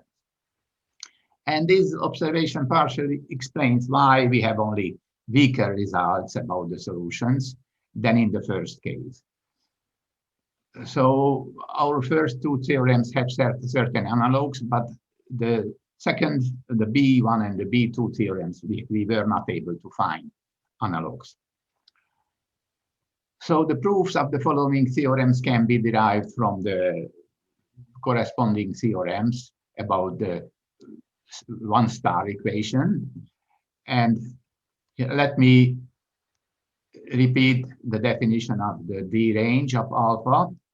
And here we consider these two-star equations. This is also a conjugate equations with -1 exponents. Here we have a very similar first theorem about these equations. If we have a permutation of this type, and we assume that for all odd integers R and all D with dr in this D range, we have GD equal to 0, so there is no cycle of alpha of length D, and the greatest common divisor of -2 to the power D -1 and R is equal to 0. If we have such a condition, then equations 2-star alpha has only the trivial solution. Again, the problem is that it is not really transparent. To check this condition is not straightforward, but there is an immediate corollary of this theorem, and this corollary is somehow more transparent, but it is about a concrete situation. So if alpha is a product of two cycles, one is of length A and the other is of length B, and the A plus B is equal to n, of course. So if alpha is here and A and B are integers such that A is less or equal than B, and A is not a proper divisor of B, A can equal to B, and A, B, and A plus B are not divisible by 3. And we assume that -2 to the power E over P -1 is not divisible by P. Here E is one of these elements, A, B, and A plus B. For all E and for all P, we have this non-divisibility condition. And here we have to take only prime divisors P which are greater or equal than 5. So if we have such a condition, if we have such an alpha, then our conjugate equations 2-star has only the trivial solution. And an example is A equal to 35 and B equal to 77. And now, again, here is the next theorem about the conjugate equation with exponent -2 on the right side. So let alpha be a permutation of a given type, and assume that there is no fixed point. And if we have two cycle lengths A and B, then these two lengths are relatively prime. And also assume that if A is a cycle length, then the number of cycles of length A is at most 2. And there is a non-divisibility condition similar as for the one-star equation. So if we assume that -2 to the power A over P -1 is not divisible by P for any prime divisor P greater or equal than 5 of A. And if we have such conditions, then we consider the solutions. If Y is a solution of 2-star such that no cycle length of Y is divisible by 3. So here it is an extra condition that here we consider solutions for which we have no cycle length divisible by 3. Then the solution must be the trivial solution. So this is somehow weaker than the result in the case of one-star equation. But we have an interesting corollary. If we have the same conditions for alpha as in the previous theorem, then, and y is a solution, then we have that y to the power, and here we have a other power 3 to the power delta n is equal to identity. Here delta n is the maximum exponent of 3 such that it is less or equal than n, but here delta n can be replaced by n. It is equivalent. So for this y, it is equivalent. So a solution satisfies such a, I can say it is quite a strong condition. So we can say something about the solution of the two-star equations. And that's all. And so I am not a group theorist, so it was an excursion for me and for my co-author to do this. And we used only elementary observations and elementary combinatorial arguments. And I do not went into the details here, but I think it was enough to have a taste of this kind of results. Thank you very much for your attention.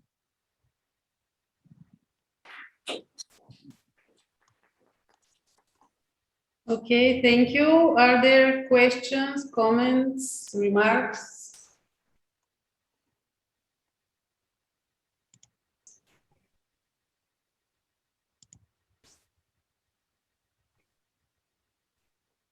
Okay, if not, then let's thank the speaker again for the nice talk.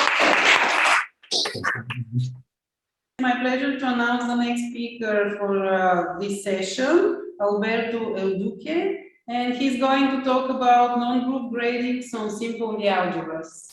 So please.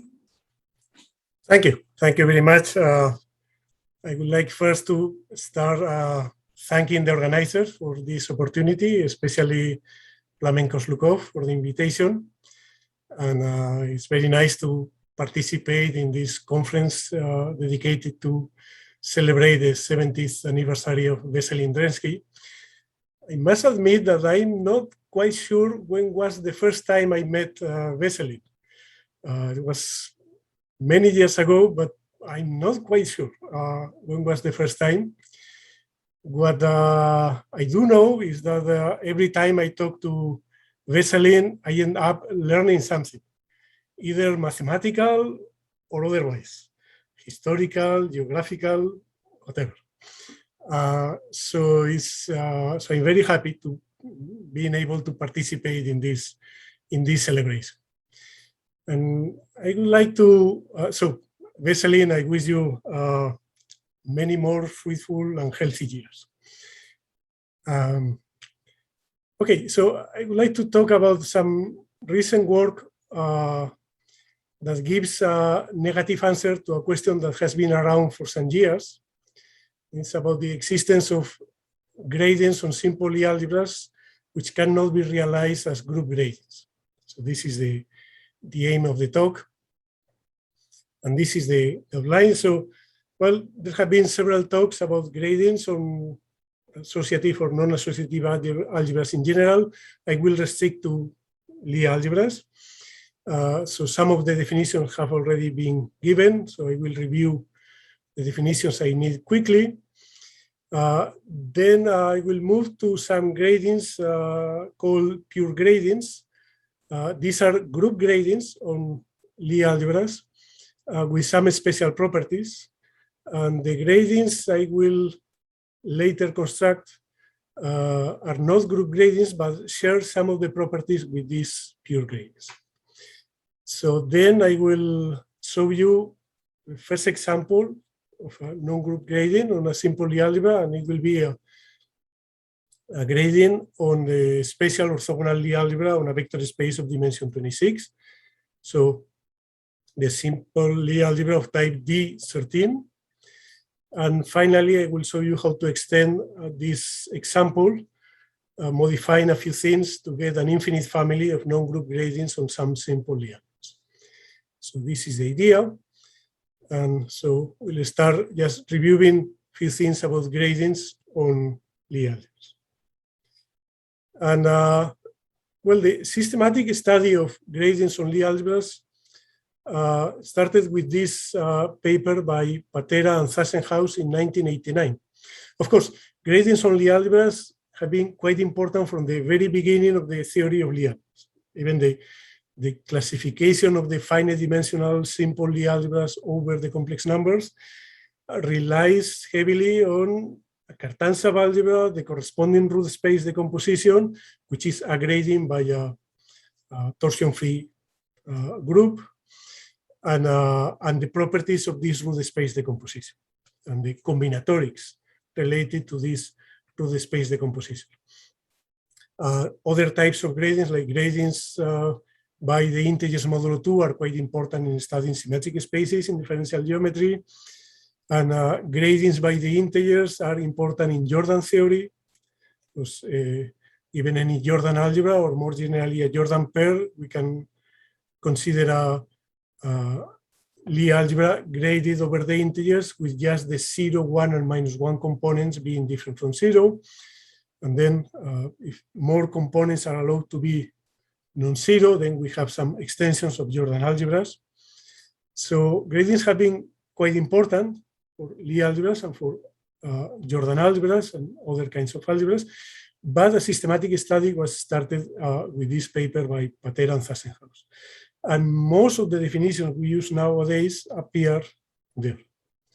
For instance, they consider gradients in this very general setting, set gradient. So a set gradient in a Lie algebra is just a decomposition of the Lie algebra into a direct sum of non-zero vector subspaces in such a way that whenever we take two of these components, either the bracket is trivial or the bracket is contained in another component, whole bracket.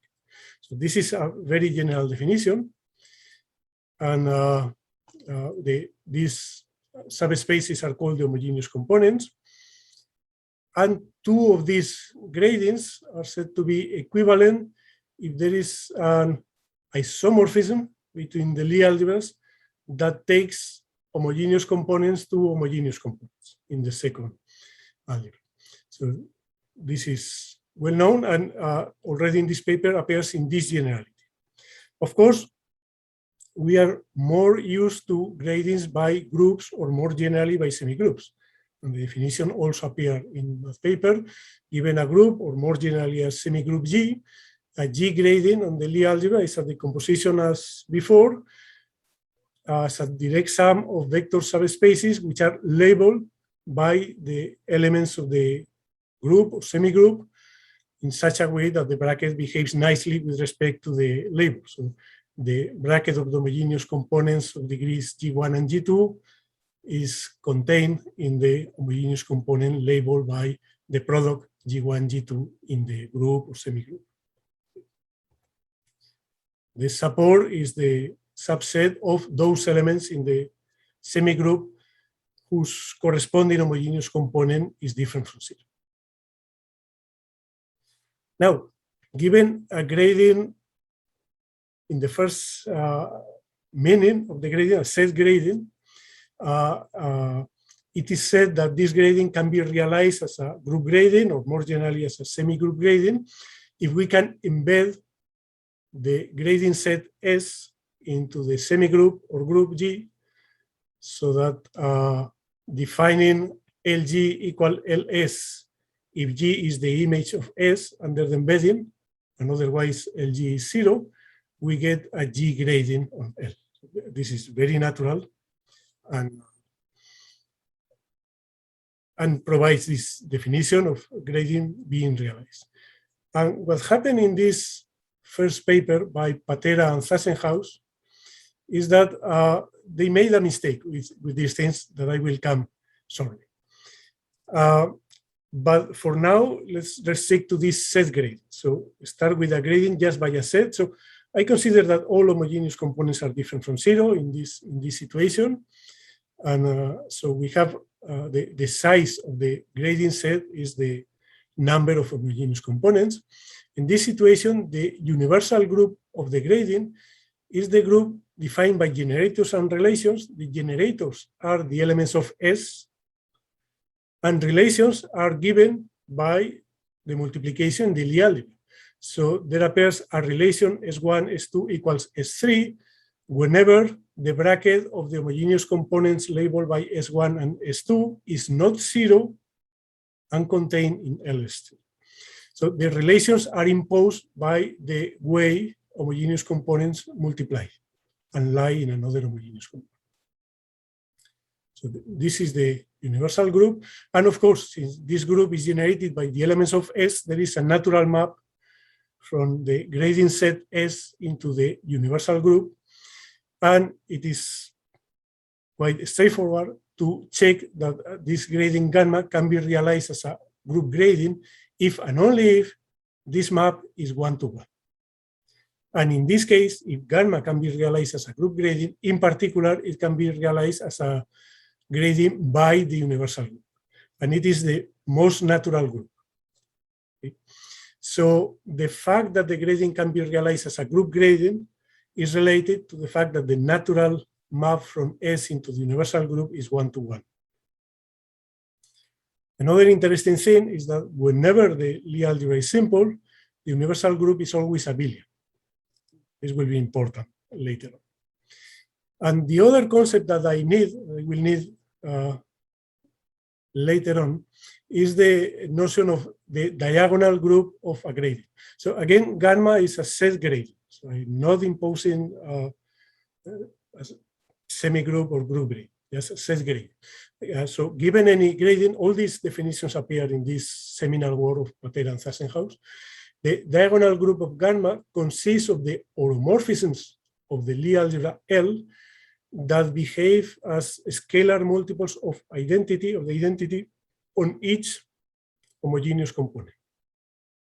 So the restriction to each homogeneous component consists of just multiplying by a non-zero, because it is an oromorphism, non-zero scale. And directly from the definitions, we see that whenever we have an element in the diagonal group, then we have a scalar for any element in S. So we have a map, a non-zero scalar for any element in S, and this extends to a character of the universal group with values in the field. And conversely, any character determines a unique element in the diagonal. So the diagonal group is isomorphic to the group of characters of the universal group with values in the field. So all these definitions and properties appear in this seminar paper. But as I was telling before, there is an incorrect assertion in the first theorem of that paper. This is the D part of theorem 1, where it is stated that given any set grading on a Lie algebra, there is always an abelian semigroup and a one-to-one map from the S, from the gradient set into G, so that gamma can be realized as a G grading through this map. So they thought, Patera and Zassenhaus, that any set gradient on a Lie algebra can always be realized as a semi-group gradient, not necessarily as a group gradient, but at least as a semi-group gradient. And the proof is a bit involved, and but this is not correct. So over the years, this is a paper that appeared in 1989. So years later, many years later, I managed to get a counterexample, so in 2006. And what I did was to construct this counterexample. Well, I was looking at the proof in Patera Zassenhaus paper, and there was a point that was very tricky for me and obscure. So I couldn't understand well particular steps. So I started to construct a Lie algebra in more or less a free way from the components that appear in the proof. So what I did was to define a nilpotent Lie algebra of dimension 16, where all the homogeneous components are one-dimensional. So we get a basis with 16 elements, and the subspace is spanned by the elements of the basis. form a set gradient, and I could prove that this is not a semigroup gradient. This gradient cannot be realized as a semigroup gradient.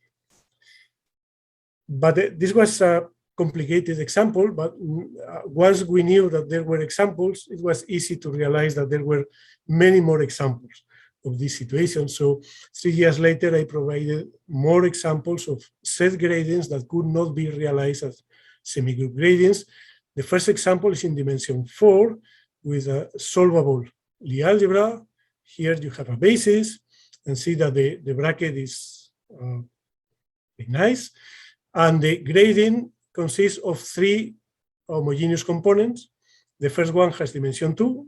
The component is spanned by A and U, and the others have dimension 1. Okay, and so this is solvable. And it's quite easy. You just take, if you try to embed this into a semigroup gradient, it turns out that the component corresponding to this homogeneous component, the label in the semigroup must be an element G such that G squared equals G because of the first bracket, and then you work a little bit, and it's quite easy to check. It's much easier. This example is much easier than the previous one. And also, I managed to get an example. Well, this is a counterexample of minimal dimension. In dimension up to 3, all set gradients can be realized as semigroup gradients. And I managed to get another example in a semi-simple Lie algebra, which consists of 2 copies of SL2. Well, assume that the ground field is algebraically closed to avoid some other problems.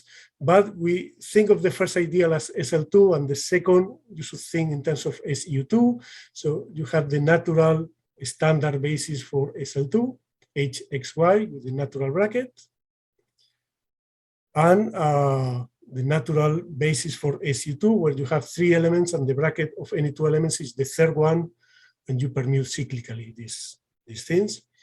And here is the bracket with 5 homogeneous components, one of them of dimension 2, and all the other homogeneous components of dimension 1. And again, it's quite easy to check that this is this gradient, this set gradient, cannot be realized as a semigroup gradient. So these are easier examples, easier counterexamples than the previous one. But then the problem appeared, and what about simple algebras? Are there counterexamples for simple algebras? So already in the paper of 2006, where the first counterexample was described, this question was raised. Can any set gradient on a finite dimensional simple Lie algebra over the complex numbers be realized as a group gradient? This question appears in the first chapter of the monograph with Misha Koshetov on gradients on simple Lie algebras, because it was still unsolved and has been unsolved until now. So this is the question. One interesting thing is that Christina Draper proved that if G is a semigroup, if we have a semigroup gradient on a simple Lie algebra, then the support of this gradient always generates an abelian subgroup of the semigroup. So we can forget about semigroup gradients and consider only group gradients. That's why here I don't speak about semigroup gradients, but directly about group gradients. So if there are semigroup gradients, this can be realized as group gradients as well. So for simple Lie algebras, it is enough to consider group gradients. So what I plan to do is to show you an example that the answer to this question is negative. There are set gradients that cannot be realized as group gradients, and the construction involves some combinatorics, and I hope you will like it. Well, some simplifying assumptions in what follows. Until the end, I will assume that the field is algebraically closed of characteristic 0. So if you prefer, we'll be working over the complex numbers, and we will forget about other possibilities until the very end. The Lie algebra L will always be finite dimensional and simple. So no other algebras will be considered. And whenever we have finite dimensional and simple Lie algebras over the complex numbers, we can consider Cartan subalgebra and the corresponding root space decomposition. So all this is well known and will be used. So, okay, let's go to these pure gradients, whose definition is this. It's a definition by Vesselin, 1982. And this is a definition about gradients by abelian groups on simple elements, finite dimension. All these simplifying assumptions work. So a gradient by the abelian group G is said to be pure if one of the homogeneous components different from the one labeled by the neutral element of the group contains a Cartan subalgebra of L. Okay, so there must exist a Cartan subalgebra contained in one of the homogeneous components different from the neutral homogeneous component. Okay, at that time in the 70s, some very nice gradients were discovered. For instance, Alexevsky discovered a gradient of the simple Lie algebra of type E8, the largest exceptional simple Lie algebra. Group gradient, the gradient group is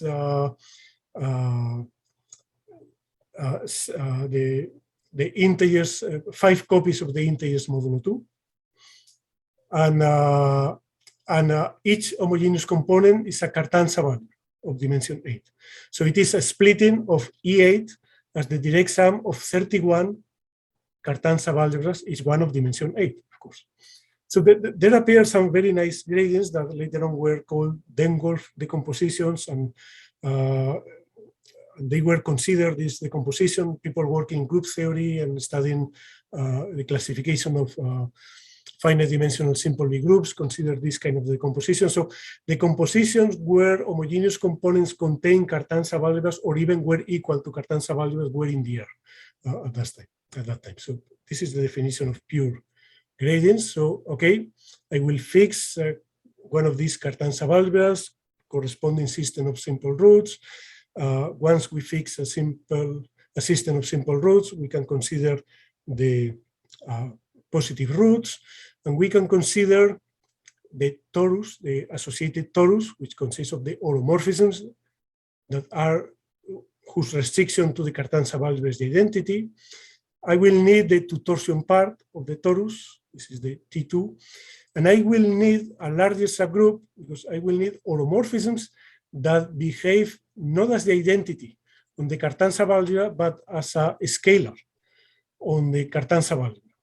But because of the properties of the roots, this scalar must be 1 or minus 1.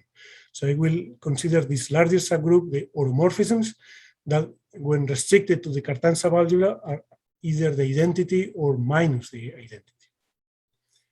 And then, well, what happens with these oromorphisms such that the restriction to the Cartan subalgebra is minus the identity?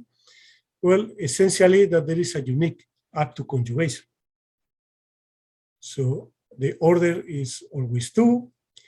It permutes positive and negative root spaces.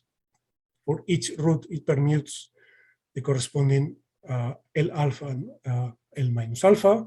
And a system of generators can be found in the root spaces corresponding to the simple roots in a precise way. And since these are always systems of generators of the whole algebra, these determine completely the sigma. So in other words, sigma is unique up to conjugation. And the subgroup, this extended subgroup that I mentioned before, is the semi-direct product of the torus associated to the Cartan subalgebra and the cyclic group generated by any one of these sigmas that appear. And moreover, the centralizer of a sigma like this in the torus is precisely the subgroup consisting of the elements of the torus of order at most 2, the two torsion part of the torus. So we have all these things. And these things are important because I want to study the diagonal group of these pure gradients. And in the diagonal group consists of the oromorphisms that act as scalar multiples of the identity on homogeneous components. But in a pure gradient, there is a Cartan subalgebra contained in one of the homogeneous components. So any element in the diagonal group acts as a multiple of the identity, a scalar multiple of the identity on the Cartan subalgebra. And then the restriction to the Cartan subalgebra is necessarily the identity or minus the identity. And then since the Cartan subalgebra is contained in an homogeneous component different from the neutral homogeneous component, there must exist an element in the diagonal group such that the restriction to this Cartan subalgebra is not the identity. So we have one of the oromorphisms that we considered in the previous slide. And then what happens is that the diagonal group of any pure gradient is the Cartesian product of one of these oromorphisms, sigma, and the intersection of the diagonal group with the two torsion part of the torus. So this is always the case. So in particular, the diagonal group of any pure gradient is always a finite two elementary group. And this will be important later. So we know what the diagonal group of a pure gradient looks like. But what pure group gradients look like? Well, we fix one of these Cartan subalgebras, one of these oromorphisms. We fix the root lattice, fix a system of simple roots, the corresponding positive roots, negative roots. We have the torus, and the torus attached to this Cartan subalgebra can be identified with the group of characters of the root lattice. And so the torus is isomorphic to this group of characters, and then the two torsion part of the torus corresponds to the characters that are trivial on twice the root lattice. But the quotient is two elementary, so any character here takes values in 1 minus 1, because this is a two elementary group. So we have some identification here, and in particular, any character of this two elementary group corresponds to an oromorphism of the Lie algebra that acts as a scalar multiple of the identity on each root space, and the scalar is given by the corresponding character. So this is more or less well known, and it's easy to deal with. Okay. But this gives a bijection between subgroups of this two torsion part of the torus and subgroups of the root lattice containing twice the root lattice. And this is clear. So to any given subgroup, we take the subgroup of the torsion part of the torus. We consider the subgroup on the right consisting of the intersection of the kernels of the corresponding characters.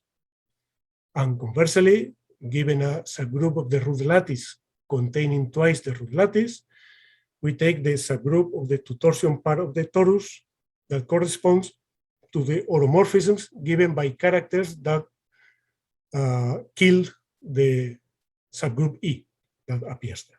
So this is a nice bijection here.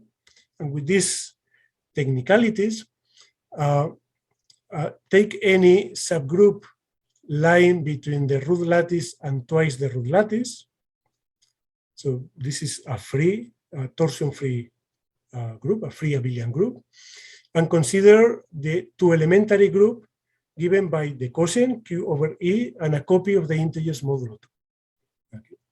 Now for each positive root, we pick a non-zero element in the corresponding root space. And now we define a gradient where the gradient group is this one here, this two elementary group. And here are the corresponding homogeneous component. If the component in the integers modulo 2 is 0, well, we just take elements of the form x alpha plus sigma, this fixed oromorphism that we have considered of x alpha, for the corresponding coset of modulo E. And if it is 1, well, we have to distinguish two cases. But we have to take minus, and in case the corresponding coset is the trivial coset, we have to add the Cartan subalgebra. So the homogeneous components are obtained either with positive roots and the oromorphism sigma, and elements constructed like this, or the Cartan subalgebra and elements constructed like this. And this is what pure gradients look like. They are always gradients by a two-elementary group, and constructed in terms of one of these oromorphisms, sigma, unique up to conjugation, that we have considered. The extreme cases correspond to the situation in which E equals Q, and then this part disappears, so it is a gradient by the integers modulo 2, which is quite natural. And the other extreme case is when E equals twice the root lattice, so we have equality here, and then we get a gradient that exists for any simple Lie algebra,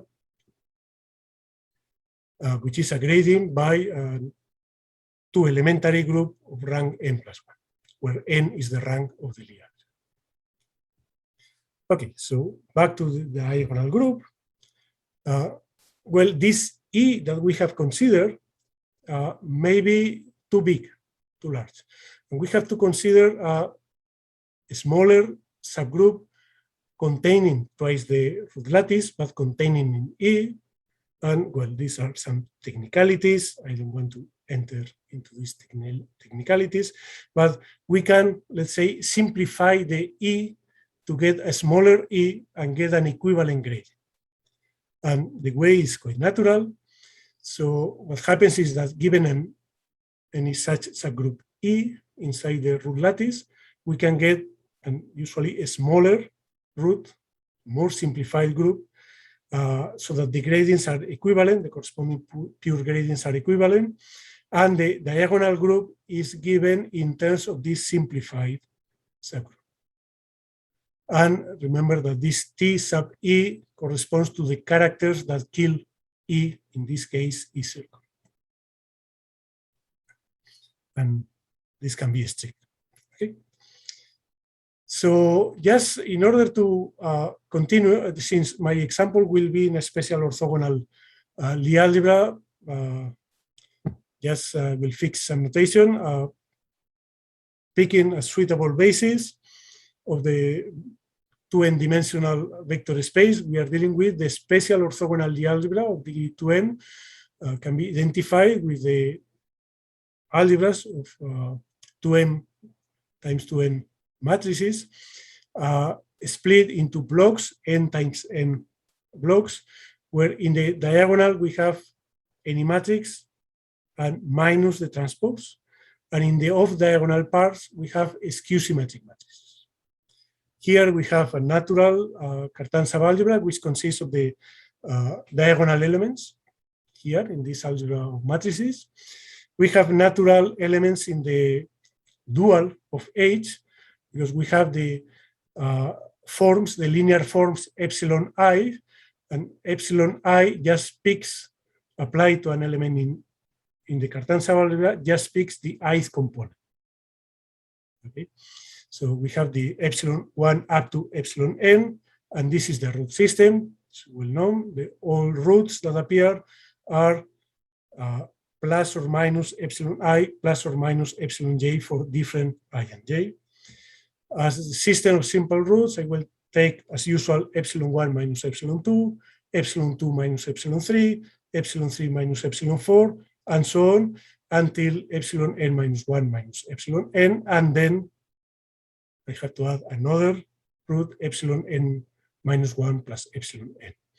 If we consider this system of simple roots, then epsilon 1 turns out to be the highest weight of the natural module, and 1/2 of the sum of the epsilons turns out to be the highest weight of one of the two half-spin modules that appear, and I will need one of these half-spin modules, as you will see in a minute. And the oromorphism sigma, we can fix the oromorphism that just permutes rows and columns in this block form of the matrix. So with all this, let me give you a nice example of a group gradient. This will be a group gradient, a pure gradient on the special orthogonal Lie algebra SO8. And for E, I take twice the weight lattice of the half-spin module with this highest weight. And this twice the weight lattice is twice the root lattice plus the integral scalar multiples of the sum of the epsilons that appear here. And therefore, the corresponding pure gradient, the gradient group is consists of 4 copies, the Cartesian product of 4 copies of the integers modulo 2. And it turns out that the positive roots split modulo our E into 6 pairs of orthogonal roots. And here are the 6 pairs of orthogonal roots. So here we have all the positive roots of SO8 with respect to the system simple roots that I have considered, and they appear in this way. And we look at the definition of pure gradients, what pure gradients look like, and this is the situation. We have an homogeneous component, which is the Cartan subalgebra, and all the other homogeneous components are two-dimensional toral subalgebras. In this case, we cannot simplify E, so the diagonal group is also isomorphic to the Cartesian product of 4 copies of the integers module. Okay. So let's go to the example of non-group gradient. And this will be an example in the special orthogonal Lie algebra of degree 26, corresponding to a vector space of dimension 26. And the idea to get this example is to get a decomposition of the positive roots in exactly the same way as I obtained here. But in SO26, there are many more positive roots. And to do this, I will use the lines in the projective plane over the field of 3 elements. So we have the field of 3 elements. So the lines in this projective plane have 4 elements, each one, 4 points. Any 2 points like in a unique line, and any 2 lines intersect in a unique point, any 2 different lines. So we can number the lines we can number the points from 1 to 13, and I've made a numbering, and these are the lines. If you don't believe me, you can check that any 2 numbers between 1 and 13 appear in a unique one of these lines, and any 2 lines intersect in a unique point. So you can check that I'm not cheating you, okay? And now what we do is the following.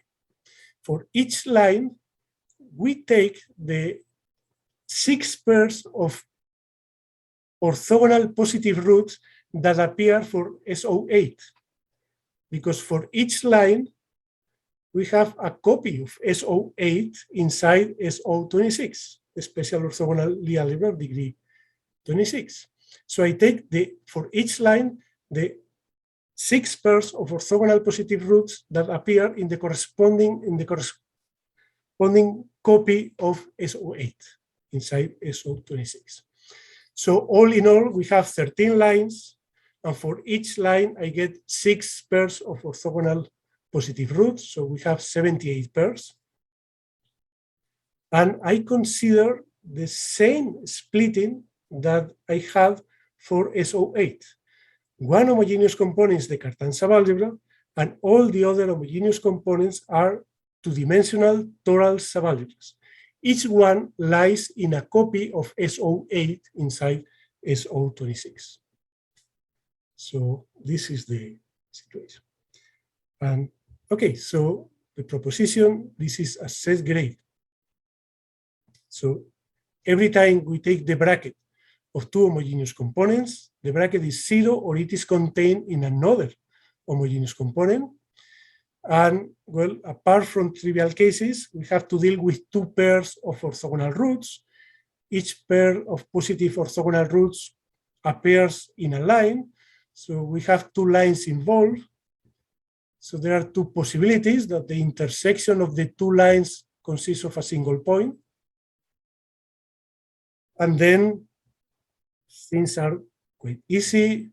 Actually, the bracket is contained in another homogeneous component, actually in only a part of other homogeneous component, because there is a unique non-zero bracket there, and that's it. And the other possibility is that the two lines coincide. But if the two lines coincide, we are inside a subalgebra isomorphic to SO8, and we have two homogeneous components of a group gradient on SO8, so the bracket behaves very nicely with respect to this gradient. So everything works. Okay, now this is the problem. The problem is to check that this is a non-group gradient. How to do this? Well, if it could be realized as a group gradient, it would be pure, because we have Cartan subalgebra as one of the homogeneous components, and it cannot be the neutral homogeneous component. So, but using the same arguments valid for pure gradients, we know that in this case, the diagonal group is always a two-elementary abelian group, because the arguments do not use really that the gradient is a group gradient. And we can compute the diagonal group. And to compute the diagonal group, we have to deal with characters. And to deal with characters corresponding to this E. But this E can be obtained and in a very precise way, working with the combinatorics that appears here. So it turns out that given any line, all the sum of the epsilons corresponding to the line always lie in this E. So we can sum over all the lines that contain the element 1. And then we get these elements that are in red in our E. And then instead of 1, you take 2 and do the same and subtract. So you do some easy arguments, counting and subtracting, and what we get is that E is very large. It contains many elements, and therefore E is large, and therefore the diagonal group is small, very small, 4 elements. But the diagonal group, if this were a group gradient, the diagonal group would be the character group of the universal abelian group. And this gives that the universal group is very small, but we have many homogeneous components. If it were a group gradient, it would be a group gradient over the universal group. So there would be at most 4 homogeneous components, and we have hundreds of homogeneous components. So it is very, very far from being realized as a group gradient. Well, I know I've run out of time, so let me just very quickly show that, well, I have been using lines in a projective space. So I can do the same as long as I can split the numbers from 1 to n into lines of 4 elements with the property that any 2 points lie in a unique line. The corresponding combinatorial objects are called Steiner systems of type S2 for n. And these Steiner systems exist only if n is congruent to 1 or 4 modulo 12. The lowest situation is n equals 13, which corresponds to the projective lines, the lines in the projective space. So this is not a coincidence. And so if instead of using these lines in the projective space over the field of 3 elements, we use any of these Steiner systems, we can play exactly the same arguments and get non-group gradient on the corresponding special orthogonal Lianers. One of the homogeneous components is always Cartan subalgebra, and the other homogeneous components are total two-dimensional subalgebras. So let me finish with a couple of remarks. Well, I've told you at the beginning that I was going to consider only algebraic closed fields of characteristic 0. Actually, everything works over arbitrary ground fields in any characteristic different from 2. So we have examples in any characteristic. And now, as for semi-group gradients, now that we know that there are non-group gradients on simple algebras, are there simpler examples? It would be nice to have simpler examples. So thank you very much for your attention. I'm sorry I'm 3 minutes late. Thank you, and of course, congratulations, Vesselin.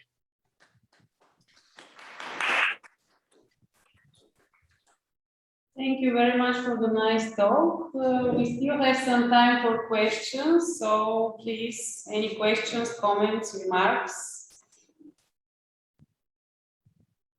I have a question. Yes. A naive question guided by the non-cross product constructions of Amitsur.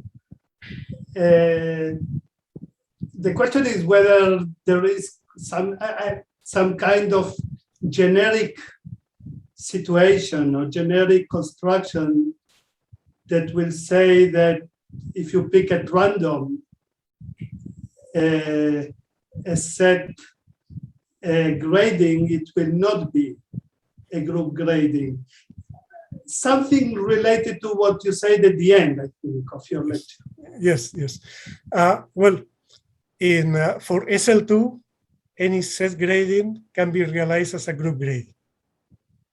So, but if the dimension is large enough, my feeling now that I have this example, is that probably if one is able to get a set grading in a random way, which is not easy, because being a set grading imposes strong restrictions, probably we can find many more non-group gradings. So yeah, this is my feeling now. Anyway, with respect to these cross products and so on, for Lie algebras, if we have group grading on a simple Lie algebra, the support generates an abelian subgroup. So we always restrict to abelian subgroups, and so I guess, well, for associative algebras, it is easy to construct non-group gradients on matrices and so on. So, but Lie algebras have this extra restriction that the grading group has to be abelian and these kind of things. But yeah, my feeling now that I come out with this example is that there should be other ways of doing. But anyway, this is a nice kind of grading with very nice properties. All homogeneous components are total subalgebras with certain regularity, and so there is some nice combinatorics behind this. But there should be others. There should be others, and in smaller, simple algebras. Okay, thank you. Are there more questions or comments? If not, let's thank the speaker again. Thank you. Thank you. So it is my pleasure and honor to introduce the next speaker, the main figure of this conference and the person who gathered us all here. So this is, of course, Vesselin Drensky, and he will talk about locally important derivations of polynomial and other free algebras. So please. Thank you very much, first for organizing the conference, then for coming here, then also for the nice words which I listened all this week here. So there were so many wishes for health and for work that I have to work very hard, also on Saturday and Sunday, to have to be able to do everything which you wish me. And now the talk is about local important derivations. This week there was a lot of invariant theory, a lot of local important derivations, so I missed some of the things which I planned to include. So, of course, all the students, they know what is the Leibniz rule when you have the derivative of a product of two functions. So this is the rule here. But you see in some textbooks, the derivative is denoted in another way, not in this way. For example, in the Newton notation, this is with dot. In our Lagrange notation, this is prime. And but in the sequel, I shall work only with algebraic closed fields of characteristic 0. The algebraic closed is not so important, but the characteristic very often is important. And now, what is a derivation of a ring or of an algebra? This is something which is not so common for non-algebraists. And if you have an algebra which is not necessarily commutative or associative, we have a linear map and it's a derivation if it satisfies the Leibniz rule. And the simplest example which you have, if you have an associative algebra or a Lie algebra, then if you take the commutator is an operator which is a derivation, it's called inner. So this is the joint action. And the main property that if you take the vector space of all derivations, I don't know this there, then this is a Lie algebra with respect to the usual operation for Lie algebras. And the story, if you open the book by Nowitzki about polynomial derivations and their ring constants, which was published 27 years ago, you can see there, the book is available online. By the way, here I give some references, but don't try to copy them immediately. I believe that the organizers, they post the presentations online. Also, there will be a video with the talks, so you'll be able to do this, to copy the references after this. So you see that this is a piece of the book that the derivations, they appeared, of course, not only in analysis geometry, but also in algebra, in Galois theory for differential equations, and also some other things. The differential algebra started in the 50s, so it's as old as I am. There was a book by Reed, another book by Cochin, also Kaplansky had a book. Here are the references to these books. Also, there is a survey about this. This is 15 years ago. It's available online. So there is also some history there. So it's faster to read the history in the paper instead of see in the books. And the derivations of the polynomial algebra, they are simply in the following way. They are linear combinations of the partial derivatives multiplied by some polynomials. So the algebra of derivations, it appears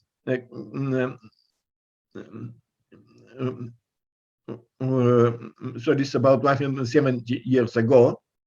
Cayley, in 1857, he published a paper where he considered the algebra of the derivations. This is a piece of his paper. Here, this is the operation, but I prefer to say this in a modern language. So you have the algebra of derivatives, a derivation of the polynomial algebra in one variable, but you have another operation. This operation is like it's given here. So you take the derivative of this one, and here you don't do this.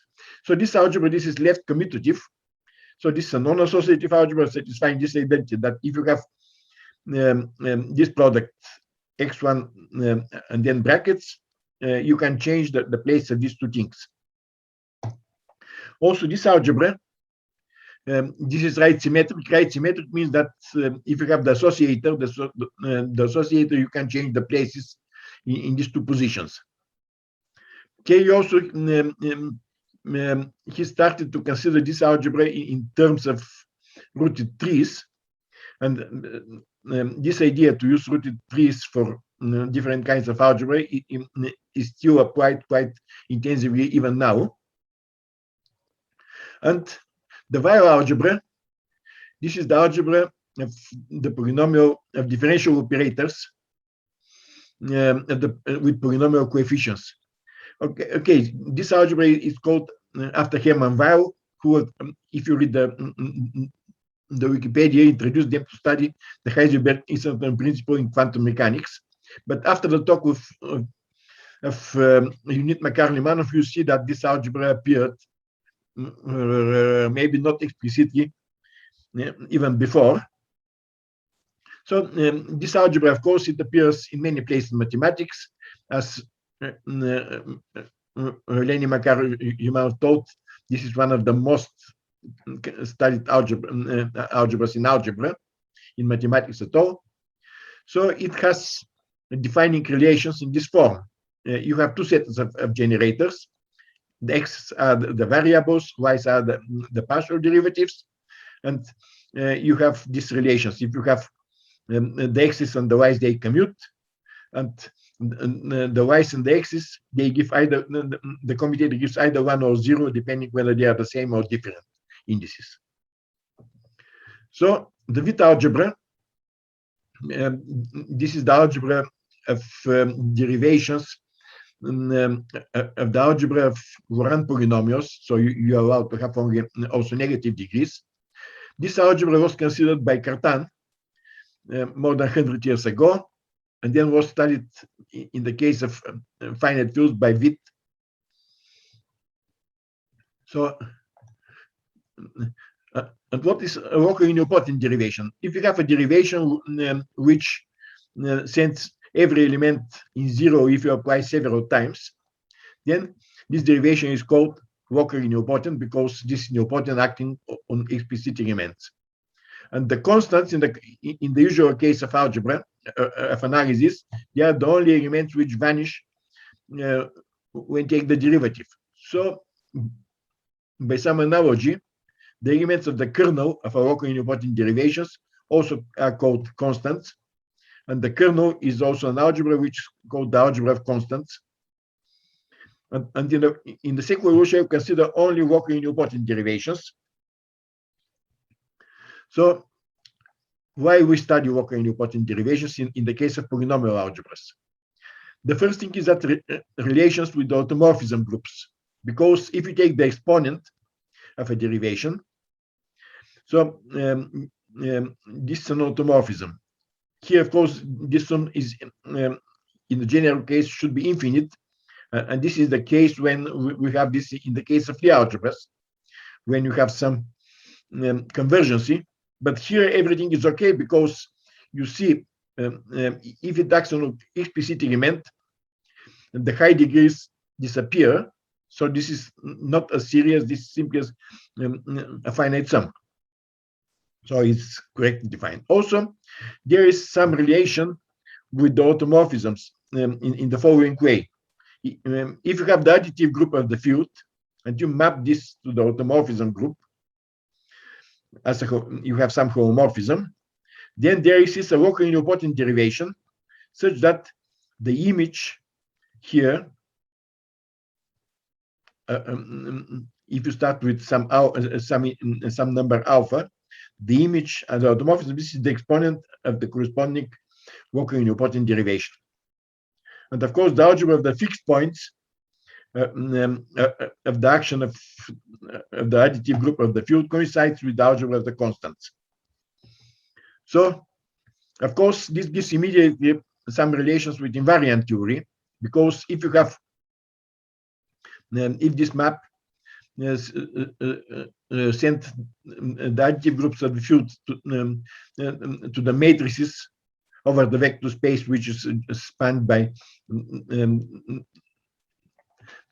the generators of the polynomial algebra. So you have a linear map. Then this delta, which is defined as the logarithm, is a Walker-Newport derivation, which acts as a Newportian linear operator on the d-dimensional vector space. And such linear Walker-Newport derivations, they are called Weissenberg derivations. Weissenberg, he published a paper where in 1932, he gave a wrong proof of the theorem that the algebra of invariants is finitely generated for any linear group. Hermann Weil, he wrote a review for the paper in Zentralblatt für Mathematik. He found a gap in the proof, and now what is lost from this paper, this is the following theorem, which is really very nice. This is the theorem of Weissenberg, that the algebra of constants is finitely generated for any Weissenberg derivation. So for any derivation which acts as a linear operator as nilpotent linear operator on the d-dimensional vector space. And now there are some relations with the 14th problem of Hilbert. It was discussed already in some of the talks, but the Hilbert problem, it was motivated by invariant theory, and is stated in the following way. You have a field which is a subfield of the field of rational functions, and the ground field is contained in F. Is this true that the intersection of the field with the polynomial algebra is a finitely generated algebra? Of course, the main motivation for the problem was from invariant theory. If you have a subgroup of the general linear group, is this true that the algebra of invariant is finitely generated? Of course, the 14th problem, the 14th Hilbert problem is an object of many books, many survey articles, a lot of study. You can see, for example, the book by Nowitzki, which I already mentioned. There is a book by Arno van den Essen about polynomial automorphisms of the Jacobian conjecture. There is a book by Freudenburg about walking nilpotent derivations. And also, it's a pleasure for me to say that Freudenburg, he also wrote a survey article on counterexample of the Hilbert 14 problem for our journal Serdica 20 years ago. And which are the negative solutions to the 14th Hilbert problem? I don't speak about the positive solutions. The positive results, there are really a lot. They were mentioned several times. But the first counterexample was given by Nagata in 1958. And he has two counterexamples. The first one is simply some field such that the intersection is with the polynomial algebra is not finitely generated, but another, this comes from invariant theory. So he found an action of the 13th sum of the direct sum of 13 copies of the base field acting on the algebra of polynomials in 33 variables, such that the algebra of invariant is not finitely generated. And you can translate this in the language of Weissenberg derivations, that there are 13 Weissenberg derivations, such that of the algebra of polynomials in 33 variables, such that the intersection is not finitely generated. And of course, you can immediately ask the problem, what is the minimum number of variables such that there exists a group such that the algebra of invariance is not finitely generated? And also, the other question, which was also inspired by the result of Nagata, is what is the minimum number of Weissenberg derivations such that the intersection of the algebra of constant is not finitely generated? Of course, there are lower bounds for these numbers. For example, the 14th Hilbert problem has a positive solution in the case of two variables. This is a paper by Zariski. And as a corollary, you can obtain from here that for Walker nilpotent derivations in three variables, the algebra of constant is also finitely generated. So it doesn't matter whether these derivations are linear or not. This goes for any Walker nilpotent derivations. And which are the best results for the upper bounds? Freudenburg, he has a theorem which says that there is a subgroup of the unit triangular group such that the algebra of invariants in the case of polynomial algebra in 11 variant is not finitely generated. So this was 14 years ago. He also has another paper a little bit later. Mukai, he has three Weissenberg derivations such that the intersection is not finitely generated. Here, the number of the variables is 18. And of course, you have the problem, if you have two Weissenberg derivations, what happens if the intersection of the constants is finitely generated or not. So there are other examples which are related with derivations which are not finitely generated. The algebra of their constant is not finitely generated. Roberts, he constructed a counterexample based on another principle. Later, it turns out that the counterexample is equal to the algebra of constants in 7 variables of a derivation delta which is locally nilpotent. So they are here the reference of the papers. And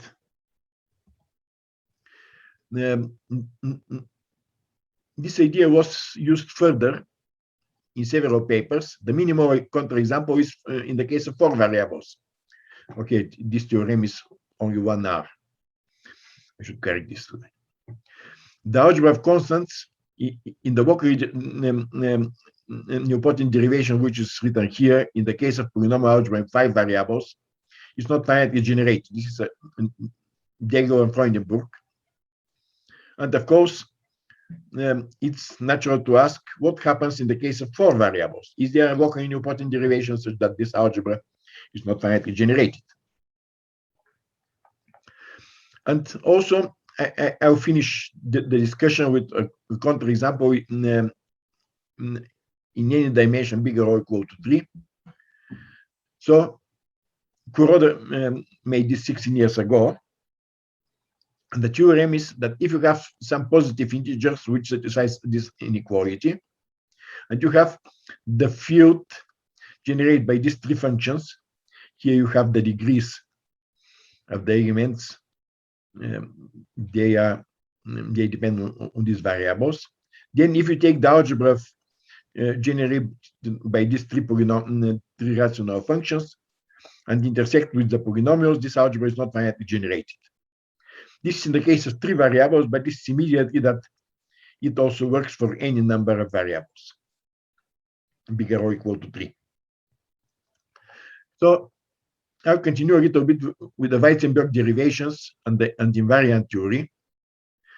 This derivation, which is a locally nilpotent operator on the d-dimensional vector space, its Jordan normal form consists of Jordan blocks, and the cells, they are matrices with 0 diagonal of this form. So up to a conjugation and change of the basis, there is only a finite number of essentially different Weizenberg derivations for any dimension.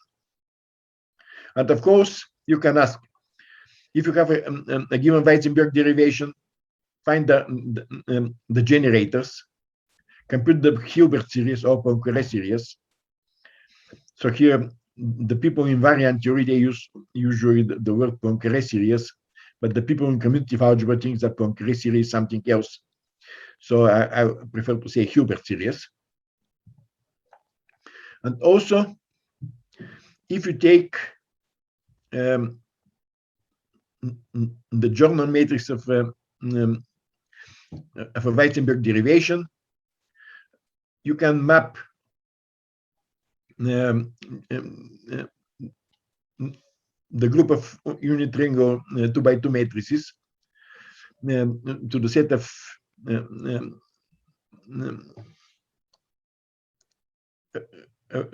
these exponents, and this defines a correspondingness of the unit triangular group to the action and gives an action on the dimensional vector space.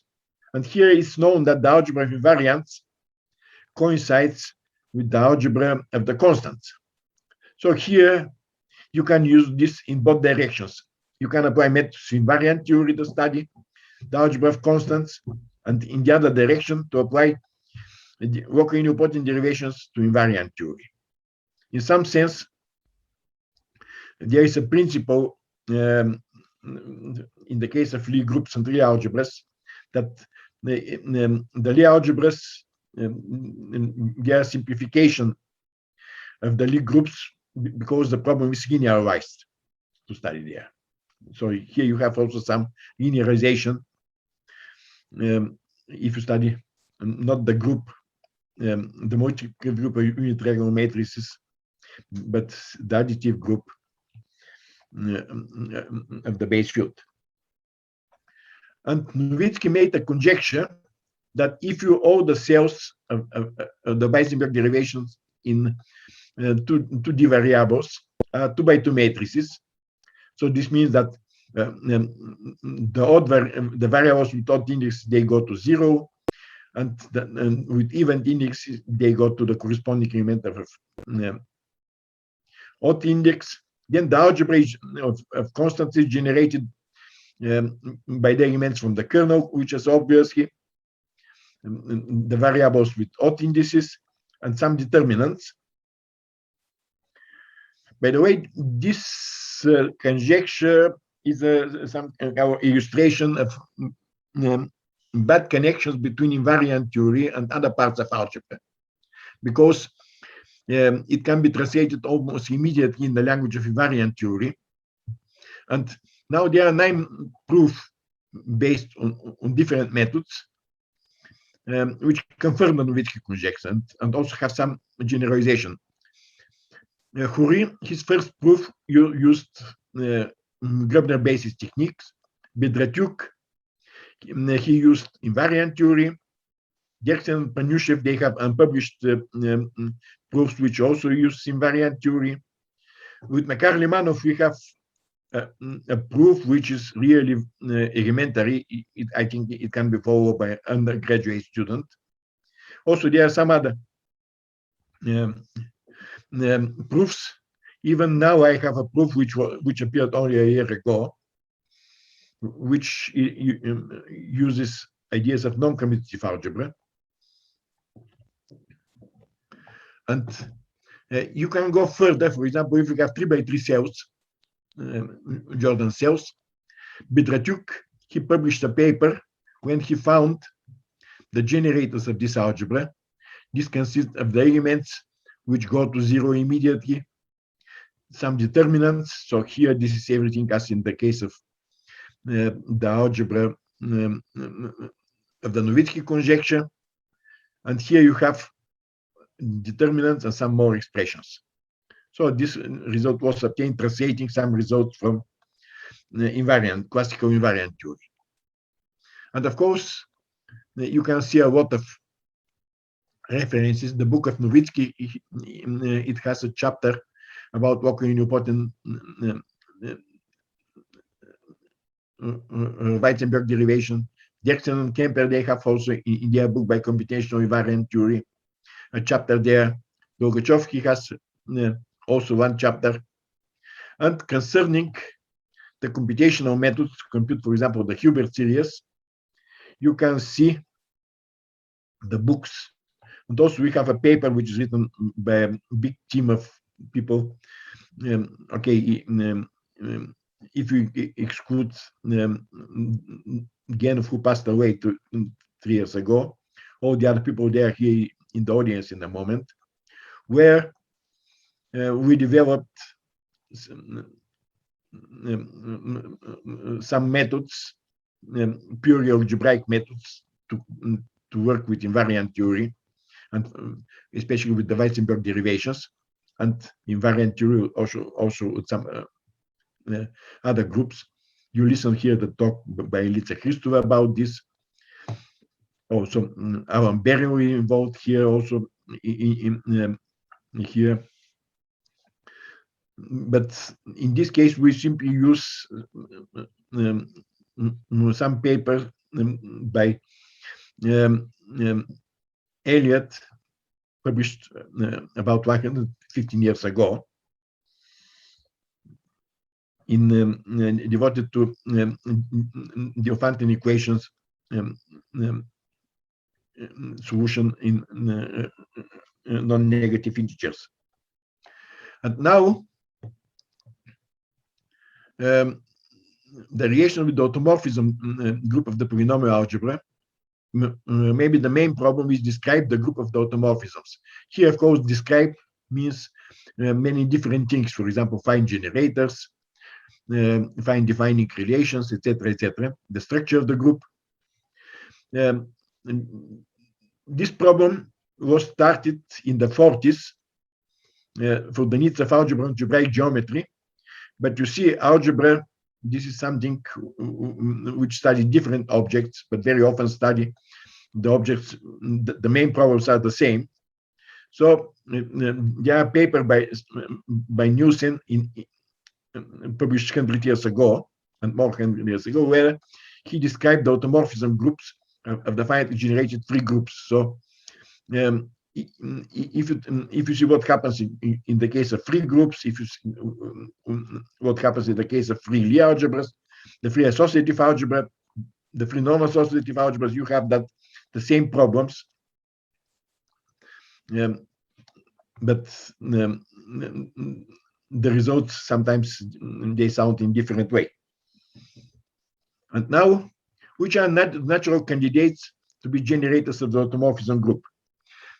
Of course, you have the affine automorphisms. The affine automorphisms, they simply send the generators in linear combination of the generators plus a constant. And of course, this part here, this matrix is invertible. You have the triangle automorphisms, where every automorphism, the variables, they are sent up to a constant to itself plus some polynomial which depends on variables which are with higher indices than this one. So these are fj, they don't depend on the first j variables. And the subgroup of the automorphism group generated by affine and triangular automorphisms, it consists of the tame automorphisms. Of course, the other automorphisms, they exist, they are called wild. So, of course, you have immediate the problem, are all automorphisms of the polynomial algebra tame? The answer for two variables, it was proved in 1942 by Jung in characteristic 0. Van der Koek made this in the general case. Also, he described the group of the automorphism in the case of two variables. And there are many proofs of this theorem. There are several proofs which are easy, which use Walker-Newportian derivations. Renscher has the first proof. Also, Limanov, he has a proof which use Walker-Newportian derivation. This in his lecture notes, which is available. Also, I included his book, his proof in my book on free algebras and PI-algebras. And also, Renscher, he classified all Walker-Newportian derivations of the algebra of polynomials in two variables. So the Walker-Newportian derivations, they are the following way. You change the variables in the corresponding way, and then the first variable goes to 0 and the other goes to a polynomial on the second one. So, and these are the usual derivations, the simplest one. So you have that if you have two variables x and y, x goes to 0 and y goes to a polynomial of x. Yeah, up to a change of the variables. But what happens when you have more than two variables? Of course, you have such an observation that if you have a constant which is non-zero, and the Walker-Newportian derivation, if you take another derivation which sends the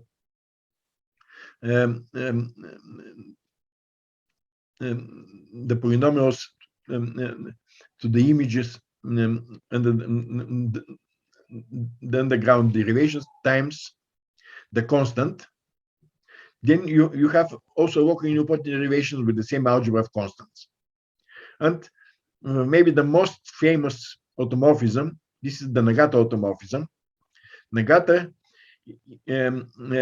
50 years ago, he conjectured that this automorphism, which he has, is wild as a polynomial, as a automorphism in the polynomial algebra in three variables. If you consider polynomial algebra in two variables with coefficients which are depends on z, then he proved that this automorphism is wild in the class of this thing. What is the difference? Here, in this place, if you present this automorphism as a product of elementary triangular or affine automorphism, you should keep the variable z fixed all the time. And here you have more space to work. For example, you can send x to something, you can send z to something which is different from z, and then to go back. So you have more room to work when you have 3 variables instead of 2 as here. And this conjecture was answered affirmative by Shestakov and Tomirbayev in 2 papers, a little bit before it was announced in the Russian Contra-Due. But it's really very important that it was proved using methods which are not from commutative algebra, but extremely non-commutative and non-associative. They used here Poisson algebras. So here, usually, the people in ring theory, they are consumers. They use ideas from commutative algebra and try to prove or to show that this is not true, using some result, what happens in commutative algebra. And here we have the opposite influence. Some methods developed in non-commutative algebra, they are applied to solve really a deep problem for commutative algebra. And what is the relations with Walker-Newportian derivations? If you take this derivation, x goes to minus twice y, y goes to z, goes to 0, obviously this is Walker-Newportian. This element W, which is xz plus y squared, this is in the kernel, is a constant. So if you take this product, this is a Walker-Newportian derivation, and its exponent is exactly the Nagata automorphism. So here there are also some important results concerning Nagata automorphism or this kind of automorphism due, for example, to Makar-Limanov. But I skip this. So the automorphism is stably tame. It becomes tame if you add one more variable to the set of variables, and you assume that this variable is fixed, so goes to 0. So here this should be 0. On this automorphism, it's okay. So if you have a triangular automorphism, a triangular derivation, so you have an element of the kernel, then if you take this product, this is a Walker-Newportian derivation, and the corresponding automorphism turns out to be stably tame. This is a result by Marta Smith. And of course, if you have some suspect that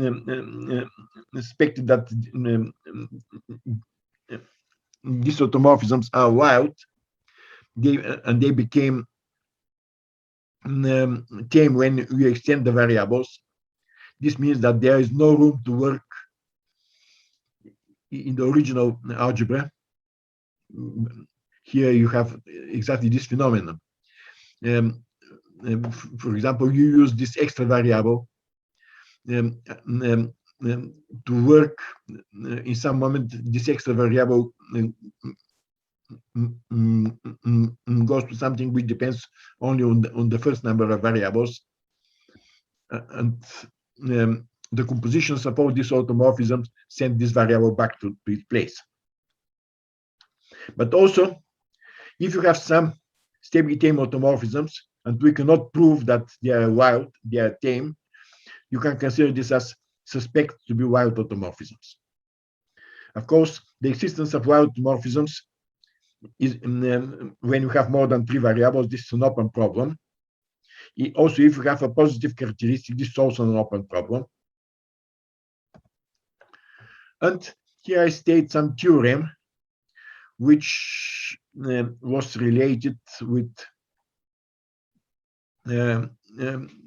polynomial identities of matrices, but the impact is for the polynomial algebra. So you have the polynomial algebra in 2 sets of variables. you set the variable y's to 0, and the other variables, they are affine with respect to x. So they are linear combinations x with coefficients which are depends on the other variables. And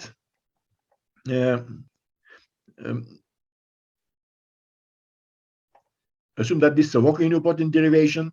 You have an element which is a constant, and the corresponding exponential automorphism here is stability, and its extension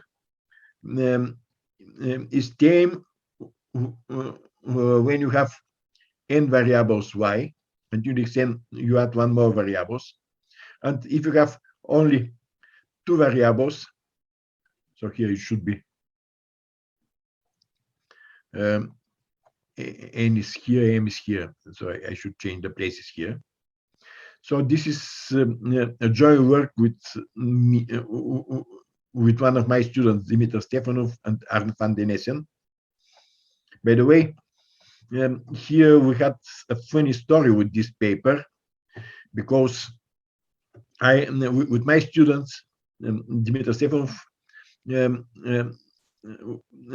we solved a problem which we asked Nikanta Gupta, and since in that moment my student prepared his master thesis, we didn't write immediately the paper, and Efim Zemunov wrote me,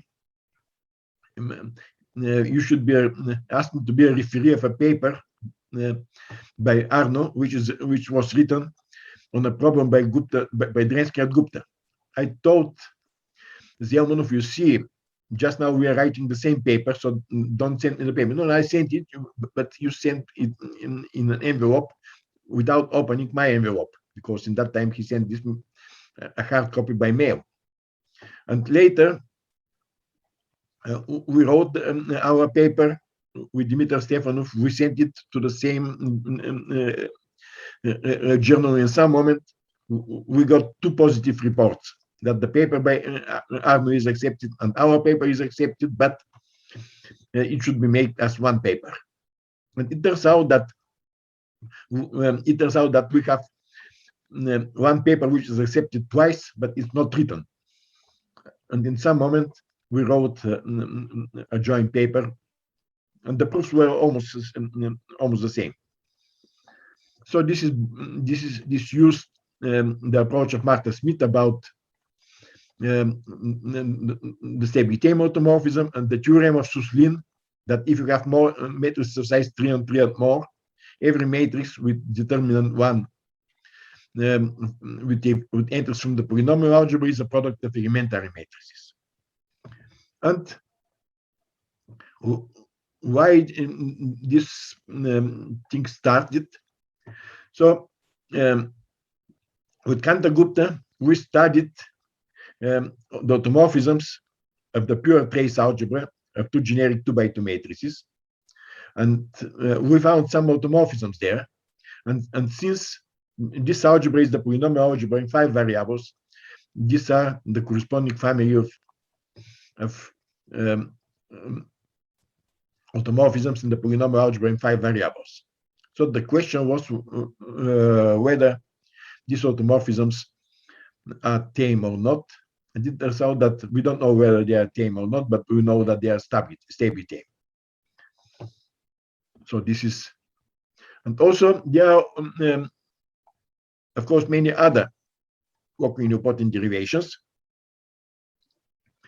But usually, in most of the examples, the walking nilpotent derivation fixes some of the variables. And here there is an example of Freudenburg, which doesn't have this property. This is defined as a determinant for the case of 3x3 matrices. And it doesn't fix any variable independently of which is the generating set of the polynomial algebra in 3 variables. And now I go to the walking nilpotent derivations in the non-commutative case. This also was discussed. I'll say few results only. In the case of two variables, all automorphisms are tame, and the groups of the polynomial automorphisms, two variables, and the automorphism of the free associative algebra in two variables, they are isomorphic. This was proved by Makar Limanov 51 years ago, and 50 years ago, independently by Anastasia Chernikevich. And as a corollary from here, it's easy to see, and combining with the result of Rechner, you can see that the working unipotent derivations of the polynomial in the free associative algebra in two variables are the form one of the variables goes to 0 and the other goes to a polynomial of the other variable. Of course, with depending on the base, if you choose the proper base of the free associative algebra. And what is the difference between the working unipotent derivations of polynomial algebra in two variables and the polynomial in the free associative algebra in two variables? In the case of polynomial algebra, you have such a phenomena. There are many working unipotent derivations with the same algebra of constants. So if you take one derivation and you multiply it with a constant, you get the same algebra of constants. But it turns out that this is completely different in the case of the free associative algebra. If you have two working unipotent derivations with the same algebra of constants, then up to a multiplicative constant, they are the same. So this is, we found this maybe 10 years ago, but postponed the write the paper, and finally 2 years ago we wrote the paper. And in the case of three variables, David Anik, he had an automorphism which was conjectured to be wild. This automorphism fixes the variable z, and here sends x to x plus z times something, y to y plus the same thing, but with z from the other side.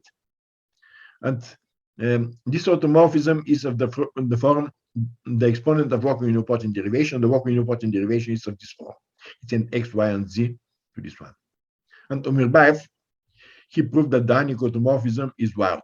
By the way, this is interesting that if you go to the polynomial algebra, you simply forget that you have non-associativity. You have an automorphism of the polynomial algebra, and it turns out that this automorphism is tame. So here, the non-commutativity is essential. And now I'll finish my talk with something which was already discussed today by Matej Domokos. So you know that in the theory of PI-algebras, PI-algebras are considered to be similar to commutative algebra and finite dimensional algebra. So, but if you consider invariant theory, these conditions, there are more differences. It was stated, for example, in the talk by Sylvia, also in the talk by Matej, and some other. But now you have a lot of conditions which are equivalent. You have a variety of unitary associative algebras over a field of characteristics 0, and you have equivalent conditions.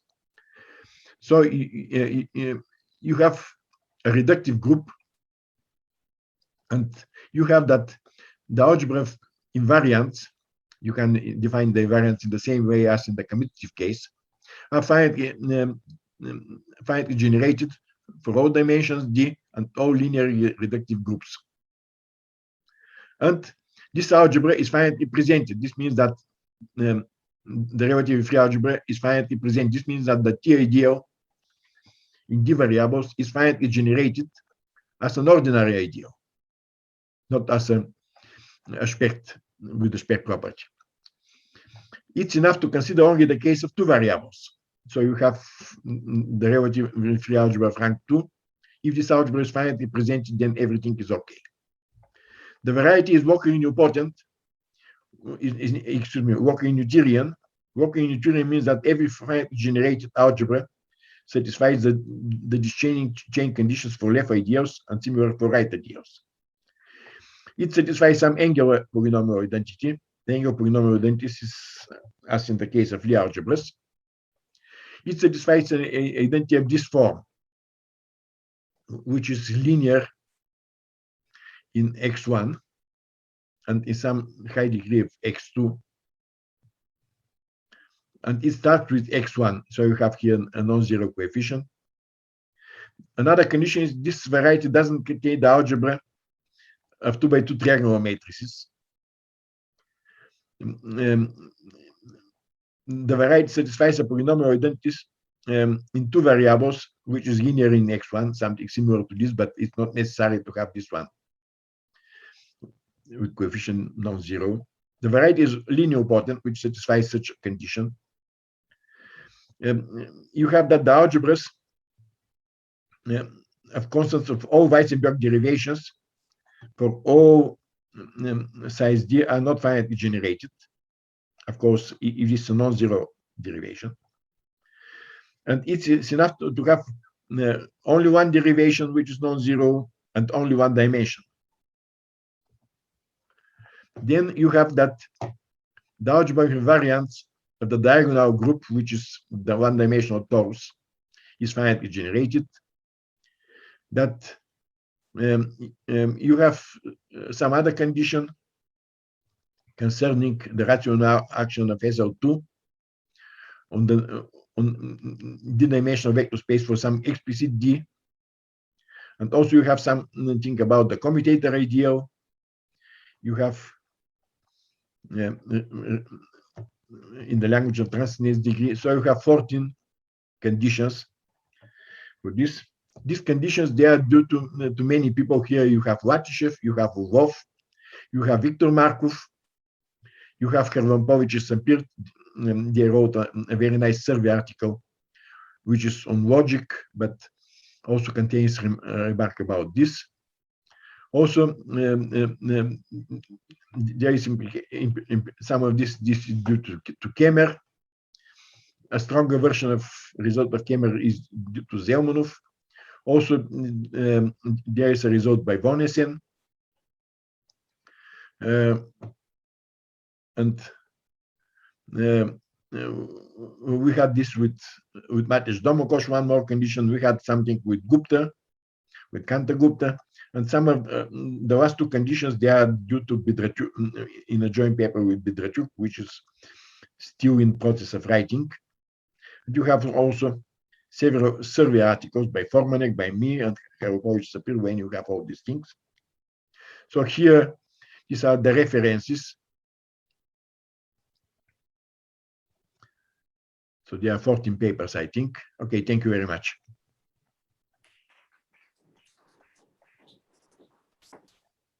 Thank you very much for the interesting talk. Do we have any questions or comments, remarks?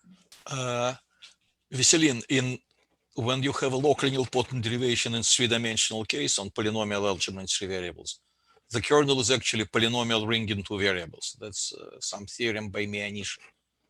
Yeah, I know. Oh, okay. You just didn't I simply mention decided not to. Yeah, you didn't mention it. Yeah. Okay. Yeah. I mentioned your name there. Yes. Many But times. did I mention the result? Yeah. Okay. So, for example, you have the description of the automorphisms which fix this element which fix by the in the Nagata automorphism.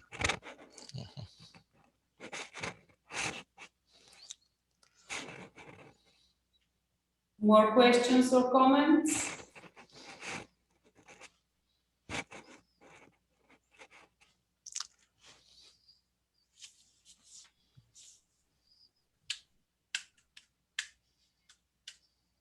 Okay, if not, let's thank the speaker again. Good afternoon, everyone. I think it's time to get started with our final session for the evening. So our next speaker is Cordobel Fidelis Bezzera, who is going to talk about Z-graded identities on the Grasman algebra and arithmetic tools. So the floor is yours. Okay, I can start. Okay. Yeah. Okay. Good morning, good afternoon, good evening, everyone. First of all, I'd like to thank the committee, in special the Professor Plamenko-Shulkov, for the invitation to participate in this Congress in honor of Professor Drensky's birthday. Congratulations, Professor Drensky, and I'm so happy to be here. Okay, my title of my talk is The Great Identity on Grasman Algebra and Arithmetic Tools. To kick off, the purpose of this talk are to provide robust information concerning the code 2 and 3 induces the gradient on Grasman algebra, whose support of this extra tool to coincide with a subgroup of Z. And the second one, to describe the grade identity for each of them. At the end in this talk, we will note an interesting connection between elementary number theory and PI theory. This is to work with Alan Guimarães, Plamenko-Shulkov, and Antônio Brandão. Okay, let's begin by a look at our work environment. The Grasman algebra is the algebra generated by vector space L, whose the base is formed by A1, A2, A go ahead, such that the multiplication in this algebra is induced by this relationship. It's well known that this set is a base for Grasman algebra. Hence, we have this decomposition for Grasman algebra in two subspaces. E0 is the subspace generated by 1 and the our monomial with EVK, and A1 is the subspace generated by the monomials with old K. This decomposition is called natural Z2 grading on Grasman algebra. Okay, in the next slide, we collect some well-known bits and pieces about the Grasman algebra. One can view Grasman algebra as a constant of the tensor algebra L. This comes from elementary linear algebra. The disadvantage of this definition, it depends on the sorry, 1 minute. Okay, 1 minute.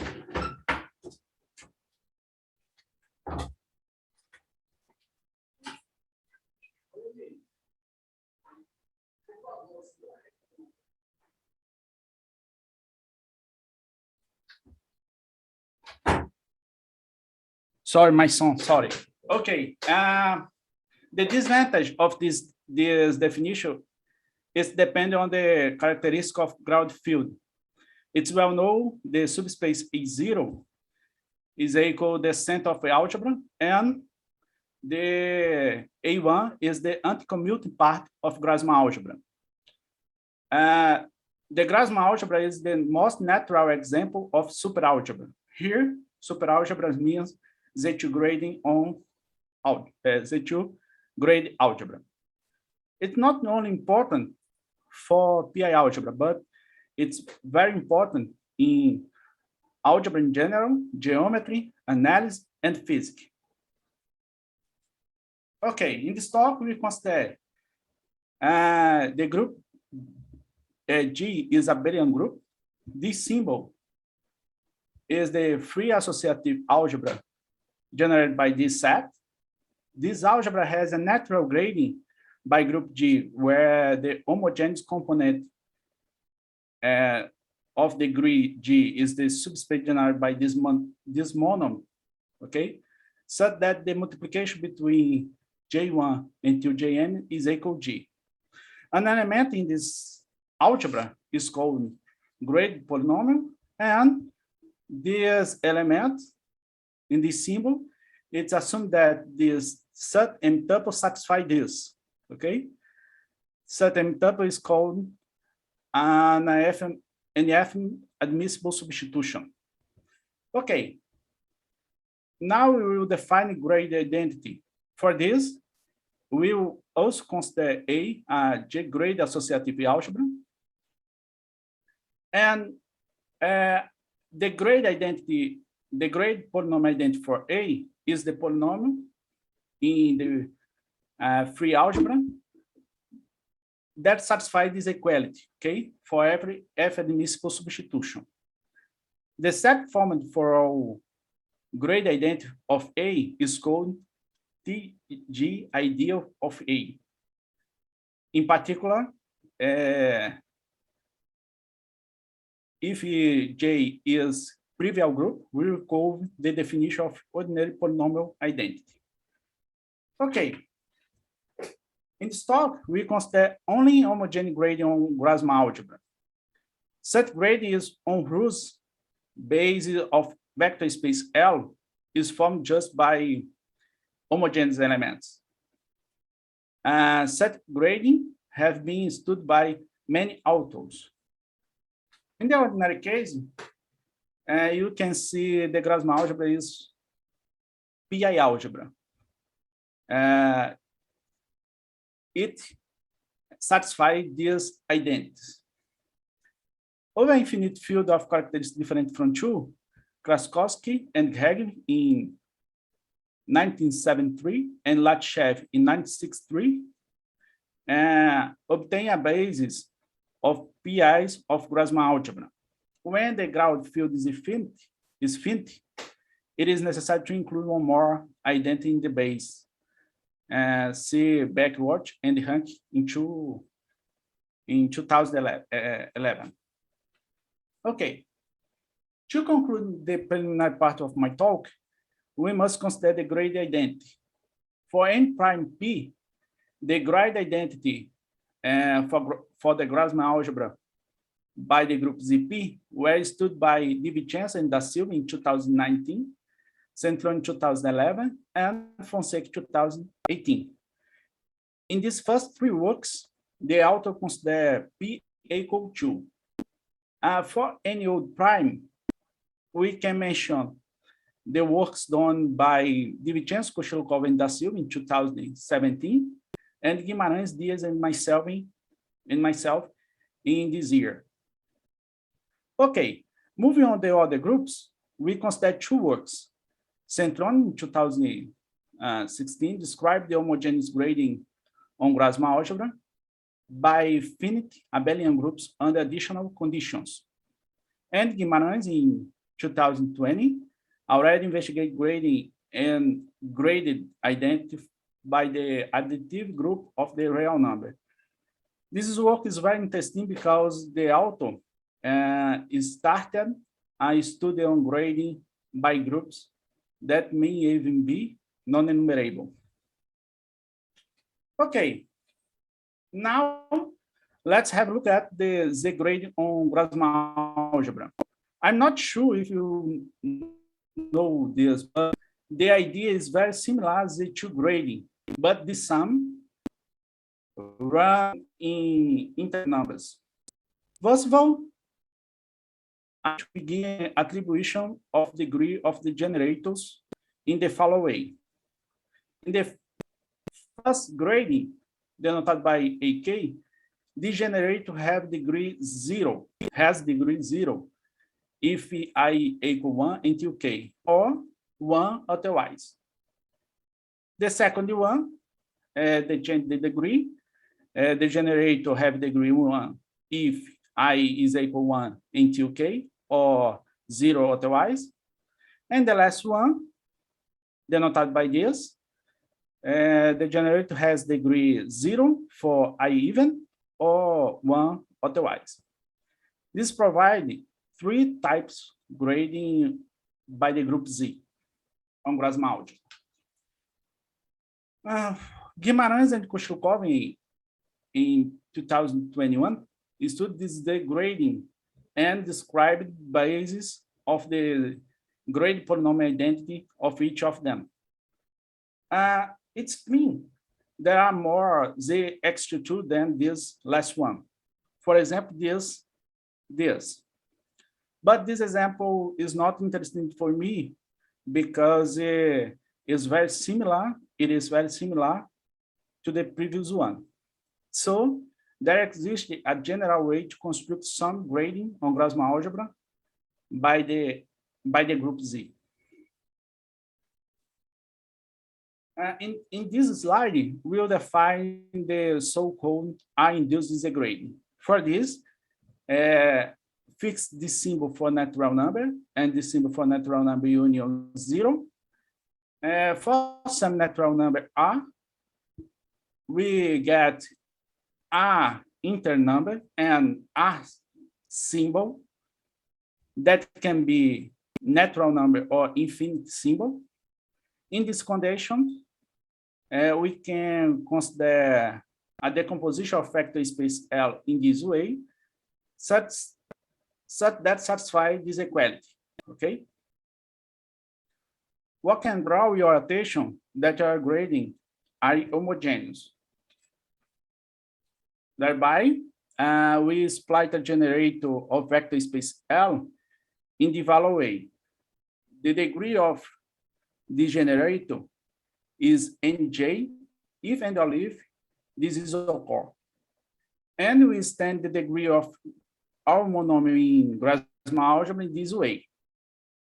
As you can see, it provides us x2 of the gradient on Grasman algebra, denoted by this, and it's called R-induced disagreeing. Finally, the support of this gradient, denoted by this, is the collection of all elements of the whose homogeneous component is non-zero. Okay, here we consider two cases, I equal 2 and equal 3. For equal 2, we consider this question. What are the conditions on the index M, N, U, and V for support to be a subgroup of Z? Certain answer was obtained using elementary number theory. It was obtained by Guimarães, Brandão, and myself last year. In this condition, the support of this grading is the Z if and only if U equal V equal infinity symbol, M and N have an opposite side, and GCD between M and N equal D. In this talk, we consider D equal 1. That is, the grading has full support. Okay, have a look at the grading identity in these cases, okay? For this, we consider two TZ ideal. The first one is the TZ ideal generated by this polynomial, when the degree of this variable is arbitrary. And the second one is the TZ ideal generated by these two polynomials. The first one is the commutative between x1 and x2, where one of them has degree even, or otherwise the polynomial x1, x2 plus x2, x1. With a field of characteristic 0, it's possible to show this table, okay? As you can see, if the product between M and N is even, the X2 has the TZ ideal equal I1. Otherwise, A is equal I2. Okay, not in this table, an interesting connection between elementary number theory and PI theory. Okay, there is one more thing I'd like to talk about. Let's change for the case I equal 3 and look at where we can improve. The question is very similar, but the answer and the description of a base are all of them grade identity for such X22 are a bit more complicated than two induced. The answer in this question in this slide, okay? In this part, the characterization on three induced was obtained by Guimarães, Kushilkov, and myself in this year. In this case, the support of this grading is the Z if and only if A and C have opposite sign. The K1 and K2 is infinite symbol, and we can see two cases. The first one, this X2, this two induced X2 is equal to Z, or otherwise B is not in this support, but K2 is more or equal than the line -1. Here, the line is GCD between A and C. As in the previous case, we consider D equal 1, okay? Moving on grade identity, we define the TZ ideal denoted by PK, generated by 6 polynomials. Pay attention that the definition of this TZ ideal depends on K. If K is even, we consider only polynomial 2, and K is odd, only polynomial 3. Here, the variables as Z have degree odd, Y have degree even, and X have arbitrary degree. Okay. Using techniques similar to the two induced, it's possible to obtain the following incomplete table, okay? Note that the last two cases are not yet obtained. But we need 2 more results. The next result are motivated by the grade identity described by Divicenzo, Kushilkov, and Da Silva by the group ZP. The first guy is this. The product between these elements is even. And the other guy is this. The product between these elements, this number, this natural number is odd. Okay. We can draw relation to this symbol. Okay. This symbol here, here, in the previous guy, here. In this case, we have the use of elementary number. Okay. Thereby, we have the complete table in this case. Okay. So that's conclude my presentation. I will write some additional comments. First one, the description of an induced whose support is a subgroup of Z, and their grade identity, respectively, is reduced to 2 things. The first one, the problem of the description of grade identity on Grasman algebra by affinity cycle group, and the second one, the usage of techniques derived from number theory. Okay, the second comment is there are other Z grade on Grasman algebra different from I induced, whose support is a subgroup of Z. In the last one, the general case is still open. However, we are investigating the problem when the ground field is infinite or when the support is not full. The next slide will main reference.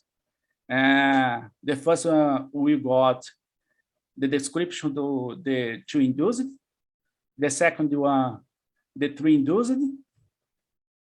The third one, we are getting similar results when the ground field is infinite. And the last one, I'm organized this paper to present to a special issue dedicated by this event. This is my job. Thank you so much. Thank you.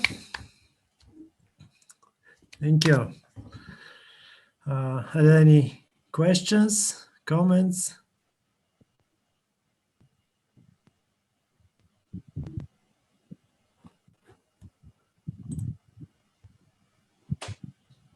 I do not see anything, and I don't see anything in the chat.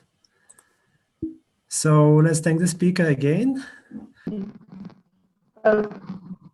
I'm really very grateful for organizer to give me this opportunity to participate in this conference. I'm sorry with this really technical problem with my computer.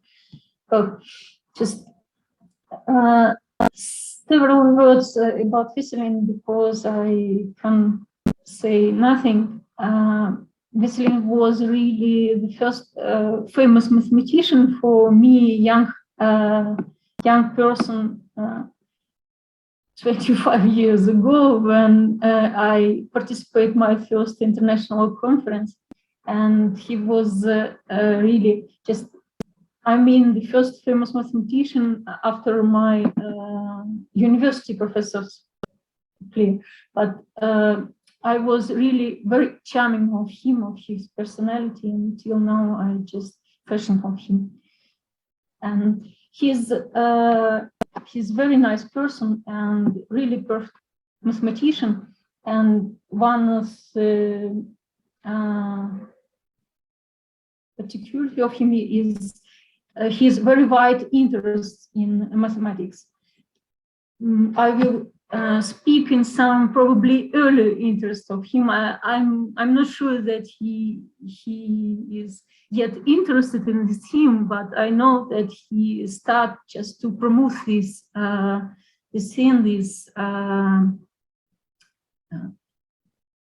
stream of research. Well, I will speak about polynomial identities, and especially the object and the theme of my talk will be purely combinatorial. As a result, really is purely combinatorial, just like the proof really that we use is also purely combinatorial. In this sense, this talk I think is more appropriated for this conference from in our works. And this is the joint work with my doctoral student, Renata Alves da Silva. We consider PI-algebra. I'm sorry, I will waste some minutes for some boring definition. This will be absolutely boring part probably for a majority of audience. But what to do? I think I need to give some definitions nevertheless. Well, we consider PI-algebras, and we are inside the classical class. Inside the classical situation, we deal with the associative algebras or the field of zero characteristic, and as usual, just we define free associative algebra generated by infinite set F, and just the element of free associative algebra, associative polynomial, is called polynomial identity if it vanishes in any evaluation of the algebra A. In this case, if algebra satisfies some non-trivial polynomial identity, it's called PI-algebra. And it's natural to consider the set of all identities for some fixed algebra, just we will denote it by it A. And it's well known that this T ideal of the free associative algebra, just ideal closed under all endomorphisms of the free algebra. And usually when we relating with identities, there are some just more objects connected with considering if we have PI algebra, we have the ideal of identities of this PI algebra, which is T ideal of a relatively free algebra. We have a variety, which is a class of all associative algebras satisfying these identities. And we can consider clear the relatively free algebra of this variety. And this can be obtained as a quotient of the free algebra with respect to this T ideal.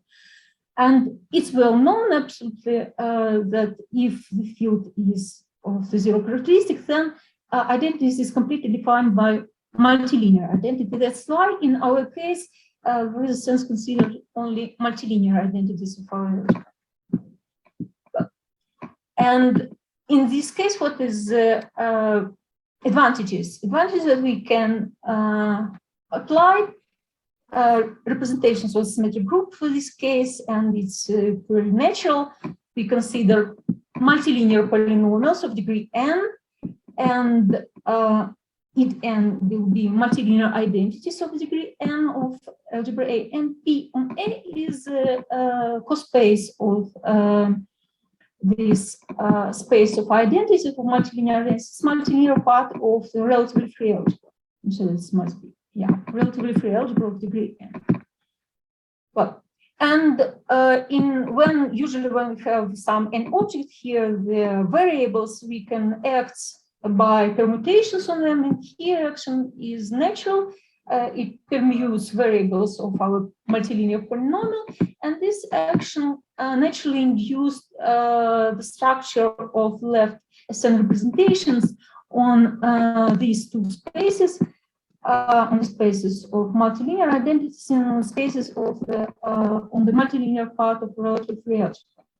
Usually, we consider the core space N of A because it's much less than identities. It's well known that's a dimension of the space of multilinear polynomial associated case is Factorial, and the dimension of identities of multilinear identities is approximately the same. Symptotically, it's the same. And contrary, the dimension of the cospace of Pn of A is much less than a factorial. Really, it's exponentially bound. And for us, it will be a crucial result. Really, the fundamental key, just fundamental stone on which based all things that we'll consider. Well, and when we have SN representation, in the case of characteristic zero, we have as a tool all representation theory of the symmetric group. In this case, characteristic zero, all modules are completely decomposable. And here we have multiplicities, and P lambda is denoted by irreducible left representations with a character, irreducible character P lambda. And lambda, just all irreducible representations are up to isomorphism corresponding to partitions of the N. It's well-known results, and just I put here the character of this representation of the Pn of A. Just recall that this is a multilinear part of relative free algebra of algebra A. It's called the character is called and co-character because it's an appropriate instrument just to discuss the behavior, in general, asymptotic behavior of a module in this case. Well, and just a bit what how really we connected, how really we obtain identities, yes, and not identities. Because in Pn of A, we have really just polynomials which survive after applying all identities. So if we have lambda, just to any partition, we correspond the Young diagram. Here, I will denote as usual h of lambda, the height of the diagram, just the number of parts of partition. And the irreducible module can be done by this way, where T lambda is a Young tableau shaped lambda, and for any Young tableau, just we correspond to subgroups of symmetric group. This is a group of which acts on columns, column stabilizer, and the groups which acts on rows stabilizer. And having these groups, we just obtain the idempotence. It's quasi-idempotent of a group algebra of symmetric group, and we obtain really the polynomials which generate as their lattice modules irreducible representations. So it's really the images of identities, not identities, the bricks of our theory, which is used to study identities and to study identities. Well, it's the commutative thing here, the commutative feature of this thing that T lambda is clearly symmetrical in variables with the number of the same row. And from our side, it's not very difficult to see that these modules can be generated as a can be generated by some polynomial which alternates on the variables which are in poles. And this is really the reason which we use, the effect which we use to prove our results. And our results really are just, I will discuss here the generalization of very classical, very, very famous and very known result, which is called Hooke theorem. It was, as far as I know, due to Amiso and Vega, firstly, in classical case for polynomial identities. For any associative algebras, there exist integers, non-negative integers d and l, such that character belies to the infinite hook of this measure d and l. What is this infinite hook of shape dl? It's just the union of all diagrams of this form, and the factor character just inside this hook means exactly that for any lambda which is outside of this hook, any polynomial which corresponds to this Young tableau, to this of this shape, will be identity of our algebra. Just so can survive only things that are inside this hook. And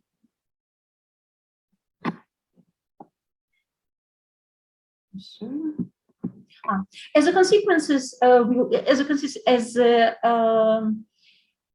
detailization of this theorem, we can consider street theorem. Really, I put here some equivalent conditions, and these equivalents are due to different authors. Then just there's the list of authors here. That's why. And if you have a variety of associative algebras in the field of characteristic zero, the following conditions are equivalent. The variety is generated by some finite dimensional algebra, just all identities defined by some finite dimensional algebra, or by some finitely generated PI algebra. Our variety of algebra satisfies some Capelli identity, and the characters belong to the strip. It's the height of all diagrams which is not disappear is less or equal than k for some k naturally. Really, this is the same k that is here, the order of Capelli. It's not difficult to observe this combinatorial effect. I recall what I mean to say Capelli polynomial. It's a polynomial which is multilinear polynomial which is alternating on one collection of variables of length k. Well, and as a corollary, we have also very famous theory, classical theorem that also very used in polynomial identities theory. There are some in other applications really, so-called Amisu theorem. that states that any associative PI algebra in characteristic 0 satisfies some degree of the standard identity. Standard identity is really just the collection of alternating variables. And this theorem is exact corollary of the strip of the Hooke theorem. It's immediate. It's consequence, not so immediate, but it's consequence of this Hooke theorem. In particular, any finite-dimensional, finitely generated PI algebra satisfies standard identity. Here, the degree m equal 1. Well, some another applications of all this stuff is one of them more famous is the Kemmer super trick. It used to prove that any variety is generated by the Grasman.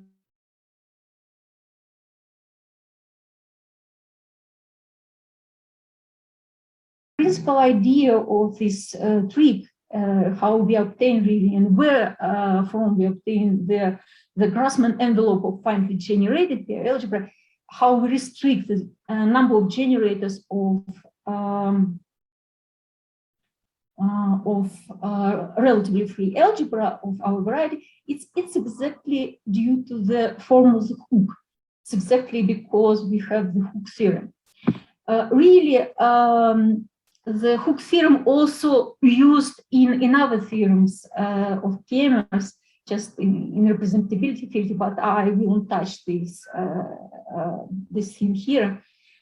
In other consequences, great consequences of the Hooke theorem, it's a growth theory, which study the connection between characteristics of structure parameters of algebras, properties of them, identities, and numerical characteristics of ideas such as codimension, which is dimension of our Pn of A, co-length, which is sum of multiplicity, behavior of multiplicity, and so on. And really, all these growth theory, this grows from Hooke theorem. It's used essentially Hooke theorem, especially at least to have upper bound, as far as I know, just the unique effective way to obtain some upper bound to asymptotic behavior of such things. It's just consider shape of diagram which provides the Hooke theorem. Well, really, Hooke theorem has a lot of other applications, and I will recall also that the key result to prove the Hooke theorem, and just probably the key reason that the Hooke theorem exists is true. It's this fact that codimension of the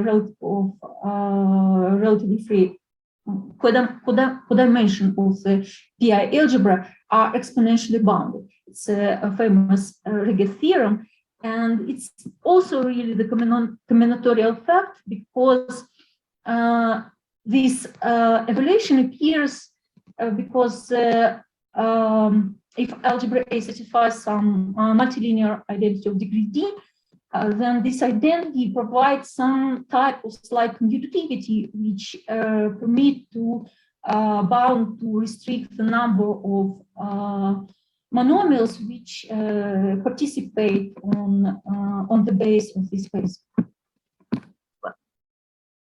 And what is really very interesting, in classical case, it's known, everything of it is known for a lot of years.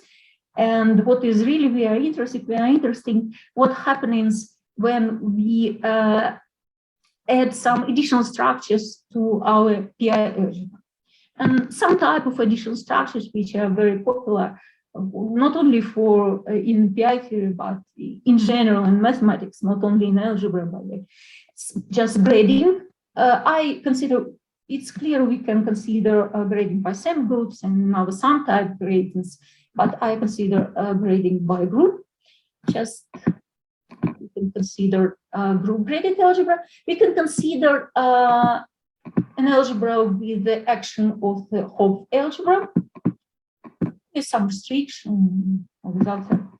We can consider an involution on our algebra.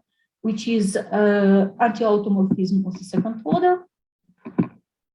And if we have zeta-graded algebra, as called super-associative algebra, then we can also consider naturally super-involution on the superalgebra and a graded evolution. Graded evolution is not so interesting, really, just more natural object from the physical point of view as a superevolution, but nevertheless, graded evolution is also appears in very interesting points, and it's worth to study. It's interesting to see that with respect to this theory, it behaves exactly the same way with superinvolution, just almost there is no difference.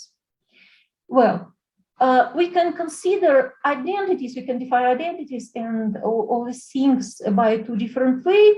Just it can be defined by actions, some way, and I will omit rapidly because it will be our approach.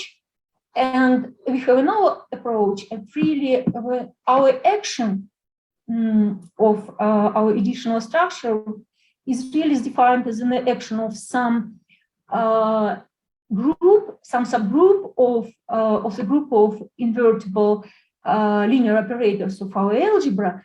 And that's why we can consider really just usually and in our cases, we have the complete decomposition of our algebra as a sum of eigenspaces.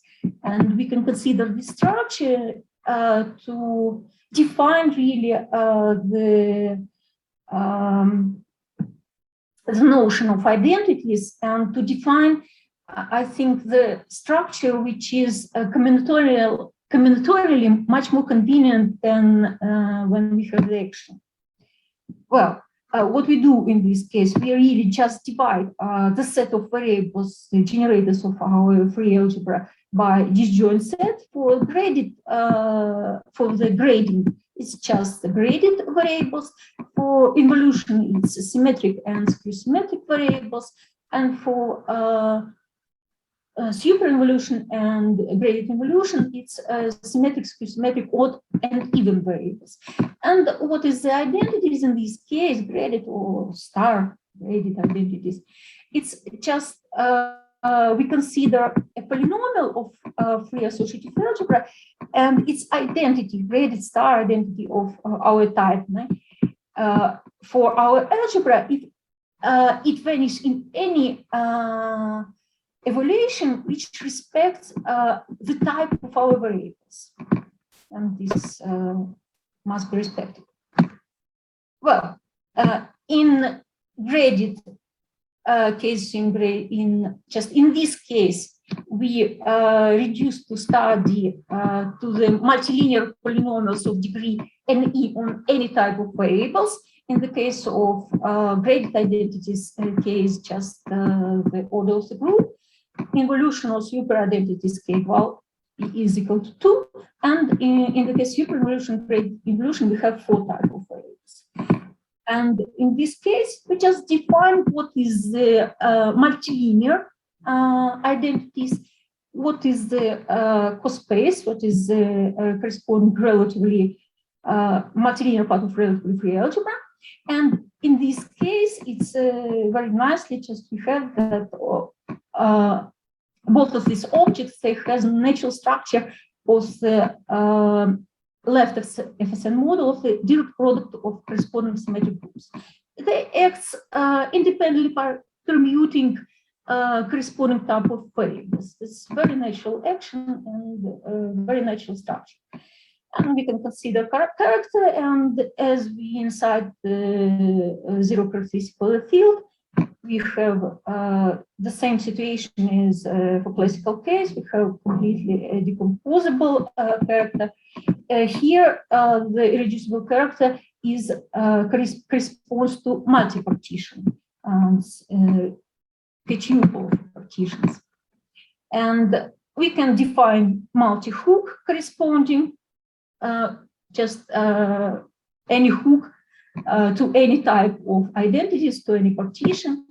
And then we have the next theorem, that's the previous results of the one of the participants of this conference The first one was after the classical result of Antonio Giambrone and Amitai Regev for Z2-graded super identities and identities with involution. We have a Hooke theorem in the natural way. Then by Alan Berry proved this theorem in the case of the action of the Hopf algebra, finite dimensional Hopf algebra and algebra A. We also in this case have Hooke theorem and have an analog of exponentially bound for codimensions. And as a consequence of this theorem, for a case of algebraic closed field and when G is a finite group, we can obtain that the Hooke theorem also holds for graded identities. And just to finalize, I think I must finalize already. Yeah, I'm sorry. Just this the last slide. Our results we recently obtained with my doctoral student. This result for identities with the same result, the Hooke theorem for identities with super involution and graded involution. As a consequence, we also obtained the analog of Amitsur theorem. Here is interesting that here we have the product of degree of standard polynomials, which depends, any polynomial depends on the proper type of variables. They separate, they just, usually it's not simple to distinguish them. Well, that's all I want to present here. Thank you a lot and happy birthday, Vesselin. Thank you. Thank you very much for the talk. Are there any questions or comments? It was a great talk. Thanks.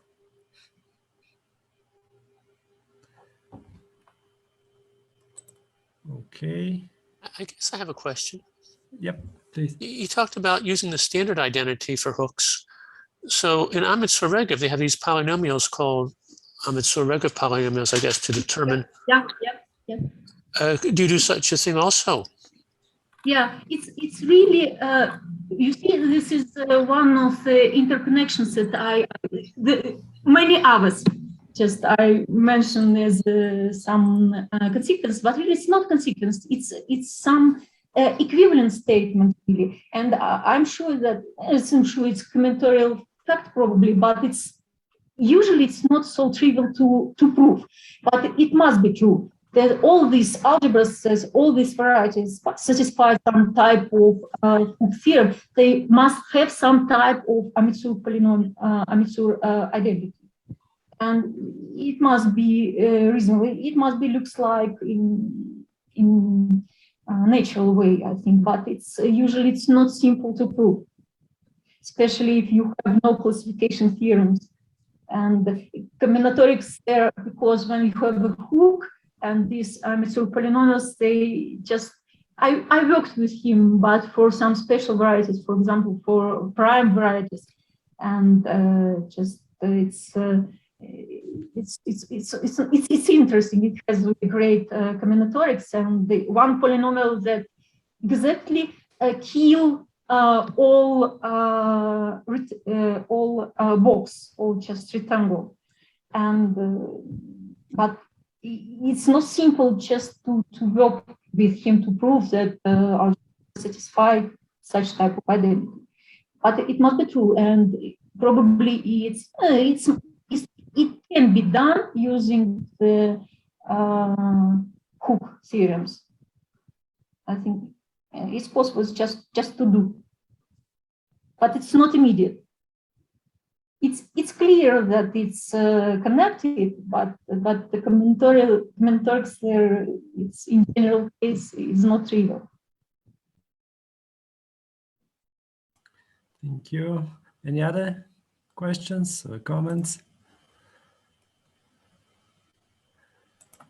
Okay, so let's thank Irina again. All right, so our final speaker tonight would be Michel Racine. I think you should be able to share at this point. Is everything okay? Yep, great. It looks great. So he's going to tell us about derivation algebras of algebras over a ring. So please. First, I would like to thank the organizers for giving me this opportunity to offer my best wishes to Vesselin. Many healthy years. What is new in the talk is joint work with Holger Petersen and Skip Garibaldi.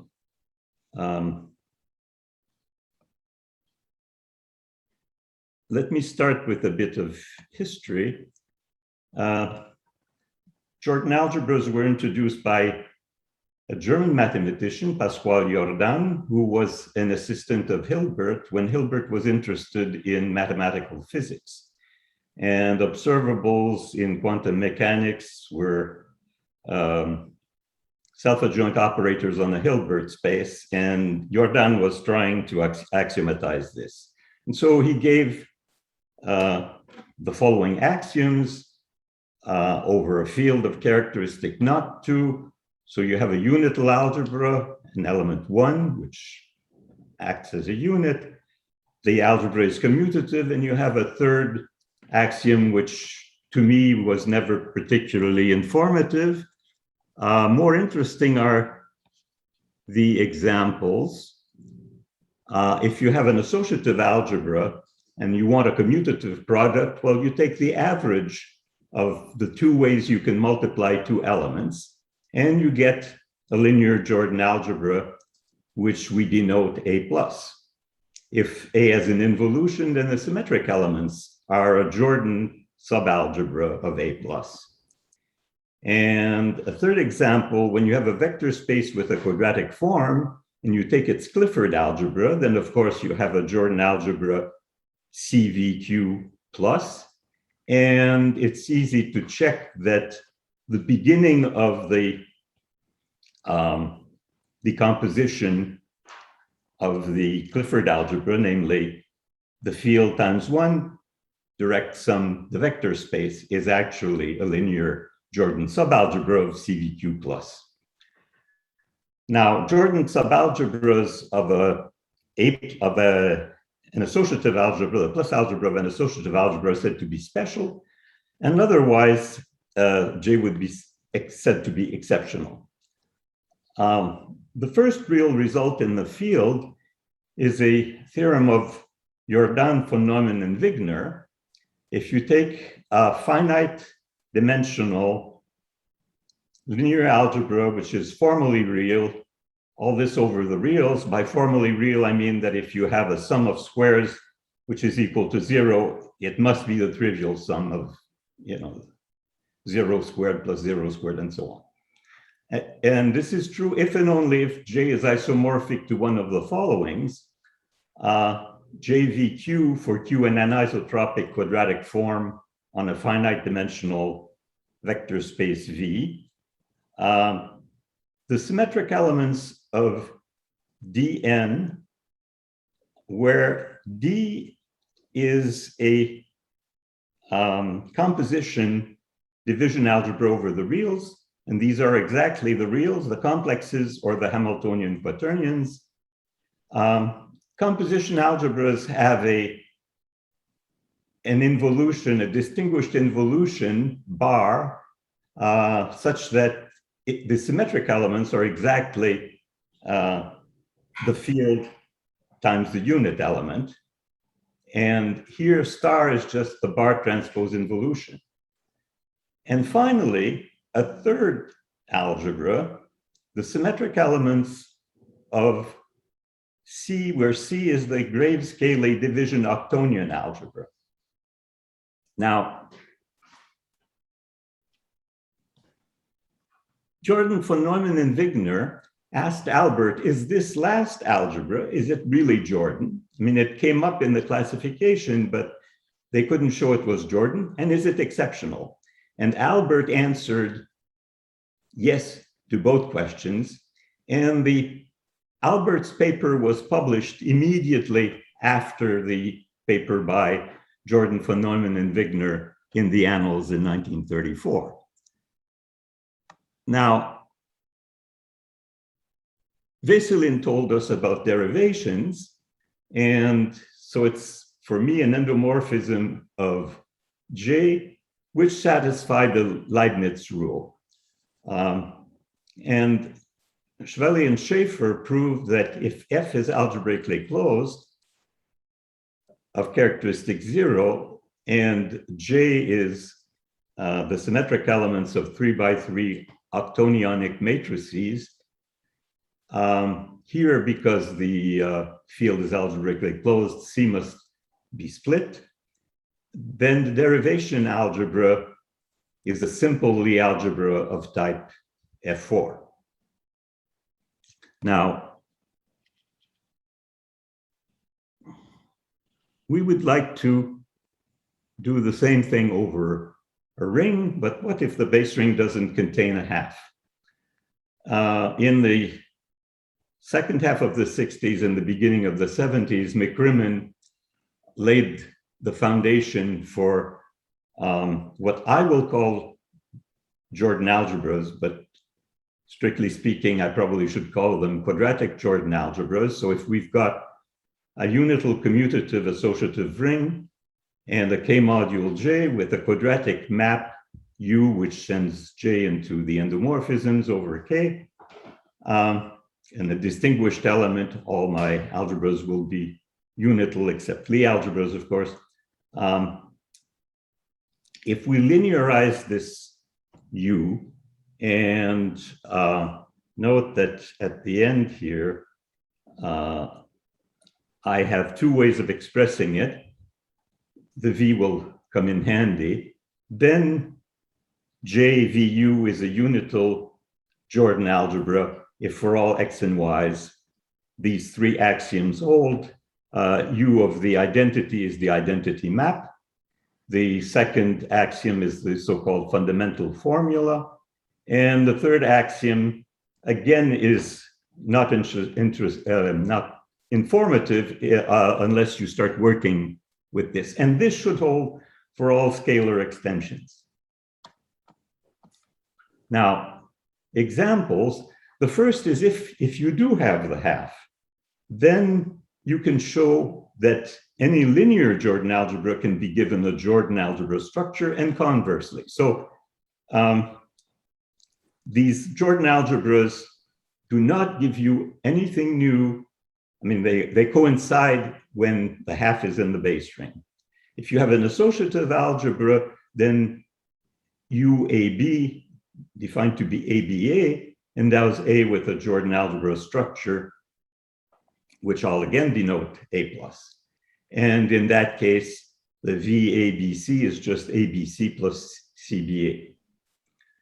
And another example is the split Hilbert algebra, HC3, where C is the Zorn algebra of the ring K. So these are, I think, at one point, these over fields were called Zorn vector matrices here. K is the base ring, and M is, since we're in the split case, a free K module of rank 3. And it has a multiplication which uses both the dot product and the cross product. Now, what should derivations be in that case? An endomorphism will be a derivation if, for all X, D commutes with the, well, the commutator of D with the U operator is U dx comma X, and D annihilates the identity. This may seem to you a strange definition. The connection is with isotopes, and I don't really have time to talk about isotopes. The derivations are the Lie algebra of the automorphism group, and it's another way to define a derivation in the quadratic context would be to say it's you look at the Lie algebra of the structure group and insist that it should map the identity to 0. Now, if 2 is a unit of K, the two definitions of derivations coincide. Another key property is that the derivation algebra is invariant under faithfully flat base change. That is, the derivation of, if you've got a faithfully flat extension R of K, the derivation of J tensor R is isomorphic or canonically isomorphic to the derivation of J tensor R. Now, I will not define Hilbert algebras. They're defined by looking at cubic algebras and imposing some non-degeneracy conditions. For the experts, this more or less follows along the lines of McCrimmon's papers on Springer, Freudenthal, Titz algebras. Now, rather than defining it, I will give the key property for what I want to do of Hilbert algebras is that any Hilbert algebra over K can be split by a faithfully flat extension. Now, excuse me. Rowan yesterday talked about first decompositions, and this is what we want to do. So for a split, because you can split it and because derivation algebras are invariant under faithfully flat base change,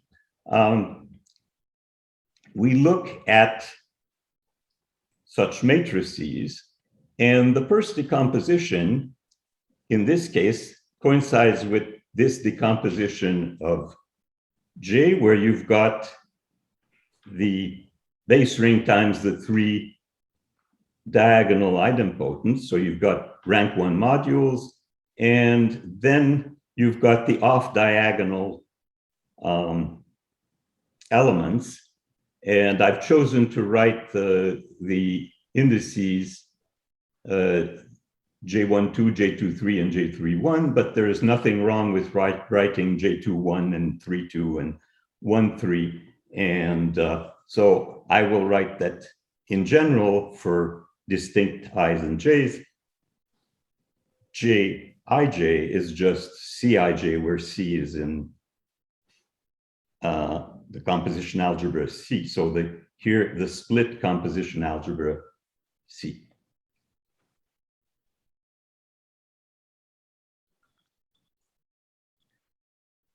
What the following proposition says is, in terms of Alberto El Duque's talk earlier today, is that the derivation algebra of a split Hilbert algebra has a group grading by the dihedral group. So what does one do? You take an arbitrary derivation and you look at where does it map the idempotents, and what conditions must these, there are consistency conditions that must be met. So what you do is you produce 3 copies of the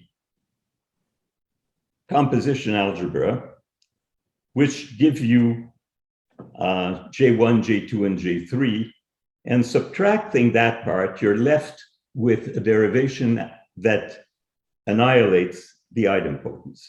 So these we call G0. The proposition says that this is a direct sum. G0 is a Lie subalgebra of the derivation algebra G, and the GIs are G0 modules. The GIs for I greater than 0 are isomorphic to C as a K module, so they're of rank 8. We would like to say more about G0.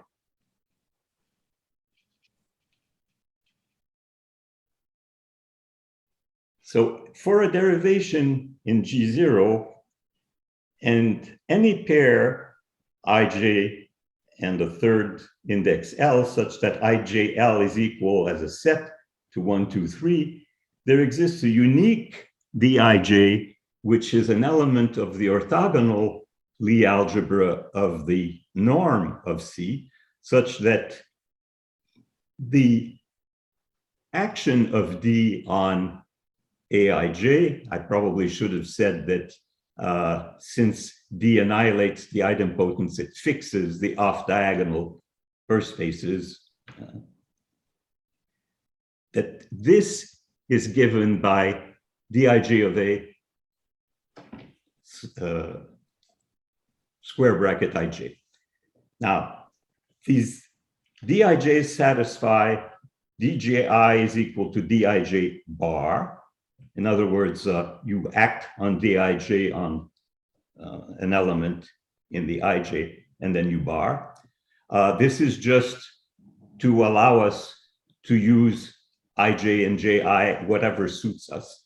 And the condition 3 here, the d, say il, of a product, this is the product in C, is actually equal to dij of A times B plus A times djl of B.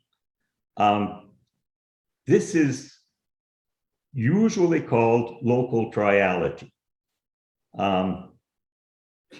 And if it works for fixed ijl, namely if 2 holds and 3 holds, then 3 will hold for any equation that you obtain by letting the symmetric group act on the indices in 3.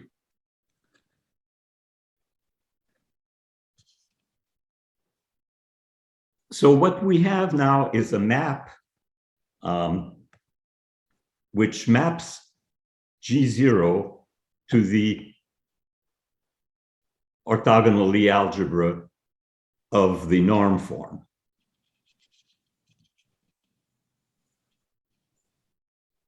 Before I say more about this map, I should point out that the converse is true, namely that we have a split Hilbert algebra, and if we're given dij's for distinct pairs in 1, 2, 3, which satisfy 2 and 3, then the linear map defined by mapping the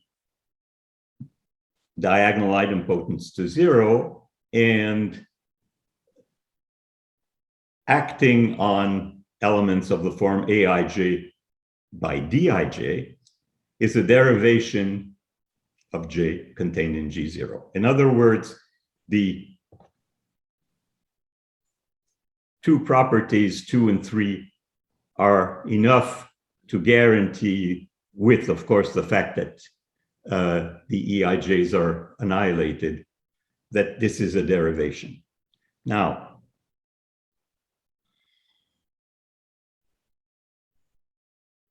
if we look at the map which sends G0 to the orthogonal Lie algebra of the norm form, in fact, there are 3 such maps, but let's fix an index and look at this map. So this is the map that we've been talking about in the previous 2 slides. Well, it has a kernel, unfortunately. If it didn't have a kernel, we would have had an injection of G0 in O and C. And the kernel is all elements of the form V, U, EJ, 1, the unit element of the Jordan algebra, and with U in the 2 torsion part of K. So a consequence is that pi will be injective if and only if K has no 2 torsion. And in that case, any element of the triple DIL, DLJ, DJI determines the other 2 uniquely. From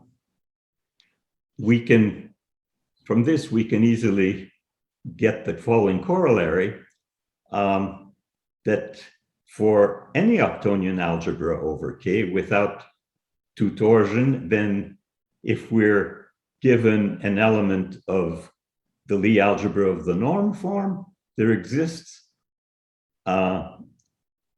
unique automorphisms phi1 and phi2 of the Lie algebra such that E of the product of AB, A and B being elements in C, is equal to E phi1 of A times B plus A E phi2 of B. And this holds for cyclic permutations of E, E phi1, E phi2.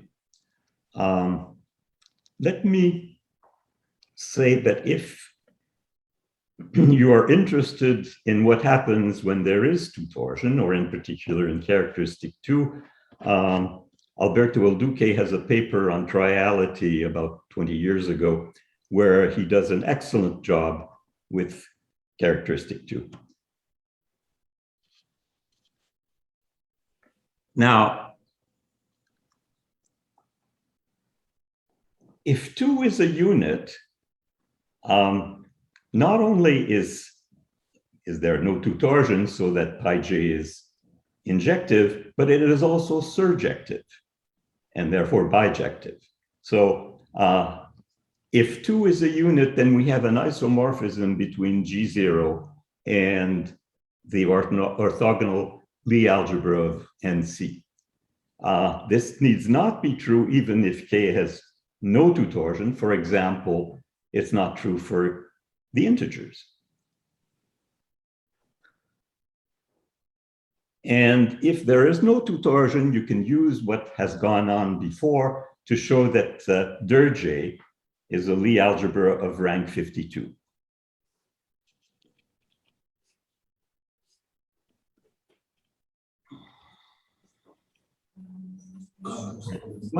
One reason to study this was the theorem of Chevalier and Schaefer that I quoted at the beginning. This, of course, had been extended to other fields, not necessarily algebraically closed. So in our context, we have that if J is a split Albert algebra over K and K has no two torsion, you don't need that 2 be a unit. Then G or J is a split Lie algebra of type F4. What do I mean by that? Well, you have a root decomposition with multiplication, which in another context one would call a Chevalier basis. And as a corollary, we obtained that if J is an Albert algebra over an arbitrary ring with no two torsion, then the automorphism group is smooth, is a smooth K-group scheme, and its Lie algebra is of type D4. Now, I did not say this correctly. The fact that the automorphism group of J is a smooth K-group scheme, that has nothing to do with what came before, but it's what allows us to, what came before is what allows us to make the last part of this corollary true. In fact, in my last slide, the following result for fields was obtained by Beauregard, Lowes, and Martin. And it says that if J is an Albert algebra over a field, then the derivation algebra is a simple Lie algebra if F is of characteristic not 2, but has an ideal of dimension 26 if F is of characteristic 2. And the result about the smoothness of the group scheme it can be found in this paper. Now, we also examine what happens in the case of two torsion, but you can't, this theorem tells you 2 is going to be playing a very, 2 plays the role for Jordan algebras that 3 plays for alternative algebras. And you expect this kind of thing to happen, and it does. I don't want to go over time, and therefore I will not say any more. Since I think I have still a minute or two. Yes, you have, yeah. Thank you. Since I'm the last speaker, then I would like to take this opportunity to thank the organizers for a very successful conference organized under rather large constraints of time zones, geography. But of course, for this, Vesselin is to blame, because wherever he went, he made friends, and he made sure he kept them. So he has friends all over the world. My only complaint is that, and it's not about this conference, is that these Zoom meetings haven't managed to have Zoom banquets. So I'll do the best I can under the circumstances. Here's to your help, Vesselin. Santé. Thank you.